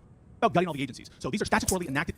The Eric Adams, that's a killer. I think that's probably the worst example so far of blatant authoritarian corruption from the president, from the executive branch. I think that there should have been a way bigger own at the end there of I need you to own these positions. I need you to say that you will never be mad if a Democrat comes into office and dismisses all charges against a Democrat being prosecuted, or I guess Eric Adams is a Democrat. If anybody makes any political statement whatsoever afterwards, that's such an unbelievable position. Agencies. The CFPB, just for an example, they say, we're going to delete Elon Musk's whim, a billionaire oligarch. You're okay with usurping the legislative authority, is that right? They can put all their funding down to one on the president's unilateral discretion, is that right? So Elon Musk said that he wanted to delete the CFPB. They haven't done that yet. Again, they're examining it, they're auditing it. I remember somebody named Donald Trump who ran for president, and he said that they're going to set up this Department of Government Efficiency prior to him taking office. People like you were like, this is a joke agency, it's not real, nothing to worry about, this isn't going to do anything. And now, because the talking points have changed, it's President Elon Musk. Oh no, he's going after all this different spending and whatnot. And mischaracterizing what an unbelievable straw man and non-response to what Pisco just said, but okay. Nah, that made perfect sense. They haven't done that yet. Again, they're examining it, they're auditing it. I remember somebody named Donald Trump who ran for president, and he said that they're going to set up this Department of Government Efficiency prior to him taking office. People like you were like, this is a joke agency, it's not real, nothing to worry about, this isn't going to do anything. And now, because the talking points have changed, it's President Elon Musk. Oh no, he's going. Yes, true. Yes, yeah. What do you mean non-responsible? That's so true. What do you mean? I mean, Destiny has to basically fix his echo chamber. Obviously, his echo chamber cannot have these ideas persist within it, so he has to just dismiss it as oh look, he's not being responsive, don't ignore everything that he just said there, guys, because we have no response to this. Ignore reality is basically what Destiny's saying. After all this different spending and whatnot. And mischaracterizing what an unbelievable straw man and non-response to what Pisco just said, but okay. Said before, I've always said that Elon Musk is a dangerous influence on the president. You can look at my that doesn't even mean anything. Call him a name, straw man, and then he didn't respond, even though that was a big response that he just had there, and then just moves on because he has nothing to say to that. Just assuming shit, but just to be a trillion% clear, you think it would be acceptable if they reduce, for example, the CFPB funding to $1, or they fire all the employees in that agency because So the CFPB gets its funding from the Federal Reserve rather than from congressional appropriations, which is an issue onto itself. That's an agency that essentially exists in a. Look at how another talking point non-answer. Fourth branch of government. If the CFPB, it's everyone fired, they close their offices and they use them for immigration detention. Funding to $1, or they fire all the employees in that agency because So the CFPB gets its funding from the Federal Reserve rather than from congressional appropriations, which is an issue onto itself. That's an agency that essentially exists in a. Look at how another talking point non-answer. What do you mean? He's pointing out the corruption that Elon Musk is taking. The reason why they're going after this thing is because of that and the corruption within it. But it's just a non-answer, I guess, for pointing out why Elon was going after that in the first place. The whole okay, all right, non-answer, I guess. What? If the CFPB, it's everyone fired, they close their offices and they use them for immigration detention. Do you think that that's use an offices for immigration detention? So if it's you can try the hypothetical. They're going to put them in the. They stated their desire to end the CFPB, to end the Department of Education. You can have a desire to end the. Yeah, the Republicans have been running on ending the Department of Education since the 1980s. Using the president has a unilateral. No, he doesn't have the unilateral authority to get rid of the Department of Education. So why are they, for example, saying that they're going to do it? Why are they saying that we're going to delete it? Elon Musk said he wanted to delete the CFPB. And Trump fucking didn't? Are you serious? Trump may have said it, but Elon Musk is the one who said that. They have not. Like you said, they have not shut down the CFPB. If they fire the people there, anybody in the executive branch can be fired by the president. So just to be clear, Elon Musk, who's the head of this agency, which you said, by the way, is a real agency with power, right? No, I don't know why they're focused on the CFPB. They should just look at what's happened with USAID or what's happened with the Treasury payment freeze thing. Those are the two strong things. Maybe do they already talk about it, or maybe they'll get to it? Talking points changed. That it was a big agency to a real Well, agency. the question is whether or not it's an authorized agency, whether or not it's statutorily, properly enacted, and time will tell on that front. But he absolutely has effective control. You would agree Elon Musk has effective control over a shit ton of American policies. That's fair, right? I don't think so. You don't think Elon Musk? So what we're like, you do not think Elon Musk is having an effect on U.S. policy? Right now, he's examining the government. You don't think that Elon Musk is influencing, for example, how much money goes to particular agencies? What about all the people? He's calling him a weasel. God, he's such a disgusting fuck. What about all of the people that have already been Not an argument. had their funds frozen, or the massive layoffs that happened? Wasn't this all done at the behest of Doji? Around the terms, you said effective control, and now you're like influencing. There's a big difference, a giant valley between those two things. But of course, you're trying to use your weasel tactics because again, you can't defend any of the. Good job at pointing out his weasel. Yes. And Destiny has something to say. Wait, does he have something to say about that? Policies. Notice how all of this is like. Oh no, yeah. Destiny literally was like, "Oh, we called him a weasel. What a disgusting guy," and then just moves on. He has no, because like Pisco is being a weasel, and Destiny's like, "Well, you know what? Gotta bolster my my audience. We gotta increase the echo chamber. He's disgusting for calling him out, even though he's kind of correct." Oh, Elon Musk in the CFPB. Good one, Destiny. What is it? Biden's not the president right now. What is this? Well, I don't know what this debate is over. Oh, Trump or Biden's whose policies are better? Okay. Good one. Oh, can they get rid of the Department of significant influence? Does he have influence over the president? Yes, he's in the Oval Office. Nobody said that. Again, you said control. You went from control to influence. And pretend like I don't notice that. Can you point to a single thing that Biden did that was as corrupt as pardoning all the Jan 6ers? Oh, wait. Oh, he's going to say pardoning his family. And Pisco already owns this point, so... Pardoning his son? What? So you think pardoning his son, pardoning federal government officials with a preemptive pardon that dates back 10 years, 3 years before any of the offenses? I just want to be clear. You think that it is more corrupt? It is more corrupt. I agree it's corrupt. You agree it's more corrupt to pardon Hunter Biden for his tax-related offenses, for all offenses. For every offense for 10 years, including offenses unknown? Than to pardon the Proud Boys and Oath Keepers that committed and were convicted of seditious conspiracy. So some of those people... Some of those people... Yes, it is more. It is definitely more. It is more corrupt because one is family and the other people are just your supporters. Like that. If I think going into office and then abusing your power just for something super selfish, as for like what's in your family, I think that's more corrupt because like your family has zero. Your family is like already being like held up to, like they're already getting the benefits of you being president in the first place. But the Proud Boys and all the people that aren't like connected or related, like those are just random people that are actually like in jail and stuff like that. Like that wasn't a preemptive pardon. That was a pardon that happened because of what happened during January, like during the Biden administration for like the whole like people on MAGA side would claim that they're being unfairly prosecuted. So like they brought up the evidence and it's compelling to me, at least. Maybe not to people that like Destiny because like they just hate Trump. So any kind of evidence that comes out, it was like they just automatically dismiss it as like, oh, you're just lying or some sort of exaggeration, or you gotta dig into it, and you never do because you don't want to prove yourself wrong on anything that could make Trump actually look good, or Elon look good. So yeah. Like some of those people like Stuart Rose had their convictions commuted. Do you think like they weren't actually is it more corrupt to pardon Hunter Biden than to yes, Stuart Rose? Represent your own family. So this is a guy who actually planned violence. It was proved beyond reasonable doubt to overthrow the government, and he's saying that it's more corrupt to pardon your son, which is corrupt, than the people who tried to overturn the 2020 election. That shows you he's not serious about constitutional republicanism. He's not serious about democracy. Anyone can sit and say that with a straight face. I mean, one was a pardon for a specific thing, and then the other was a sweeping pardon that lasted for like multiple years, and has no idea why they were doing that in the first place, unless you go off the conspiracy theories that they have about Hunter Biden. But like that's basically all they have. But yet they still Joe Biden still did the entire family. Like that's crazy. That's crazy. And it's a blanket sweep for anything that happened before then. Like okay, I think one is way more. The over-inclusive, the overgeneralization of the first one was probably worse and more corrupt than the specific one for the January 6th stuff. Like there was a legit point for that. The blanket pardon that Biden did was that like what you can't even like speculate on what's going on there. Like that's crazy. It's fucking and to say that everyone 1,500, which shows that they were hiding something. So that's why I think it's corrupt. Like, Trump isn't hiding anything about pardoning the January 6th people. Like, everyone knows all that information. People. How do you defend that? 1,500 people. Yeah, he pardoned 1,500 people. Joe Biden pardoned 2,500 people in a list that was given to a minority The commutation murderers. had to do with people that were had to do with people who had had sentences commuted because they'd stayed at home during like COVID lockdown for prison shit or some COVID related bullshit. Totally different than 1,600 people that were convicted of an insurrection, or not insurrection, I guess we could say rioting or violence that was like in direct connection to your run for re-election. It's totally not even remotely close to the same thing. That were told to him to be nonviolent. And by your own retelling, Yeah, one was way worse, Destiny, and I think the Biden one was worse. So yeah, I agree. Remotely not the same thing. Number of those people. By your Like, own is that the retelling, issue? by your own retelling, he was lied to by a leftist group, in which case it certainly Well, was. they gave him that list and then Yeah, he put it Where's Neri? just an idiot and going off Is the left. Pisco still in DG? Pisco is a lawyer. Where's Neri? So I don't know. I don't know. Pisco is a lawyer, so he probably jumped ship. He's not going to say it publicly. He probably talks to Destiny.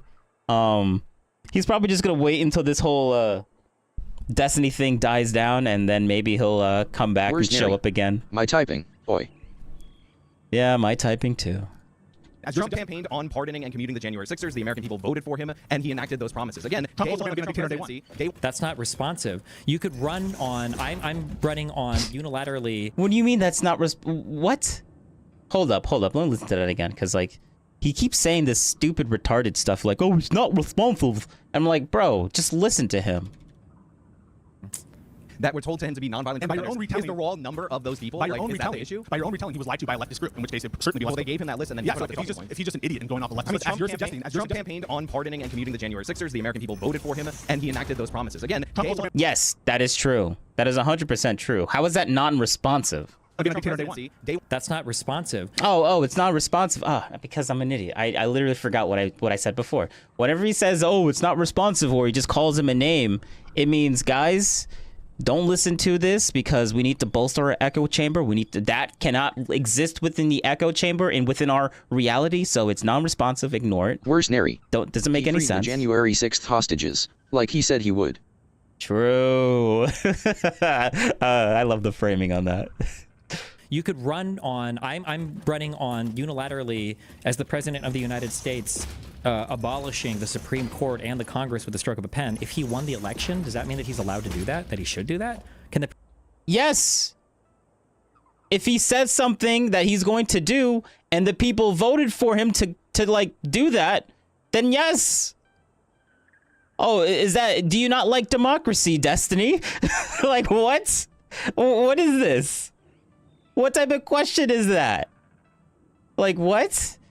You may not like what he does, but you're not the one that vote. Okay, so it's only bad when it's something that people, it's only bad when the people that Destiny doesn't like, when Destiny doesn't vote for this person, but the other person ends up winning, and he did run for that, he has a problem with it. But if the person that he wins, if the person that he voted for actually wins and ends up doing things that he likes, and then when other people on the other side complain about how, like, well, I don't think this is good, like, this is like crazy, like, why should this guy be able to just do whatever, even though he did run on it, like, why should he still be able to do it anyways?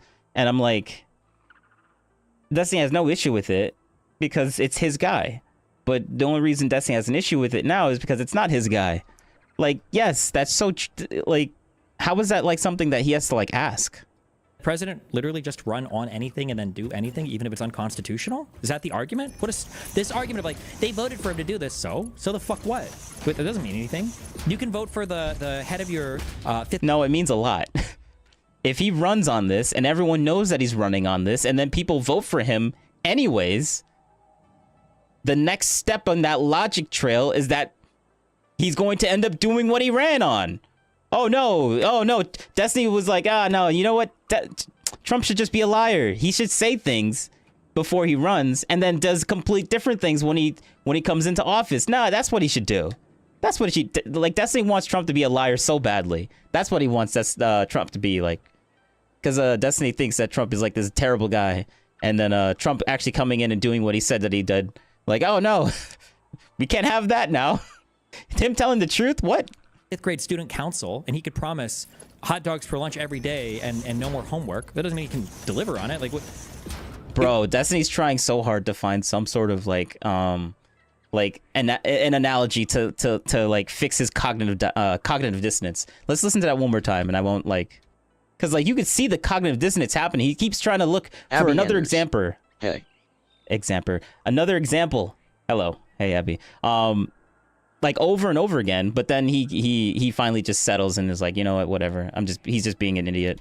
But like, listen to this. Listen to the cope. It's good cope. On pardoning and commuting the January 6ers, the American people voted for him, and he enacted those promises. Again, That's not responsive. You could run on. I'm running on unilaterally as the president of the United States, abolishing the Supreme Court and the Congress with the stroke of a pen. If he won the election, does that mean that Example 1 failed. All right, next one. That he should do that? Can the president literally just run on anything and then do anything, even if it's unconstitutional? Is that the Example 1 failed. Example 2 failed. All right, now let's get to the third one. argument? What is this argument of like they voted for him to do this? So the fuck what? But that doesn't mean anything.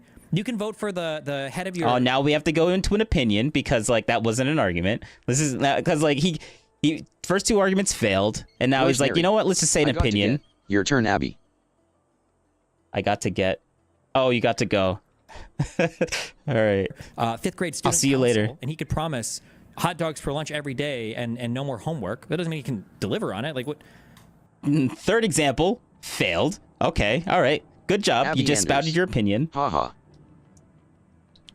Day one of the Trump presidency, something that people don't usually see for the politicians. He had an hour-long session where he was going over all the different orders that he was doing in order to show the American people that he was keeping to his word. Okay, He so Biden really was those for 5 minutes, and again, notice the lack of defense of any of Joe Biden's policies from this man right here.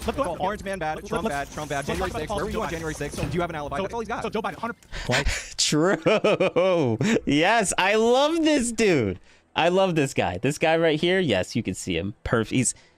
I'm so glad that he's taking one for the team. AJW tripling down on Jan 6, it just makes him look stupid? No, it doesn't. And the Trump crowd, this makes him look awesome. The Trump cult requires buy-in to every single part of the... Oh, man. The projection, the Trump cult. As if he's not in his own little echo chamber right now. Holy crap, man. The projection here is like, it's just insane. Oh, the Trump cult. Okay, all right. What's your definition of what you think the Trump cult is? Everything. Of every part of the deep state narrative. Go back a little bit. January 6th. Do you have an alibi? That's all he's got. So Joe Biden, 100. Why is AJW tripling down on Jan 6? It just makes him look stupid? No, it doesn't. And the Trump crowd, this makes him look awesome. The Trump cult requires buy-in to every single part of the... Everything. Of every part of the deep state narrative, of the constellation of all the... This is the same of everything. Yeah, what are you talking about? What? Abby Anders. What's that? Wait, were you asking me? No, no.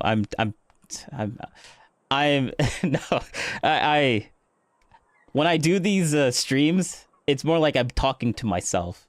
I'll directly like say your name or like say chat or ask like a question specifically to you guys if I'm talking to you, but like I'm kind of just yelling at the screen because I don't like what Abby this guy Anders. is saying. OAHH, gotcha.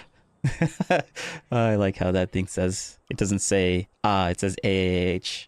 All the crazy That's funny. beliefs that all the Trump people believe into. You can't break with any of these big points. So like COVID, lockdown bullshit, vaccine bullshit, like Trump false prosecution bullshit. Abby Anders. Yeah, that's funny. Yeah. I like how Destiny completely ignores, like he says the vaccine stuff, and then when Trump talks about the warp speed, no one likes, like a lot of people, whenever Trump did the whole warp speed thing, that basically made, like he was super proud of it, like, because he pushed out the vaccines. Trump was really happy about the vaccines, but I guess the cult narrative doesn't really work whenever we talk about vaccines, because he, like, if Trump had a cult, anything Trump would say would go, right? And Trump loved the vaccine stuff with the warp speed. But a lot of people in MAGA, or a lot of people that like Trump, doesn't really like the whole vaccine stuff and how that was being forced. So yeah, that's definitely a point against the whole Trump cult thing. But Destiny likes to keep bringing that up as if it's like an own or something. But he keeps forgetting that nice little factoid. Like you have to be on point with every single... Which breaks down his entire argument. one of these things. So you have to own all the J6 stuff. But they do it. That's fine. 2020 election, stolen bullshit. Right here. It's all Orange Man bad, Trump bad, Trump bad. January 6th. Where were you on January 6th? Do you have an alibi? That's all he's got. So Joe Biden, 100%. So immediately, instead of focusing on centralizing executive authority, Joe Biden was going after bipartisan legislative wins. Bipartisan legislative wins that were voted on by Republicans as well. Not the American Rescue Plan, but the Bipartisan Infrastructure Act, the Inflation Reduction Act, the Chips and Science Act. These are pieces of legislation that invested and protected the American worker, that invested in our economy. Bipartisan gun legislation, where even if you're a Second Amendment person, these are to stop domestic abusers from getting access to guns and things like that. So we can talk about legislative wins that he pursued honorably, as the president should. And yeah, I mean, what legislation are we waiting for Trump? We're waiting for massive tax cuts, and he wants to defund Medicaid. They're telling you he wants to defund Medicaid. He wants to increase the military budget. Are you like a war hawk now? By $150 billion. How is that responsible? How is that good policy? The military budget goes up under every administration, number one. Number two, the tax cuts put money back in the American people's pockets, and the proof is in the results of the economic policies. Again, incomes for ordinary people went up $4,400. Under Biden and all those investments in the American economy, what did we get? A decline in your income adjusted for inflation by $2,200. Classic. And in addition to that, like these... What is he even citing here? How do you measure this over a 4-year term with COVID? I'm curious what he's citing through here. Programs like the Inflation Reduction Act, which is really about climate change. You can look at all the different ridiculous programs that they've done under the guise of climate change. I mean, I just did a story about Maine where they were gifted 4 electric school buses in a school district from a company called Lions Energy. Now, these buses catch fire, they break down. One of them stalled twice en route to pick up the kids. And this guy, who's the driver of this bus, had to veer off into a snowbank in order to prevent himself from crashing into an intersection. So that was given through an EPA program. And by the way, this is one of the reasons why they're trying to examine all these different various grants under the Biden administration. And there were free buses under the condition that the school district had to run them for 5 years. Problem is, they didn't work. They sent them back to the manufacturer. Manufacturer, again, a Canadian company, Lions Energy. They say that they're fixed, return them back to the school, and they're still broken. They're still busted. And we're taking buses. We're getting electric buses from Canada, and they're breaking down. Like that's crazy. That's funny. I'm not gonna, like, what? Why are we taking Canadian buses and then having them break down in the U.S.? That's okay. Whatever. And now these school districts across the country are stuck due to this ridiculous environmental program. Another ridiculous environmental program from the Biden administration, again, the Bipartisan Inflation Reduction Act, that's actually a climate change bill, is building an electric car charging network around the country. Now, we're only a few years into this program, but it had a full budget of $7.5 billion, and after 3 years, they built 8 of these stations. It shouldn't take 10 years. Well, like, think about how much time should it take for massive infrastructure building in the United States of America? I love it when people say that. It shouldn't take 10 years.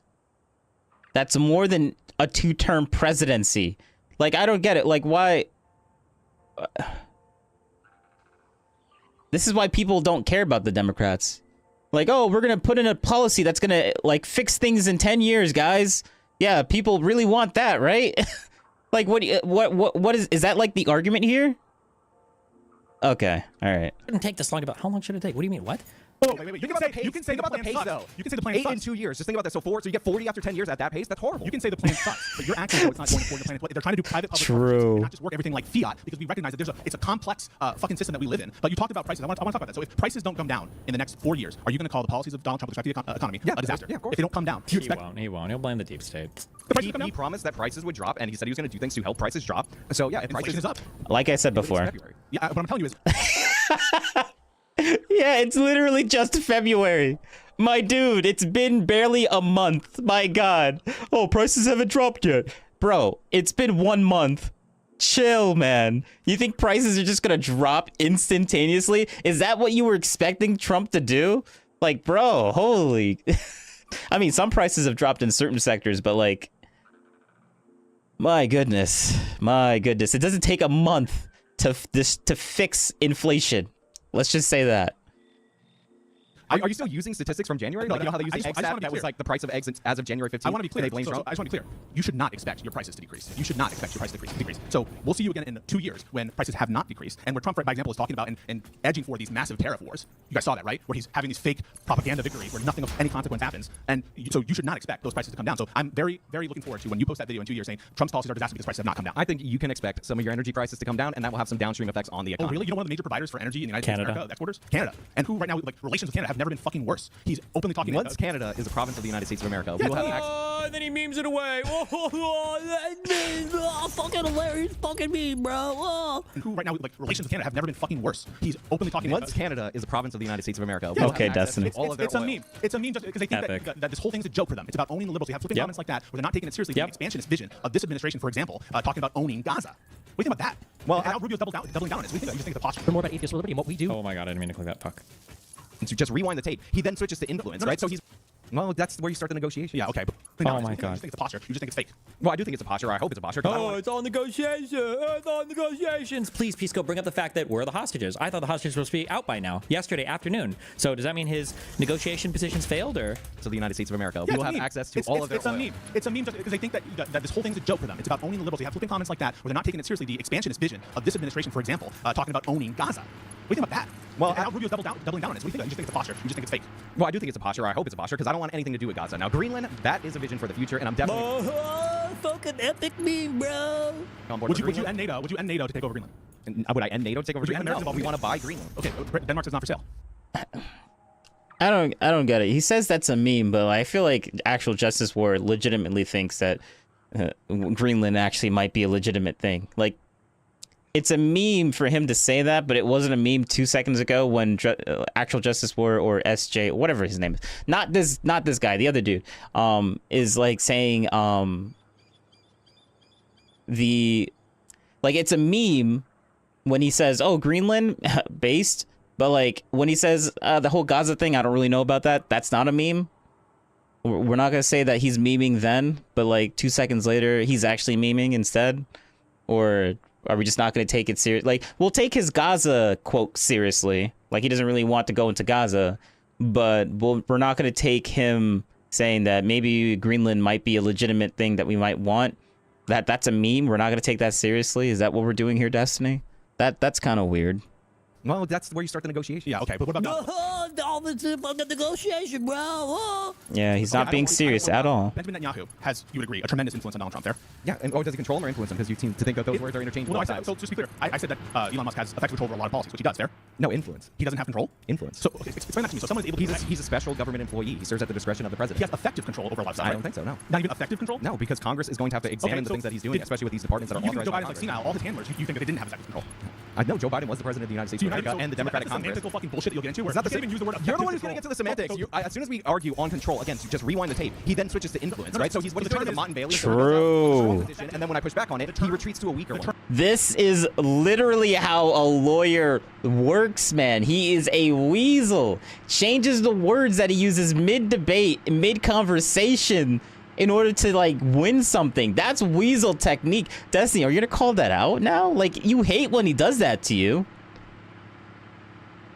That you'll get into. Is that the You can't even use the word You're the one who's effective getting into the control. semantics. As soon as we argue on control, again, so just rewind the tape. He then switches to influence, right? So he's doing the Mott and Bailey. So he goes out on the strong position, and then when I push back on it, he retreats to a weaker one. This is the tactics that he's trying to go with. True. Yeah, and I said no.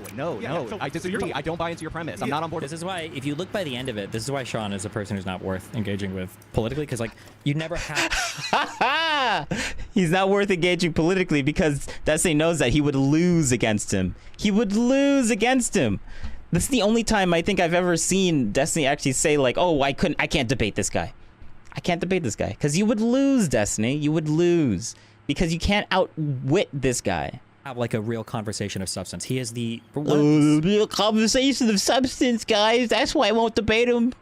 Yeah, you're just running. You're scared. You're scared. Destiny, just admit it. You're scared. You're scared to debate Actual Justice War, and you're going to make excuses on why you don't want to debate Actual Justice War, which is this guy. nakiest, most weaselly fucking persons like ever to debate with. There's never, ever a debate on the substance of anything. It's always these cute, stupid little fucking word games. It's memeing when he's cornered into a position. Like, there's no conversation. What do you mean? Oh, so Actual Justice War pointing out Pisco's change in manipulation, trying to change which words he's using in order to win like a debate. He hates the fact that that Actual Justice War is smart enough to see that and push back on that and show the little manipulation games that Pisco was doing, because Destiny does the same thing. That's why he doesn't want. That's why he's saying, "Oh no, I hate this," because look at him, he's playing word games, guys. Even though he's calling out Pisco's word games, like he's literally calling out Pisco for changing the words mid-sentence. And it was like, oh no, but this guy's actually the one that's doing the word games here, guys. Like, what? What are you talking about? conversation of substance ever with this guy. It's so stupid and boring. With it. So how can I say this more clearly so you stop asking the same question? Yeah, so why does I say he has influence? Does the Secretary of State have effective control over state foreign policy? Yeah, the Secretary of State has influence. Why? I'm sorry, has control over policy. No, does he have effective control? I think the Secretary of State has control over effective policy. control. Does he? Yeah, effective control. Why does the Secretary of State have effective control? The Secretary of State is a confirmed nominee to that particular office. I forget what position they are in the line of succession in the government. He serves at the pleasure of the president, just like Elon Musk. Okay, well, the Secretary of State is a cabinet-level department, again, doing duties that are authorized by Congress. Elon Musk is a special government employee that can only work for 130 days in a 365-day period. So what are you talking about? So what we're talking You think a cabinet-level department in the line of succession is the same as a special government employee? Well, but the cabinet level department, the Department of State, is supposed to be what has control to some extent over the USAID, but USAID was being cut up by essentially, I mean, you could say recommendations from Elon Musk, I guess, but I mean, like, it's not like Rubio did any analysis of what was going on in here, right? Doing is because the president is ultimately the supervising authority over, I guess in your mind, every single employee in the executive branch. Well, that is true. He's the head of the executive branch. I'm not even willing to say, Oh, the unitary executive theory, nice. Mine. I'm not even willing to say Article 2 of the Constitution. I'm not even willing to say where in Article 2 of the Constitution does it say The president is the head of the executive branch. It says there's a vesting clause, but where in Article 2 does it lay that out? Where in the Constitution does it say that they can create something in the executive branch that's above the president? Well, there's above the president. What do you mean that they can create offices that are separate from president? They literally have the clause. Wow, look how he just completely changes that. He said above the president, and now he's like, well, we can change things that are different from the president. Like, what? He's talking about specifically above, but we're going to change the conversation to something that's different. Like, obviously he's correct here, but Destiny wants to argue the fact that, oh, well, there's changes in the government all the time. And I'm like, bro, you're talking about something that's completely different than what's being said. Like, he said above, and you're talking about, oh, he just changed something different, which is completely different than what's above the president. Like, come on now. What's it called? Is it the appointments clause? They literally say that Congress. Wait, let me go back a little bit. It says there's a vesting clause, but where in Article 2 does it lay that out? Where in the Constitution does it say that they can create something in the executive branch that's above the president? Well, there's above the president. What do you mean that they can create offices that are separate from president? They literally have the clause. We're not talking about things that are separate from the president. We're talking about things that are above the president. Come on now, like, why are you now? You're gonna answer a question that you came up with, that you made up. That, yeah, you're basically putting words in actual Justice Warrior's mouth now, and now you're gonna debate the point that you put into his mouth. Okay, good job. What's it called? Is it the appointments clause? They literally say that Congress. Why would you ask this question? Congress literally has the power to create things in the executive branch that the president does not have universal control over. What do you mean? Does he not think that? Binding Supreme Court precedent on that. It's called Humphrey's Executor, and there's another one recently by Roberts called Say the Law. You're aware of the precedents there? No. You're not aware of the precedents on unitary executive theory and on executives who are not immediately fireable by the president. You're not aware of that, but you're talking about it as though it's a foregone conclusion that Article 2 of the Constitution works the way you think it is, because you're talking out of your ass, because you've never actually read these cases or have dealt with the arguments. I don't know the two specific cases that you're referring to, but yeah, they're the most famous cases. Humphrey's Executor is the most, and they're talking about overturning it. But you're willing to say on here that it's so obvious the president can fire anyone he wants in the administration. The president should be the premise that Trump wants. The president literally cannot do that. I'm guessing the Supreme Court thinks he's talking about too, but the president can't like go down into the DOJ and just like fire base level employees. I don't think he even has the. I don't think he can do that. I don't think he is allowed to. It's not legal. He wants to make everything under his thumb. That's why he's firing illegally all of these protected offices. That's why he's firing, for example, the heads of the FTC or the heads of the EEOC. He wants these agencies and independent agencies to stop functioning. They're not independent agencies. They're under the executive branch. Like this idea. He like Sean is just going by memes on Twitter. Independent. They're not independent. It's all the president basically. That what do you like? It's just retarded. Yeah, that there's these independent agencies. Just not real. Again, the president. It's not real. What, like okay. Head of the executive branch, and even the inspector generals that you brought up in the open. Like, did you explain what is supposedly illegal about their firing? He's supposed to give them 30 days notice that he's firing an inspector. So we dismiss everything that actual Justice Warrior says as like, oh, it's just memes, it's just Twitter stuff. Oh, we don't know anything. But then when Pisco says something, silence. Just silence. Pisco knows everything. Just silence. Nothing to say. We just say, oh, he just calls him a memer and then just leaves. Like, okay, all right, Destiny, good job. And a substantive rationale, but listen, those notice provisions are important. Such a convincing argument, Destiny. To prevent these kinds of situations where the president of the United States is, at the drop of a hat, firing the people who are responsible for internal compliance, firing the people who are responsible for being checked on its own branch. And so violating that 30-day notice provision is extremely important because it's Trump trying to usurp the limitations that Congress has put in the law. The Congress has said you may only fire these people for such and such reason and after 30 days notice to Congress. Just like he's flagrantly flouting the Impoundment Act on these spending freezes. What he wants to do is take away power from Congress, which has delegated some authority to the president on conditions. They say, yes, you can impound certain funds, but only through these procedures, only this amount of time. Yes, you can fire these people, but only through these procedures. And when you say, who cares about we haven't even hit the limit. And you don't think Trump is doing through those procedures? You just assume that he's doing it like illegally or something? Is that the assumption here? limits of the Impoundment Control Act. It's something like 45 legislative days. Oh no, he's just gonna kill himself on stage for this stupid argument. Well, how many days does it count if he's being illegal? Can you not do it for 1 day, 20 days, 40 days? Name the day. Well, I'm talking. So first of all, in order to be in compliance with the Impoundment Act, you need to send a special message to Congress. Is the Impoundment Act being followed, yes or no? Well, I don't believe the Impoundment Act is constitutional. Prior to... Oh, it's not even a real law. Notice how he cited it, and now he's like, well, I don't think it's constitutional because if Trump does anything, he is the law. Trump is the law. Trump can do whatever the fuck he wants, and it's always better than whatever Congress's law says. Yes. The Impoundment Act. It was expected that the I mean, I understand why you think that's scary because you don't like Trump, but for all the people that actually like Trump, I mean, like, he's the president and we voted for him. Come on now. Would trim that. Like, weren't you just making fun of the point about how like Trump was like, oh, I'll be a dictator for 1 day, just for 1 day, and people still voted him in anyways. Like, wasn't Destiny talking about like basically crying about the fact that like, oh, Trump said this thing even though it was like a joke, like he meant that seriously, and I'm like, bro, chill, calm down, man. That was a joke, or kind of like a half joke. I mean, it kind of turned out to be more of a joke anyways. But like he only meant it like with the executive orders, or he just keeps writing executive orders over and over again. And I'm like, you know what? Hey, the funds if it was let him do it. Let him do Congress gave a cap. And in the U.S. aid legislation, which I actually have it written down right here, it's called Senate Bill 2438. You see multiple different authorizations, which is up to a certain amount, or as is necessary to perform the function. So you actually do have the authority under the previous system to trim back those funds to perform the functions. With the what is it? The full faith and credit? No, what is it called? Or that the president will perform. And there's a phrase for this that I should know, but. Up again, as long as you're accomplishing the necessary mission. So listen to what he just said. The Impoundment Act is unconstitutional. So what the Impoundment Control Act, yeah. So what he's suggesting to you is that it would be constitutional for the president to stop any appropriation passed by Congress. I didn't say that. Okay, so do you think that Trump has the power right now to stop any funding he wants for an indefinite period of time? I didn't say that. Do you think he has power? I didn't say that, but you want to answer the question. I said if Congress appropriates money on a maximum cap, like you are to spend, like the classic example that goes back to Washington is if you were to authorize, the president to purchase, 10 gunships, and you gave them back in the day, it would be like $20,000, and the president can get that for $16,000, then he does not have to spend the maximum authorized by Congress. Does the president have the authority to stop any amount? Under the circumstances that I just laid out, where there's a maximum spend amount, if you can accomplish it for less money, then yes. So I want to be 100% clear. So the Department of Education has been appropriated funds by Congress, agreed? Okay. So could Trump, if he wanted to, under your theory of executive power, halt, only put in $1 for the Department of Education and halt the rest of it for an indefinite period of time, yes or no? First of all, what did I just say? If the legislation offers a maximum cap for appropriations, then the president can go under it. It's appropriating a specific amount of money. I'm asking you that question. If it's appropriating a specific amount of money, then no, the president wouldn't be able to just get rid of it altogether. So should he have to? So then, if that's the case, what can Congress effectively do about it if he decides I'm going to pause it? Well, he can pause funds like temporarily under the Impoundment Control. No, you said that's unconstitutional. Yeah, I think it's unconstitutional. Yeah. So what?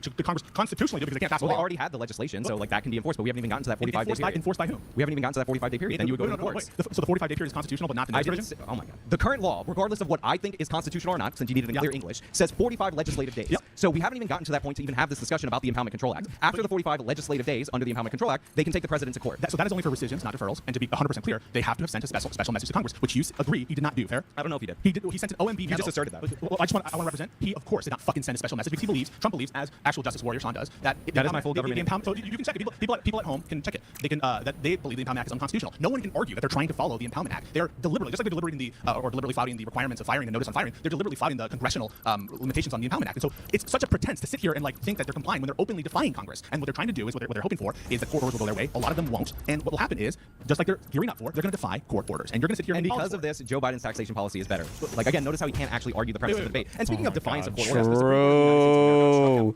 struck down Joe Biden. We just gotta keep saying Trump bad, Trump bad, Trump bad, and then when Biden comes up, we got nothing to say about it. No defense, even though this is literally a whole debate on like Trump or Biden. Who do you think policies are better? And we'll just keep bashing Trump, and like, all right, so what's like? This is the reason why Kamala lost. Kamala kept on bashing Trump, but didn't say anything that she was actually gonna do for the American people. That's why no one voted for her, because like she wasn't gonna like. You didn't distinguish yourself from Kamala, from Biden, and everyone didn't like Biden. But if you're not gonna like say, if you're just gonna keep saying Trump bad, like, bro, everyone knows what you're getting with Trump. Trump is not hiding nothing. Like, it's just so disingenuous. And trying to dismiss $50 billion of student loans, and then Joe Biden said, I'm going to try to do it anyway, even though he looked for a totally different pathway to do it, and he acknowledged that the Supreme Court struck down the one pathway that he did it. Sean's going to bring up this. They love this one example. They always have their one go-to. Down affirmative action under the Biden administration. Just kidding. He brought up affirmative action again. They have two they like to go to. That was the second one. My bad. Administration's Department of Education, they were advising universities as a way to do an end around the Supreme Court decision by telling them to stop looking for racial diversity and start doing these adversity scores. This is well documented from the Department of Education. Biden's like, he even had a little bit of a speech where he talked about how, oh, the Supreme Court may have struck this down, but diversity is still our strength. Similar thing happened after student loan forgiveness was struck down. Oh, okay, we got it. Fuck you. I got there. We got there. The courts. The Biden administration turned around and started expanding other relief programs. He even gave a speech where he said, oh, the Supreme Court shut this down because the Republicans and the attorney generals ended up suing. And then what did he do? He expanded eligibility through the executive branch for a bunch of different programs to try to get some of this done and buck the Supreme Court. Did you read Biden versus Nebraska or the affirmative action case?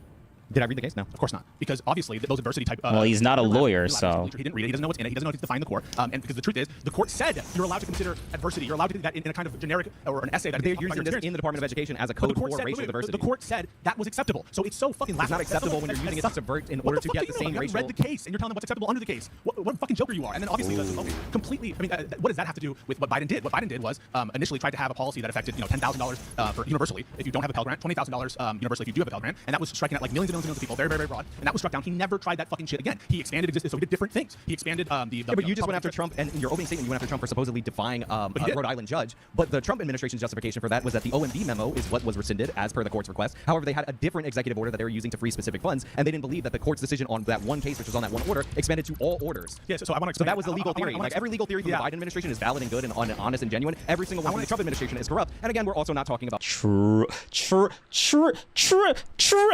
economic policies or anything of the sort because you can't defend it. You talk about foreign policy, you're going after Trump. Listen to this one more time. Listen to this one more time. He never tried that fucking shit again. He expanded existence, so he did different things. He expanded but you just went after Trump, and in your opening statement, you went after Trump for supposedly defying a Rhode Island judge. But the Trump administration's justification for that was that the OMB memo is what was rescinded as per the court's request. However, they had a different executive order that they were using to freeze specific funds, and they didn't believe that the court's decision on that one case, which was on that one order, expanded to all orders. Yeah, so I want to So that was the legal theory. Like every legal theory from the Biden administration is valid and good and honest. Abby Anders. Every single one from the Trump administration. Truey. Yes. Like they'll defend to the death all of Biden's legal theories. But when Trump has a legal theory, oh, it's corrupt. It's bad. It's bad. It's scary, guys, because we don't like Trump. Him and his legal theories, bad guys. And that's why Destiny's not saying nothing. All he's doing is rolling his eyes. That's hilarious. That's hilarious. He has nothing to say because he knows what Justice Ward said is true. 100%. Let's go. Administration is corrupt. Silent. Stay silent, Destiny. Stay silent. Talking about economic policies or anything of the sort because you can't defend it. You talk about foreign policy, you're going after Abby Trump. Anders. I think it makes sense. Peace Code needs to be able to say 4 different things at the same time. Like, Jesus, we can get there, bro. My God.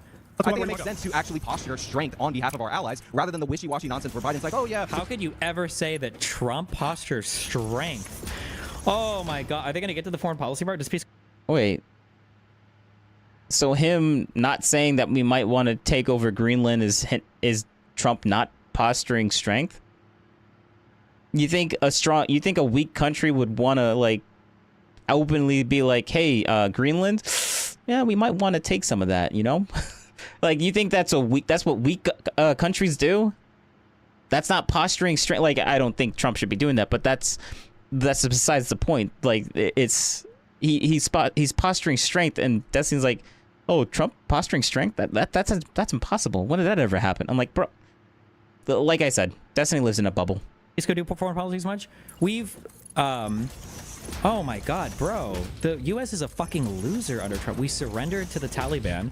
It looks like the United States is going to surrender Ukraine to Russia without even inviting Ukraine to the talks. What concessions, with all of our bravado and all of our machoism and all of... Yeah, this is Destiny's. Like, I guess when Trump went and crossed the North Korean like demilitarized zone and went to, and went over that zone and went into the other side where he literally could have gotten like deleted instantaneously. Yeah, that was just weak. Yeah, that's all weak. Okay, Destiny. Yeah, you have a very poor sense of what you think. He has a very poor sense of what is supposed to be like something that's weak or whatever. All of our strength. What concessions is the U.S. going to pull out of Russia here? Any guesses? The end of the war? So like you we're agree going to with support the Israelis, but also we're going to like not give them the 2,000-pound bombs. We're going to freeze that temporarily. Like it's nonsense. So Either you you're agree with him coming out and saying America's going to own I think Gaza. posturing that the Hamas Yes, terrorists. you agree with him saying that, fair? Let me answer the question. I think that posturing that the Hamas terrorists might actually lose something they care about, like territory, as a consequence for their actions, rather than just get a ceasefire, a reset, and repeat, which is the standard in the Middle East, is a better strategy on a foreign policy stage than what was the Do you status agree quo. with Trump coming They should have taken territory from Gaza. Jesus. out and saying America would own Gaza? Do you agree with him coming out and saying yes or no? I wish he wouldn't have said America was going to own Gaza because I don't want it, so I disagree with Why that. would you disagree with it? It's just smart posture. I think do you not like hear the words that I say? You just imagine it. Yeah, literally. He just imagines some of the things that he said. Like, he doesn't like the way that Trump said it, but like the overall plan of like actually having a legit plan in Gaza versus what's been going on for the last 70, 80, almost 80 years. Obviously, the things that have been going on for the last 80 years has been working. So no one else has a better plan than what Trump is doing. He didn't like the way that Trump articulated the plan, but the overall general point of the plan is probably correct. That's what he's saying. And Pisco is like, oh, you don't like. They're harping on the specific words that Trump uses over and over again. And I'm like, bro, like, do you not like understand like the overall point that he's trying to make? But they're purposely taking Trump's words and taking it in the most bad faith possible, just so it sounds like the worst thing you could possibly imagine, and interpreting what he says in the worst possible way ever, just so he can make Trump look bad. And I'm like, okay, all right, good job. I guess that must make you guys feel better about yourselves, right? Because they don't like Trump. I said it's a smart posture to tell Hamas, this organization that is the governing authority in Gaza, that they're going to lose. And I like how Destiny was just complaining about how this guy was playing word games when Pisco is literally doing word games right now. Like, he's literally deliberately ignoring what he is saying and then just going back to what Trump said and just playing word games over and over again, like what Trump said specifically. Lose something for their actions, and in this case, it's territory. What I disagree with is I don't want Gaza. I don't want the Americans to say that they want Gaza. I would say I would have backed Israel. I would have backed Israel, like saying that they would take it rather than us, because I don't want that problem. Now, do I even? Oh, apparently Rubio said that they would be there. Ukraine, Russia. Want the Israelis to take Gaza? In truth, probably not. It's not something that I care about. That's a foreign overseas conflict. But you posture on behalf of your allies. You go ride or die with them. It was bad for Trump. It was bad? Oh my God. Yeah. It was bad for America to claim that they were going to own it, because I don't want it. It's good to tell Hamas that they're going to lose something they care about, because they don't care about their civilians, but they do care about their territory. Yeah, but because when you lose a war, you should feel like you're going to lose something, and that actually increases or decreases the chances that you will attack again, because what happens in the Middle East? Hamas attacks, or whatever organization attacks. The Israelis strike back. International pressure goes on the Israelis. They initiate a ceasefire, and that never leads to peace. We just get rinse and repeat. And the reason why is that international pressure ends up lowering the consequences for initiating force against Israel, and that's why the cycle keeps going. So why would you disagree with Trump's posture then? If Trump is saying that just as a posture and it's not really going to be implemented and you don't want them to be taken over anyway, why would you disagree with him? Oh my God. He's not disagreeing with Trump's posture. He's disagreeing with the verbatim quote that Trump used. It's bad. For the reasons that I said, I want to say 2 times or 3 times, I don't know. Well, you basically said you need to tell them that they're going to lose something. Yes, lose territory, but I don't want America to have Gaza. Lose it all and give it to America. That distinction. Yeah, it does matter. Okay. Yes, then it was yes, it does policy. matter. I agree with the stupid policy. Also, I totally disagree with Trump being Benjamin Netanyahu's dog, which he goes around, pulls the seat out for him, and does anything that Bibi asks him to do. You know he's funded by a bunch of pro-Israeli donors, and let's just be clear about that. He's going to do what Israel commands him to do. Fair? No, not necessarily. Okay, so more so than Biden. Fair? No, not necessarily. You think that Biden is more beholden to Israel than Trump? Well, Biden actually received more money from AIPAC than any politician in American history. I like that. What a pivot. Oh my God. So first of all, AIPAC When it's a pivot that Dustin doesn't like, it's a bad pivot. Are there anti-Israel people in the American-Israeli Political Action Committee? I didn't say no. You said that Biden got more AIPAC dollars. I'm telling you. Oh, okay, I got you. Like, all right, no, I understand what you're saying. Trump had $8,000 there. I mean, Trump, and Biden didn't get that money. And so the question is, and I want to be clear, because I don't think that you agree with Netanyahu's the amount of influence he has in America, right? Yeah, I don't. Right. So why do you think that Biden is more beholden to Israel than Trump? I don't think that I think both parties in the American politics are influenced strongly by Israel. It's a relative question. Who's more influenced? I think Trump is more influenced by the Adelsons, because he gets more money from the Adelsons. So okay, they're both. You can't say who's more. I think Trump is more pro-Israel than Biden. Yeah, more influenced by Israel. Fair, and he's going to do what Israel wants.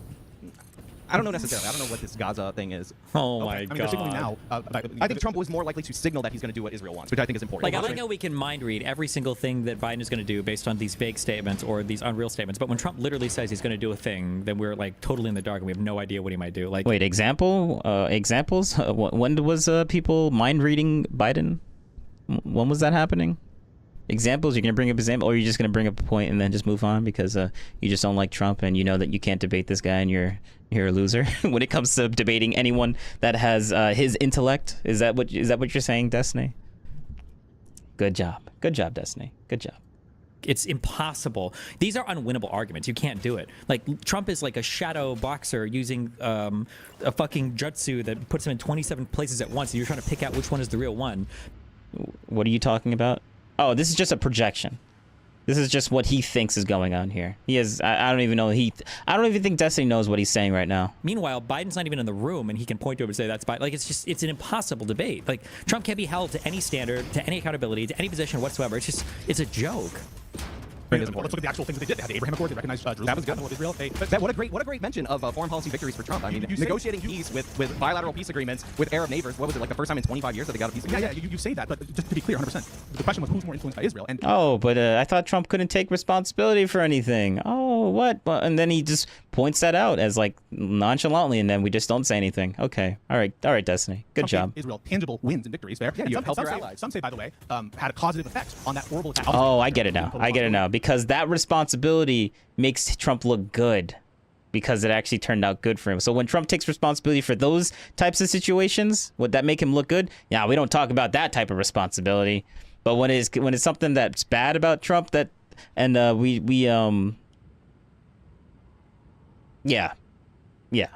For the atrocious acts that they did and the terrorism, and I fucking hate Hamas, and so I'm not a supporter of Hamas at all. But people point to that as a causative effect. The Abraham Accords. Dumb people point to that as a causative effect. No, I don't. I think that if Hamas gets the opportunity to attack Israel, they do it. Like, I don't think negotiating these bilateral peace agreements made Hamas more violent. They were always a violent terrorist organization. You don't think that it was isolating the Iranian proxy, that it was isolated that Hamas in Iran in conjunction with Hezbollah wanted to take a one-up? So you think like Hamas was like sitting around and they're like, gosh, like us and the Israelis are good. Holy crap, they're getting these bilateral agreements. Now we really hate them. Like it's funny because that's literally what happened when it came to recognizing the moving of the embassy to Jerusalem. It was literally like, holy shit, this isn't cool. Israel's getting a lot of shit from the United States. Holy shit, this isn't cool. We're being abandoned. Yes, this is exactly what happened. Yes. They always hated the Israelis. They were always attacking them. There's this dumb theory of Israeli or Middle Eastern foreign policy that all peace has to start with the Palestinians. That's not true. The Trump administration, ingeniously in its first term, realized that it made way more sense to cut off the Palestinians from some of these people, some of these countries, and negotiate these bilateral agreements. And then maybe you'll get to a point where the Palestinians aren't being funded by all these different various groups. And I know a lot of the Shia groups like Hezbollah and all that through Iran are funding them now. But I think this is a much Saudi Arabia was Morocco. Were these people funding Hamas? Like better strategy to negotiate. You support cutting off aid for Palestine?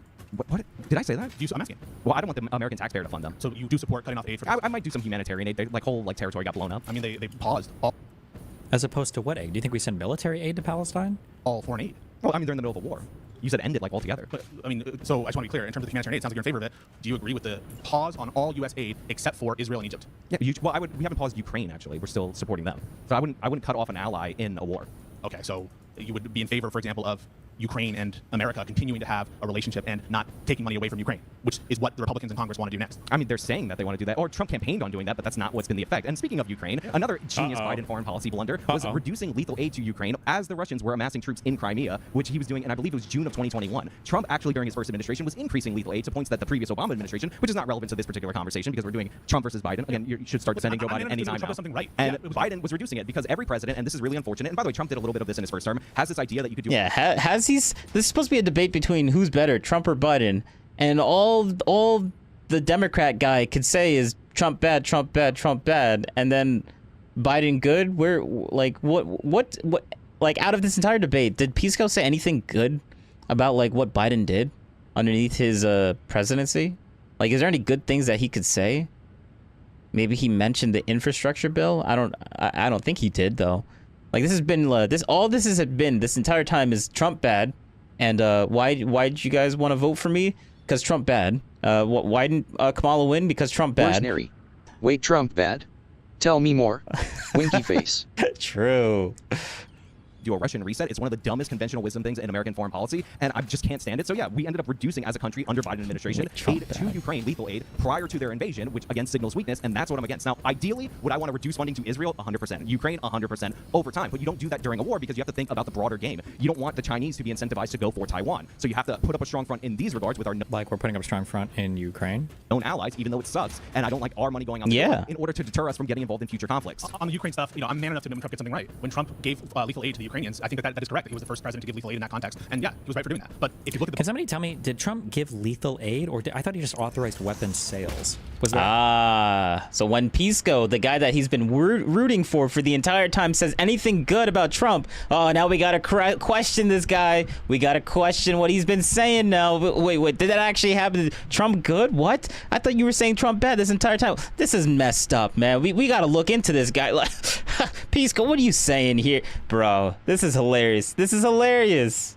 This entire time he hasn't said a word or peep or any type of criticism to him at all. But the moment he says anything to the contrary of what Destiny believes about Trump, ooh, Trump looking good. No, we got to look into this. Pisco, I was with you until you said Trump good. Like, bro, that's just hilarious. I like how this happens.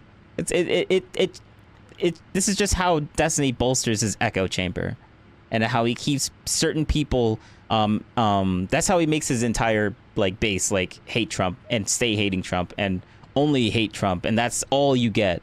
Like, whenever you see him in any podcast, it's always him talking to someone that already hates Trump, and then they're talking about something else different, completely indifferent. Like, it'll be a different topic, but if politics ever come up, it's like, yeah, we hating Trump, yeah, that's just a given, obviously. Actually donations made, or was it just approving sales of weapons?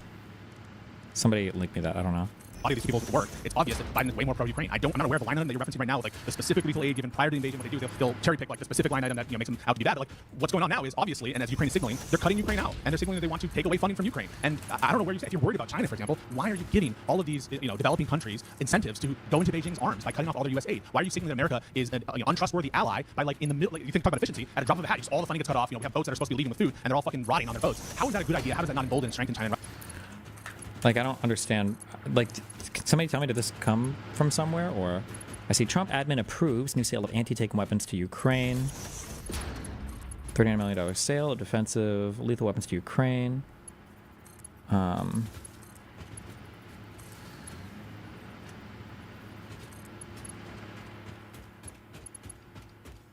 Nearly $400 million in military security to be withheld. This was over the first impeachment thing. You want me? Come and get me! I should look this up sometime.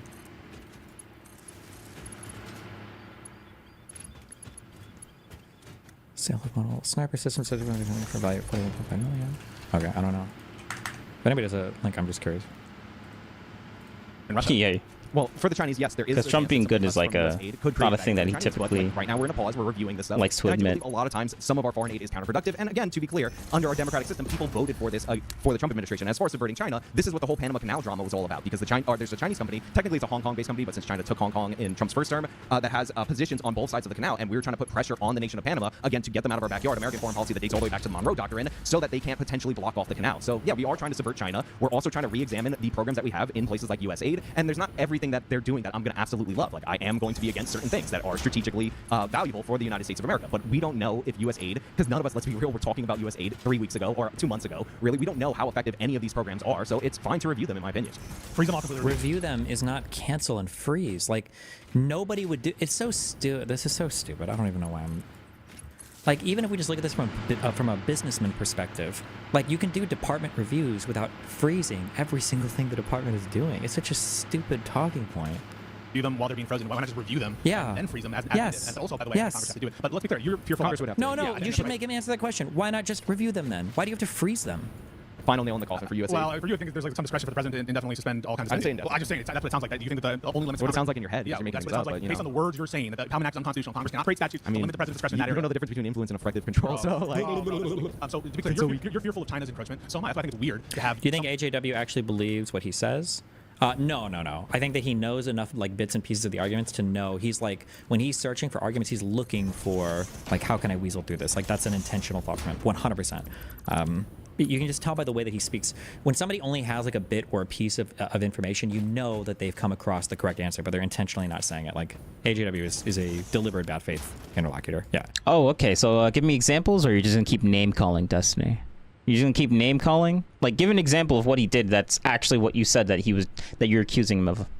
Like, are you actually gonna do that, or are you just gonna say that just to bolster your echo chamber and be like, oh yeah, he's bad, guys. He's a bad faith actor. Don't bother with him. Examples? Well, he's a bad faith actor. That's the example. Like, what? What do you? Okay, all right. I mean, he's not gonna say anything. He's just gonna say that and then just move on, just claim it with no examples. When he literally, whenever someone has any criticism before Destiny, he'll literally ban them and be like, oh, you can't just give out a claim and then just not say anything. Like, didn't leak videos without consent.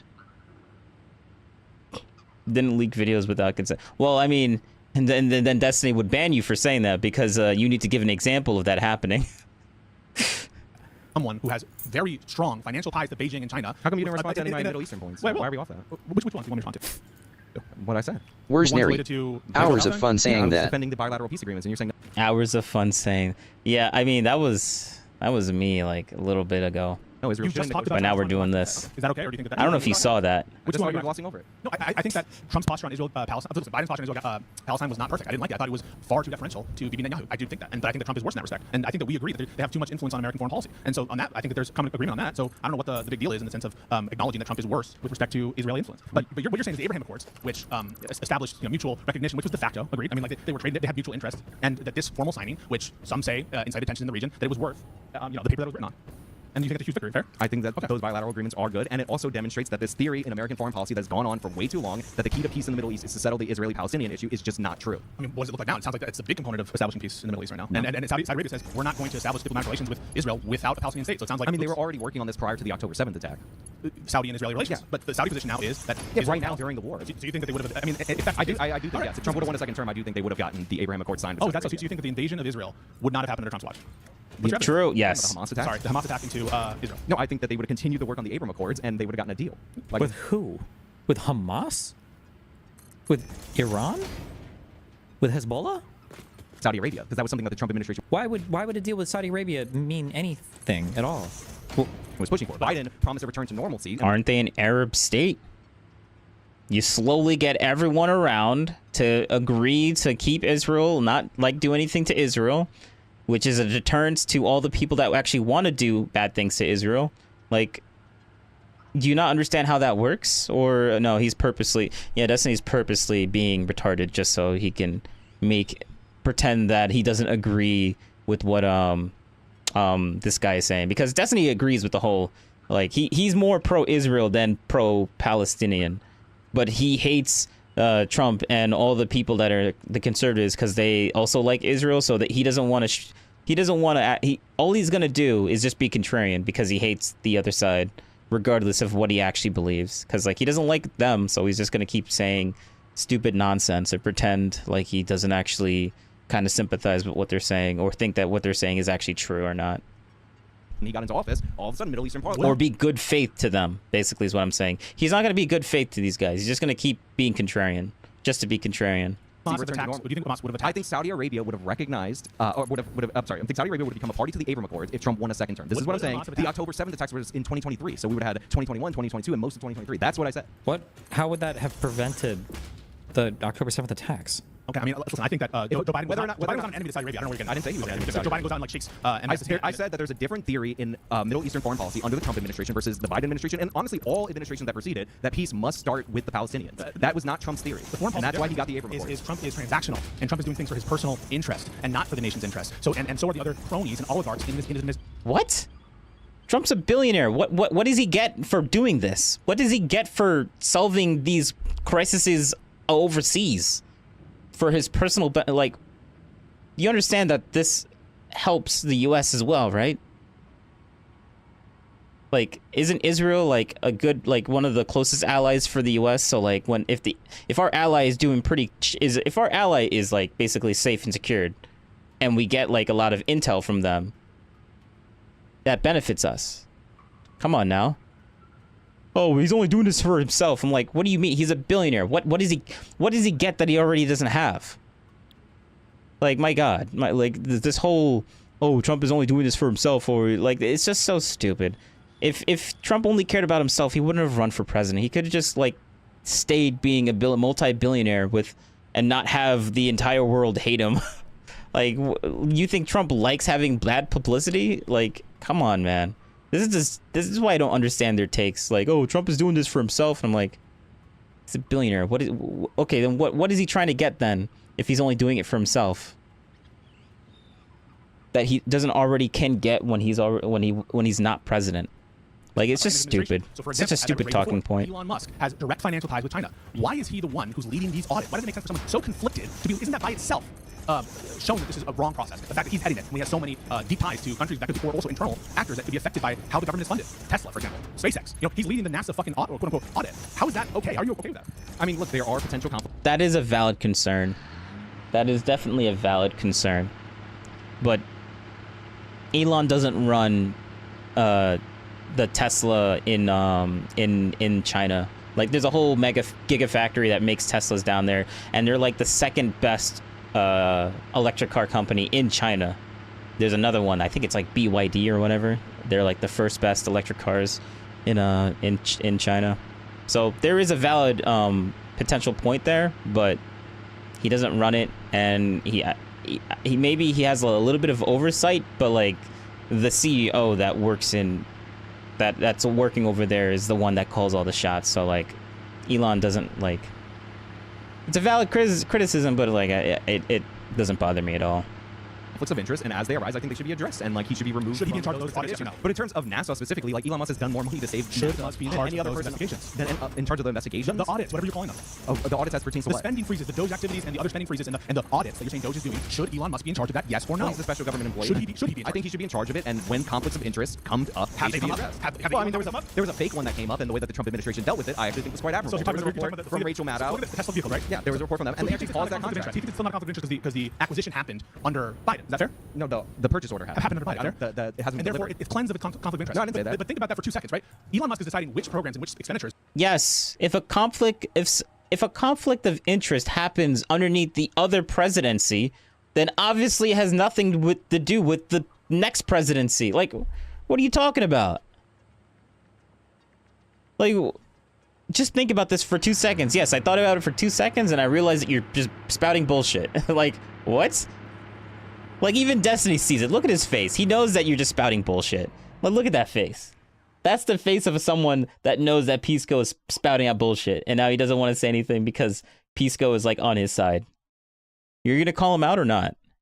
Get exemptions. And so whether or not but think about that for 2 seconds, right? Elon Musk is deciding which programs and which expenditures get exemptions. And so whether or not the expenditure happened under Biden's watch or Trump's, Elon is in charge of whether that funding goes through. He's in charge of getting the exemptions. Yeah, that's a good point. Like if the No, the funding already went through. I thought that was the funding already went through. Like, no. The bill passed before Elon's there. Like, that's all that needs to happen. Like, now it's just going to play its part. Just because the funding hasn't all the funding hasn't gone into, it's not like what's supposed to happen? If Elon was there or not, it doesn't change the fact that the funding got passed.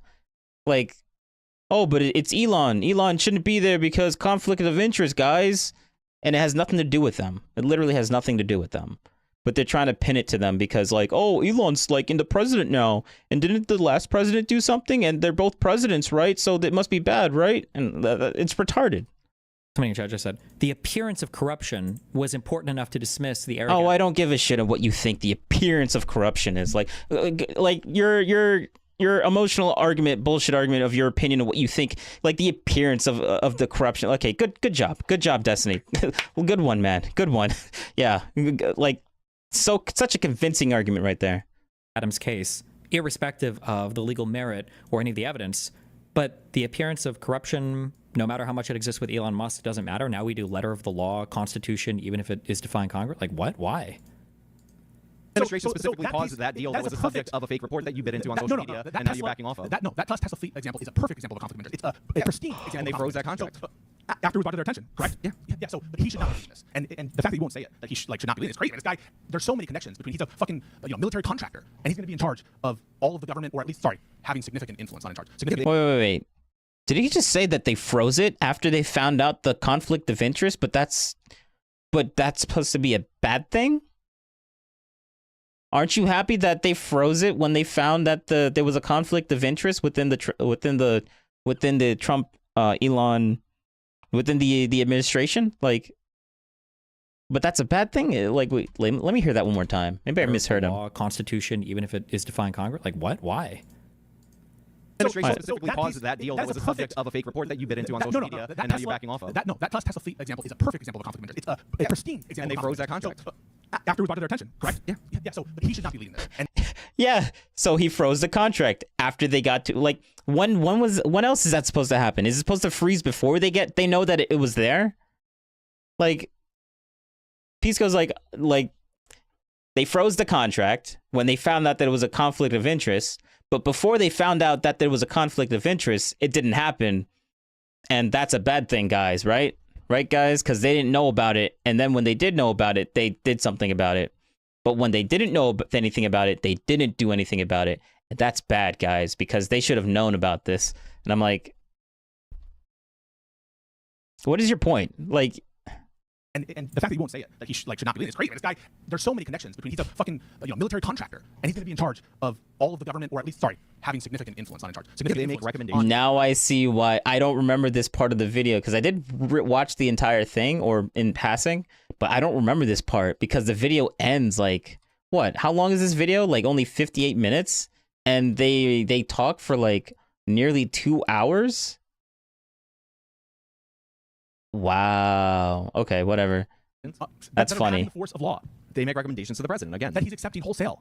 Well, I don't know. And you're pretending that it doesn't matter. You're pretending that it doesn't matter. That, look, the head of this specific conflicts are identified, they should be addressed. Like, yeah, he's a special government employee. Like a bunch of different special government employees. George Soros. Imagine if anyone. George Soros does have huge influence. I mean, you brought up Alvin Bragg. He paid for. Oh my God, George Soros, and then he's gonna bring up Alvin Bragg, and like, come on. I wish, bro. Fuck George.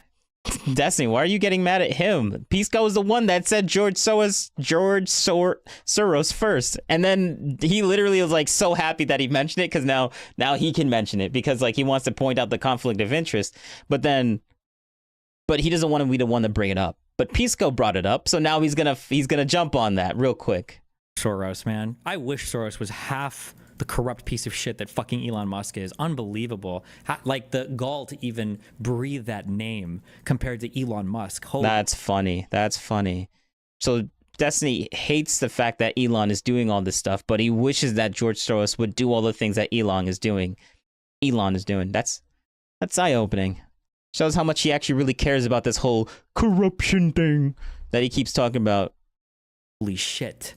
For his political campaign. Like, I mean, this literally just proves my point. Like, if Destiny's guy was in there and doing the thing that Elon was doing, but only things that Destiny likes, then Destiny wouldn't have a problem with it.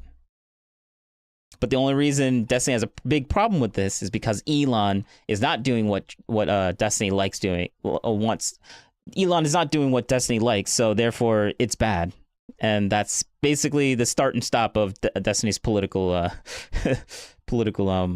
agreements and stuff like that.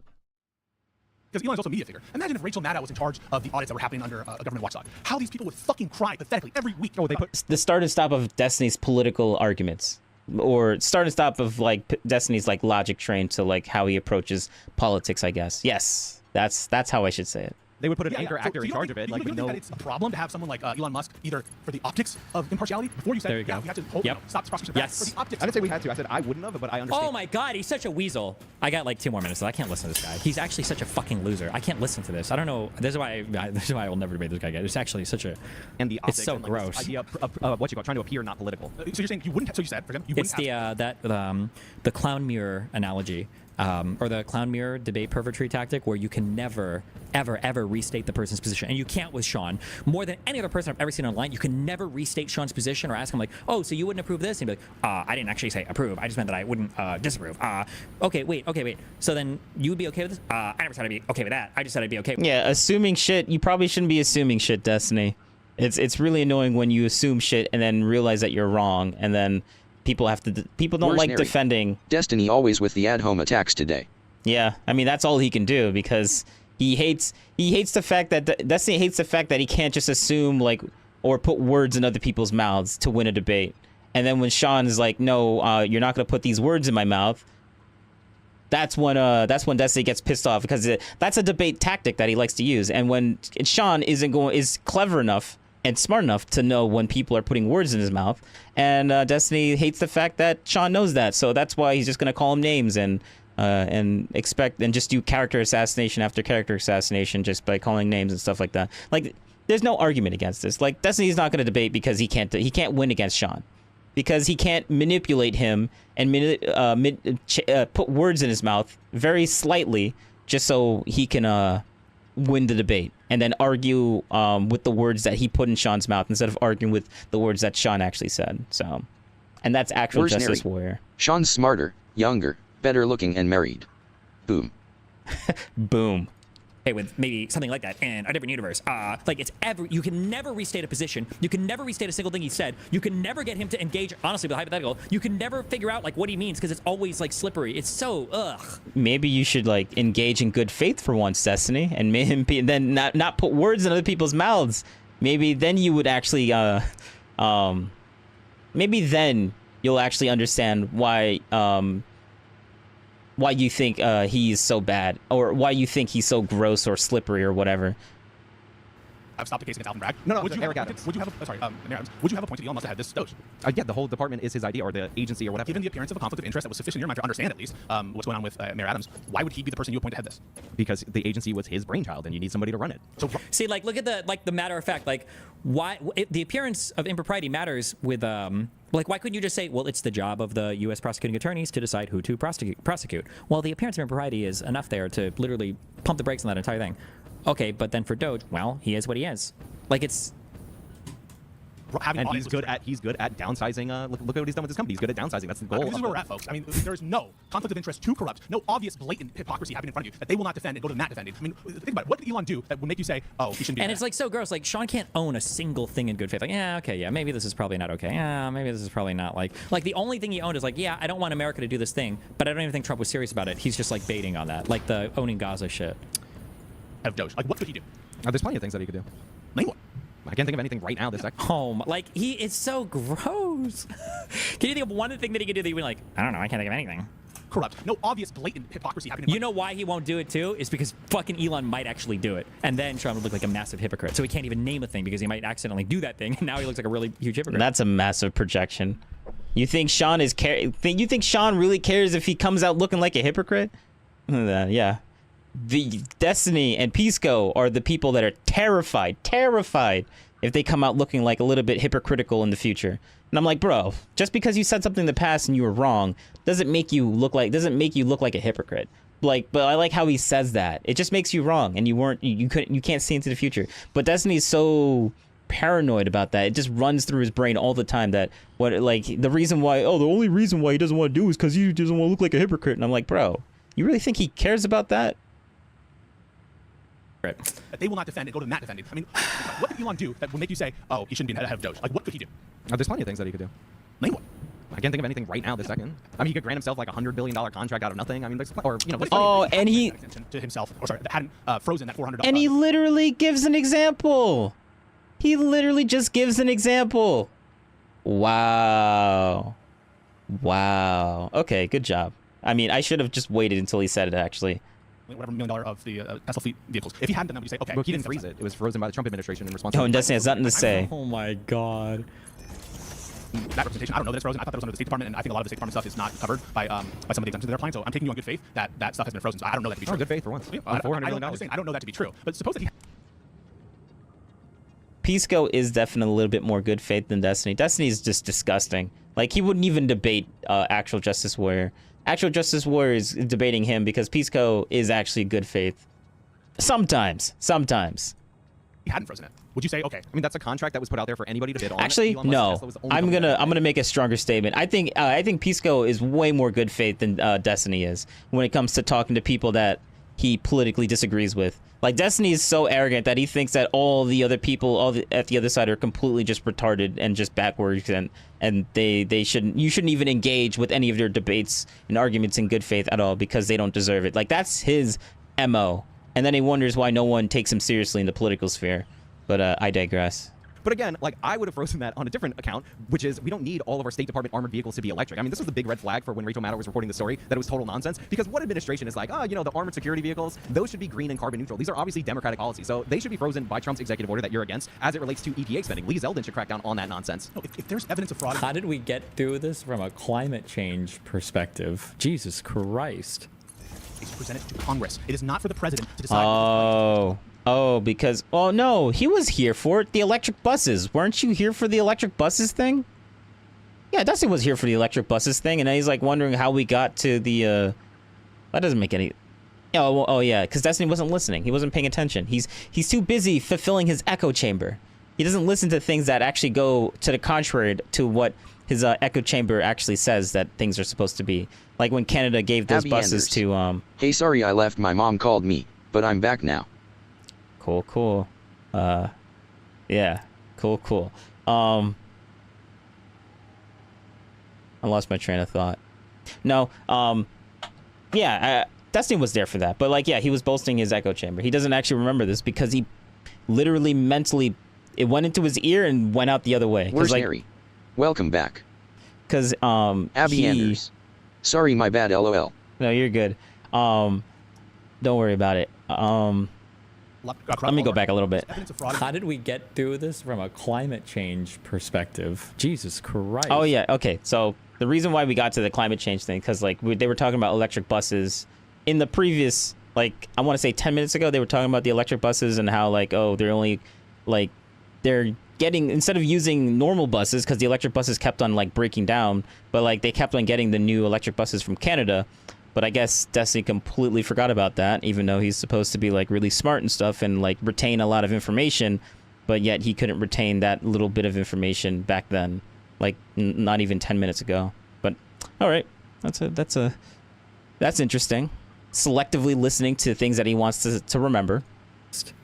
Good job, Destiny. Congress. It is not for the president to decide with his buddies, his rich, corrupt oligarch buddies, that he gets to say what's fraud, what's waste. It is Congress's discretion. You don't want to talk about core executive power, core legislative authority to appropriate Congress. That is their key responsibility. The most important power that Congress has is controlling the purse strings, and you have no problem with them fucking with it on whims or Congress still with controls needs. the purse strings. Oh, please. And we're talking about like marginal parts of the budget, like 1% of the budget. It's like nothing right now. The fact that but you yes, said- like Congress will put out a budget of their priorities, what you and did? this audit will hopefully at least incentivize them when they put out that budget to cut off funding where it needs to be cut. The fact that you acknowledge that these quote-unquote cuts, that they are cuts, is one that's damning because you're not supposed to cut unless you go through the procedure of the House Act, which you're not going through. But the fact that you're acknowledging that it's marginal given the size of the overall budget should tell you what's going on here. They don't care about overall reduction in the deficit and in the debt. What they care about is having this kind of signaling war, this meme war, talking to you guys, talking your ears off, and trying to signal win because they have policies they don't like. They don't like it when it goes to trans daycares or whatever. That stuff should be cut off for underwater sure. basket weaving, that kind of shit. And so they know that you guys are like. I mean, you're going to the mat to defend all this stuff right really now. upset about it. You get really upset when any money goes into the program that you don't agree with. And you don't understand that Congress has this discretion. But notice, it is a small amount of the overall budget. And so what is this pretense? What they care about is a massive reduction if they're not even touching military spending. Military spending is They haven't got to military spending, and you'll be against it when they get to that. Donald Trump has said on the record that he is going to increase defense spending. Donald Trump says a lot of things. He said that after the war's done, I want to have a sit down with Xi Jinping, Vladimir Putin, and say let's cut our military budgets in half. That was a quote from him this week. It's not just like words. his statements. Like, yeah, the guy says a lot of things. We all know that. Again, can you defend the Biden administration? It's Biden versus Trump policy. Yes! Did he actually? Bro, yes, there is literally no mention about Biden. It's like Trump bad, Trump bad, Trump bad, Trump bad, Trump bad. Like, bro, has he said anything good about, like, has the other guy, like, the other guy is supposed to be, like, saying good things about Biden, and then this guy is supposed to be attacking things about Biden. But, like, all the other guy's been doing is just been attacking Trump bad, Trump bad, Trump bad, Trump bad. I'm like, bro, where's Biden good? Where is some of that Biden goodness? Like, defend Biden for anything, like, but there's no recollection. Like, there's no, like, it's supposed to be Trump and Biden, but the only person we've been talking about is Trump. I guess there's nothing good about Biden to defend him against. We can only say all the bad things that we don't like about Trump. Yeah, that's all the other guy can do. Not this guy, but that's just funny. That's just funny. And say, let's cut our military budgets in half. That was a quote from him this week. It's not just like words. his statements. Like, yeah, the guy says a lot of Abby things. We all know Anders. that. Again, can you Yeah, defend for the real. Biden administration? It's Biden versus Trump policies. Yeah. And I'm waiting for the. Did Trump say that he was going to cut the military budget in half, or did Trump say he was going to cut the Pentagon's budget in half? Because at this point, I'm really not convinced that Trump even knows the difference between those two things. What you're talking about? Hey, so What did Trump actually say? Didn't Trump say cut the Pentagon's budget? Defense stocks drop after Trump says Pentagon budget or spending could be halved. Like, I don't even know if Trump knows what the fuck he's saying half the time. Like,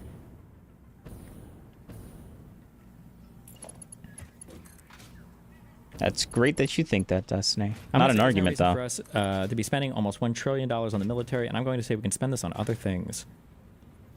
Okay, he did say military budget.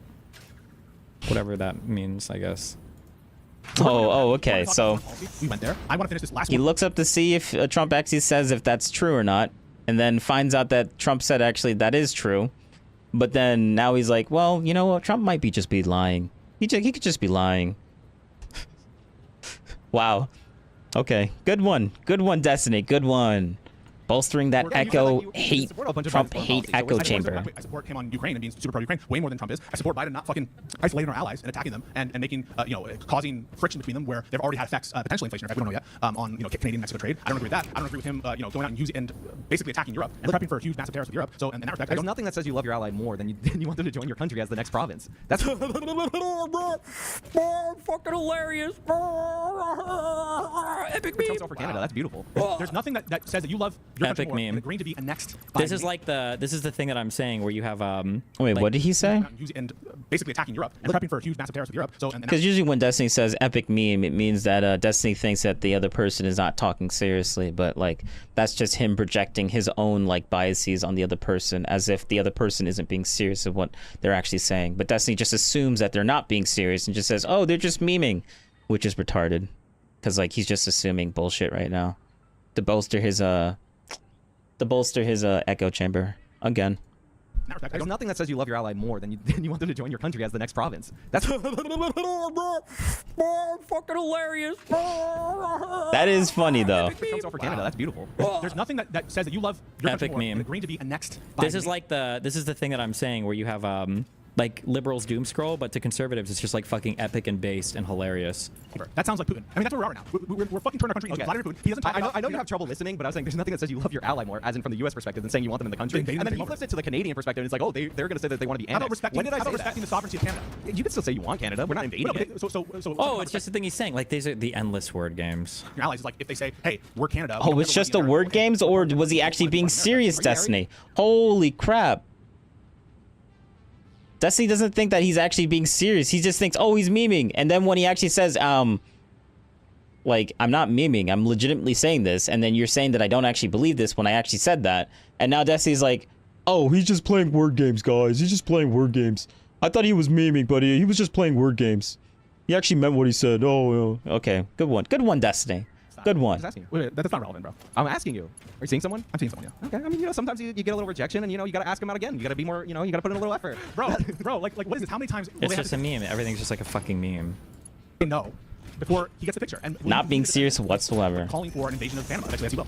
No, he's already gotten the Chinese companies to what you call. They're going to end that contract with those So you don't companies. think I don't even think anything changed in Panama. I think Panama didn't he say they got some concession, and Panama literally put out a statement saying literally nothing has changed. This is exactly what we were doing before. No, they canceled their contract with the. They canceled their renewal contract with the Chinese government. They were going to renew something with them, and they decided not to. Yes, Destiny, you're just not informed at all because you didn't even look into it, and you're probably not going to look into it because you dislike Trump, and you don't want to look into something that could potentially make Trump look good. So. On the Panama Canal, but I don't think we're going to take it over again. Okay, I mean, so just to be clear on where I stand on foreign policy, I think a lot of these are fucking huge blunders. I think that it's absolutely. You don't want Greenland? I only want Epic. I want Greenland if Greenland wants to be. No, what do you want? I want to respect Greenland's sovereignty and Denmark's sovereignty. I want to respect NATO as well. But do you want Greenland though? Listen, would you be against the Louisiana Purchase? How anti-American are you going to go right now? I'm a big manifest destiny person. I love America, but I don't want to be an empire. I don't want to spread it where it doesn't want to be spread. And I think one of the biggest mistakes of the neocons who ran the Republican Party for a long time was. Yeah, that's the problem with Destiny. Destiny doesn't understand when people are being serious or when they're memeing.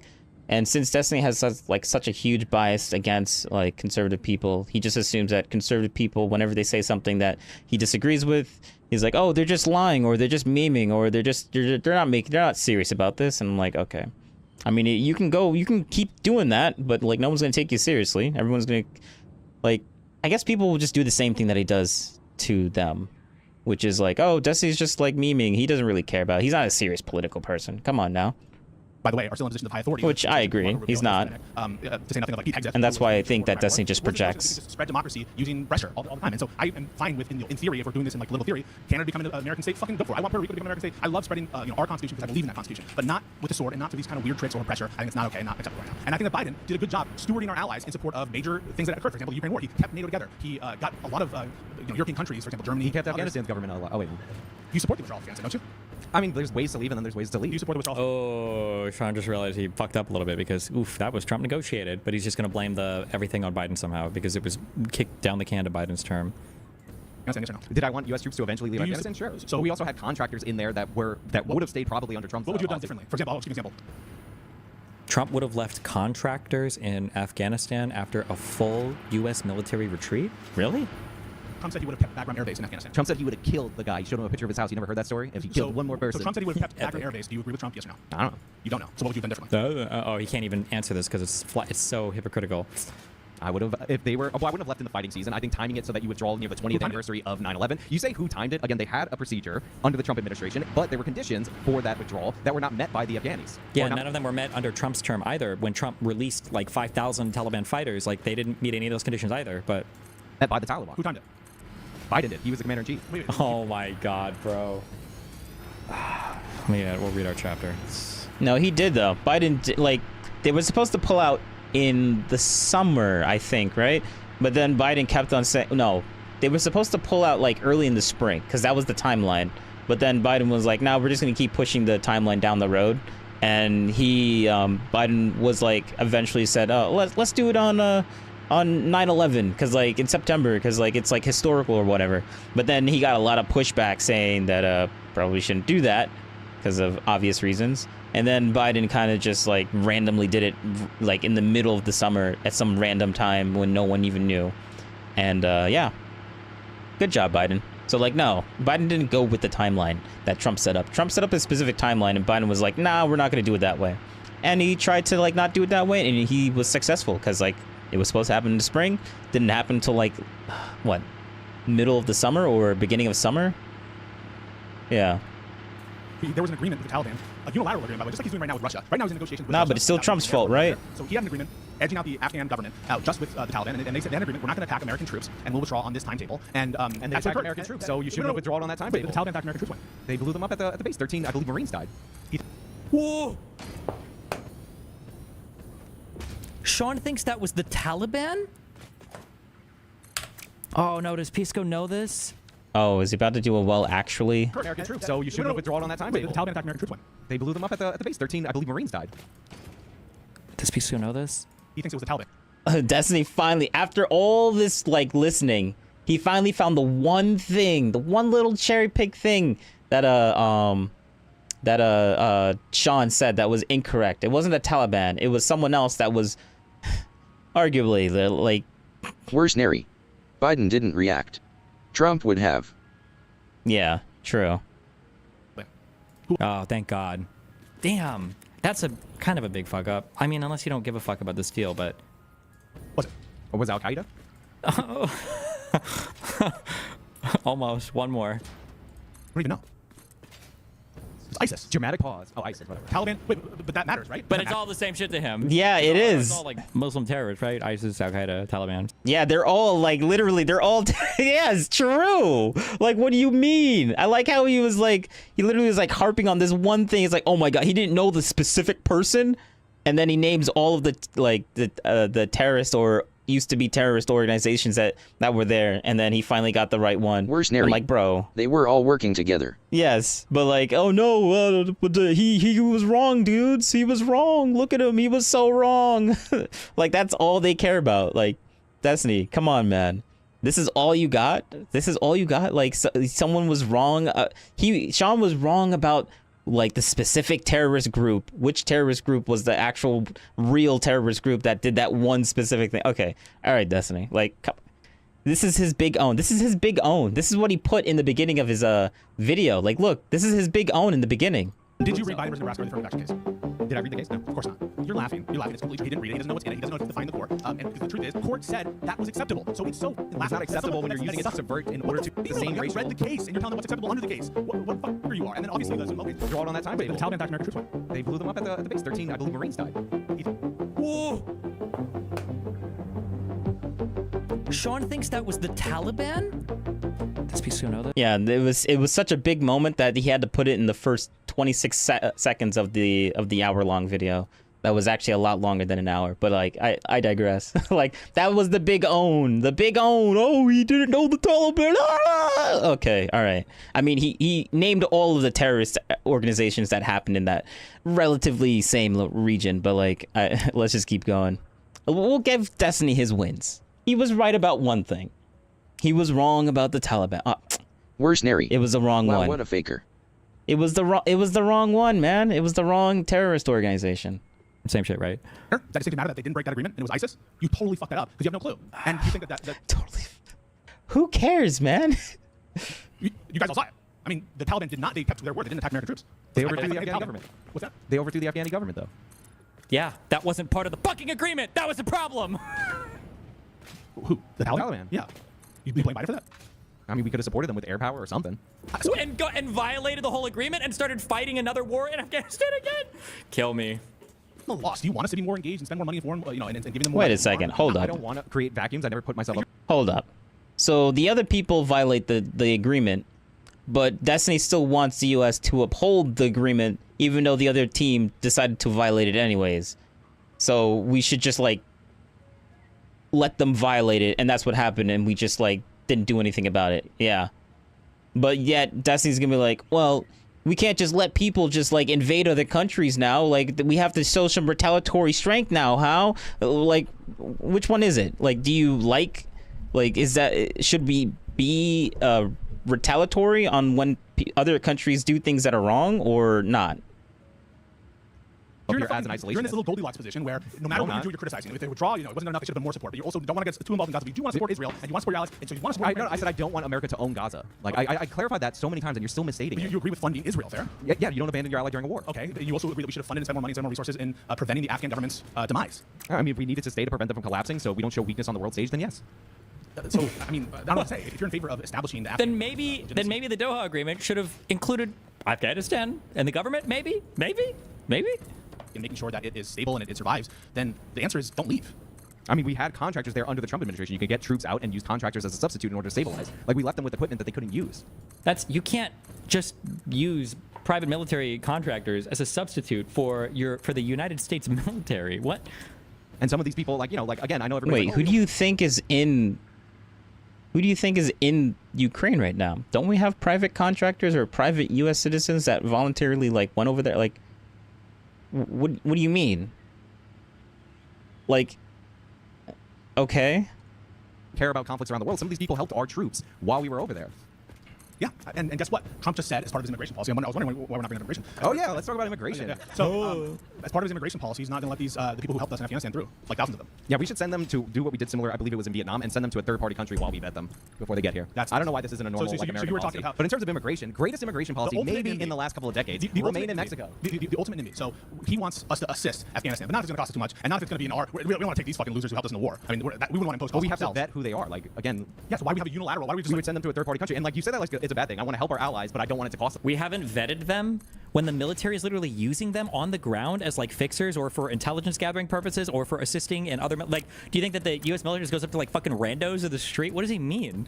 A lot. Yeah. Yeah, that's exactly what I want to do. Not spend a ton of money that's unnecessary. Number one. Number two, again, immigration policy. Yeah, go for it. Remain in Mexico. Best immigration policy I've seen in last. How many migrants? Yeah, how many migrants did this even help with? Was it 50,000? It wasn't implemented until I think 2019. In the last 10 years, we have a bunch of people that were defrauding our asylum system. No idea. That were going through a bunch of different countries on their way to the United States of America to claim asylum. Roughly how many migrants do you think that policy affected? Give or take. I don't know. 10 million. The scale of Remain in Mexico. You're saying it's humongous, a great policy. Well, it was instituted in 2029, and then we had 2019. There you go, 2019. So it wasn't even for the majority of his term. Okay. And then we had the COVID emergency. So so he does know. Interesting. Oh, he doesn't know. He doesn't know. Okay. Good one, Destiny. He doesn't know every single little tiny thing, every little tiny little detail about it. But he does know a little bit, which is good. We're using Title 42 to force people out of the country, but it should be expanded to more. And then in the last few months of Trump's, it might have been in the last year. The last few months of Trump's term saw more immigration, illegal immigration, than we saw higher than peak any month under Obama. By the way. For people that were claiming asylum. You have an idea of scale about how much it's effective, whether or not it was significant, as you say. You just said. I like how Destiny wants to compare it to Obama, when Obama was literally called the deporter in chief, but we're that's your scale of you're gonna compare Trump's thing to Obama, but not to Biden's presidency. Interesting. I find that very interesting. Remain in Mexico. Make him own this. He said remain in Mexico was one of the best immigration policies of all time in the past several decades. So he must have some idea of the scale, right? You have any idea of the scale? I know you're gonna say it's tens of thousands maximum. Yeah, it was. That's good. Yeah, tens of thousands. But again, it was instituted in 2019 prior to the COVID, where we ended up using Title 42. But then why did you bring that up as an example? That was your example, Chief.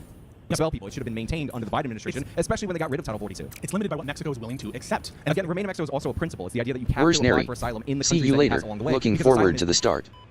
All right, cool. We do a completely different video, though. I'm in fear of my life, and you should apply for asylum in the next country that you would be safe in, not your first choice for economic reasons. As in statute, pursuant to bilateral treaties that the government can negotiate, and which they have done so with Canada, and safe third-party country agreements. And so, again, like, the nuances matter. In my opinion, statutes matter. Oh, we did finish the But you like the policy because, you know, it's... We actually finished the content nuke, Destiny content nuke in the beginning as well. It's at the whim of the president. It's something based, and you don't have to think about its legality or whether or not, you know, we can even conceivably, you know, be sending millions of people to Mexico to have their asylum petition heard. It's not the case. Mexico's not going to accept it, and it was never going to be a cure for the policies that. I actually don't mind if Mexico doesn't accept it. What I actually want them to do, and this is one of the goals, is to get them to stop facilitating all this illegal immigration through their country, the United States of America. Like, they know when they see the caravans of people headed for our border and it's being broadcast on the news where they're going, but for some reason our ally just allows them to do that. That's nonsense. He just told you what this is about. It's a pretext. It's a deterrent. Yes, I believe in deterrence. Yes. So it's not about. It's a good policy on its own, and it's a deterrent. Yes. What he wants to do is stop processing asylum claims. Fair. I want them to claim asylum in the next safe country as the program. Do you want to process asylum claims as they arrive or not? No, not as they arrive. I want to change how they're arriving. Yeah. So that's in this country we pass these things called laws, and these things called laws. We're a country of laws, not of men. But at every turn, pro-Trump sycophants don't care about the law, that it says that you have to go through asylum procedures, that it says you have to provide hearings to certain people, that you have to have credible fear determinations of people who are, you know. Does everyone have a right to claim asylum in the United States of America? You have to be in a port of entry. How many countries can you pass through to claim asylum here? Do you know this answer, or are you asking it? I'm asking you how many don't know? countries. Okay, so in your great world. So there's a distinction. Man, it's live, and now it's. I kind of want to listen to the rest of this. Epic. I can't watch this time, dude. I'm good. Hold on. All right.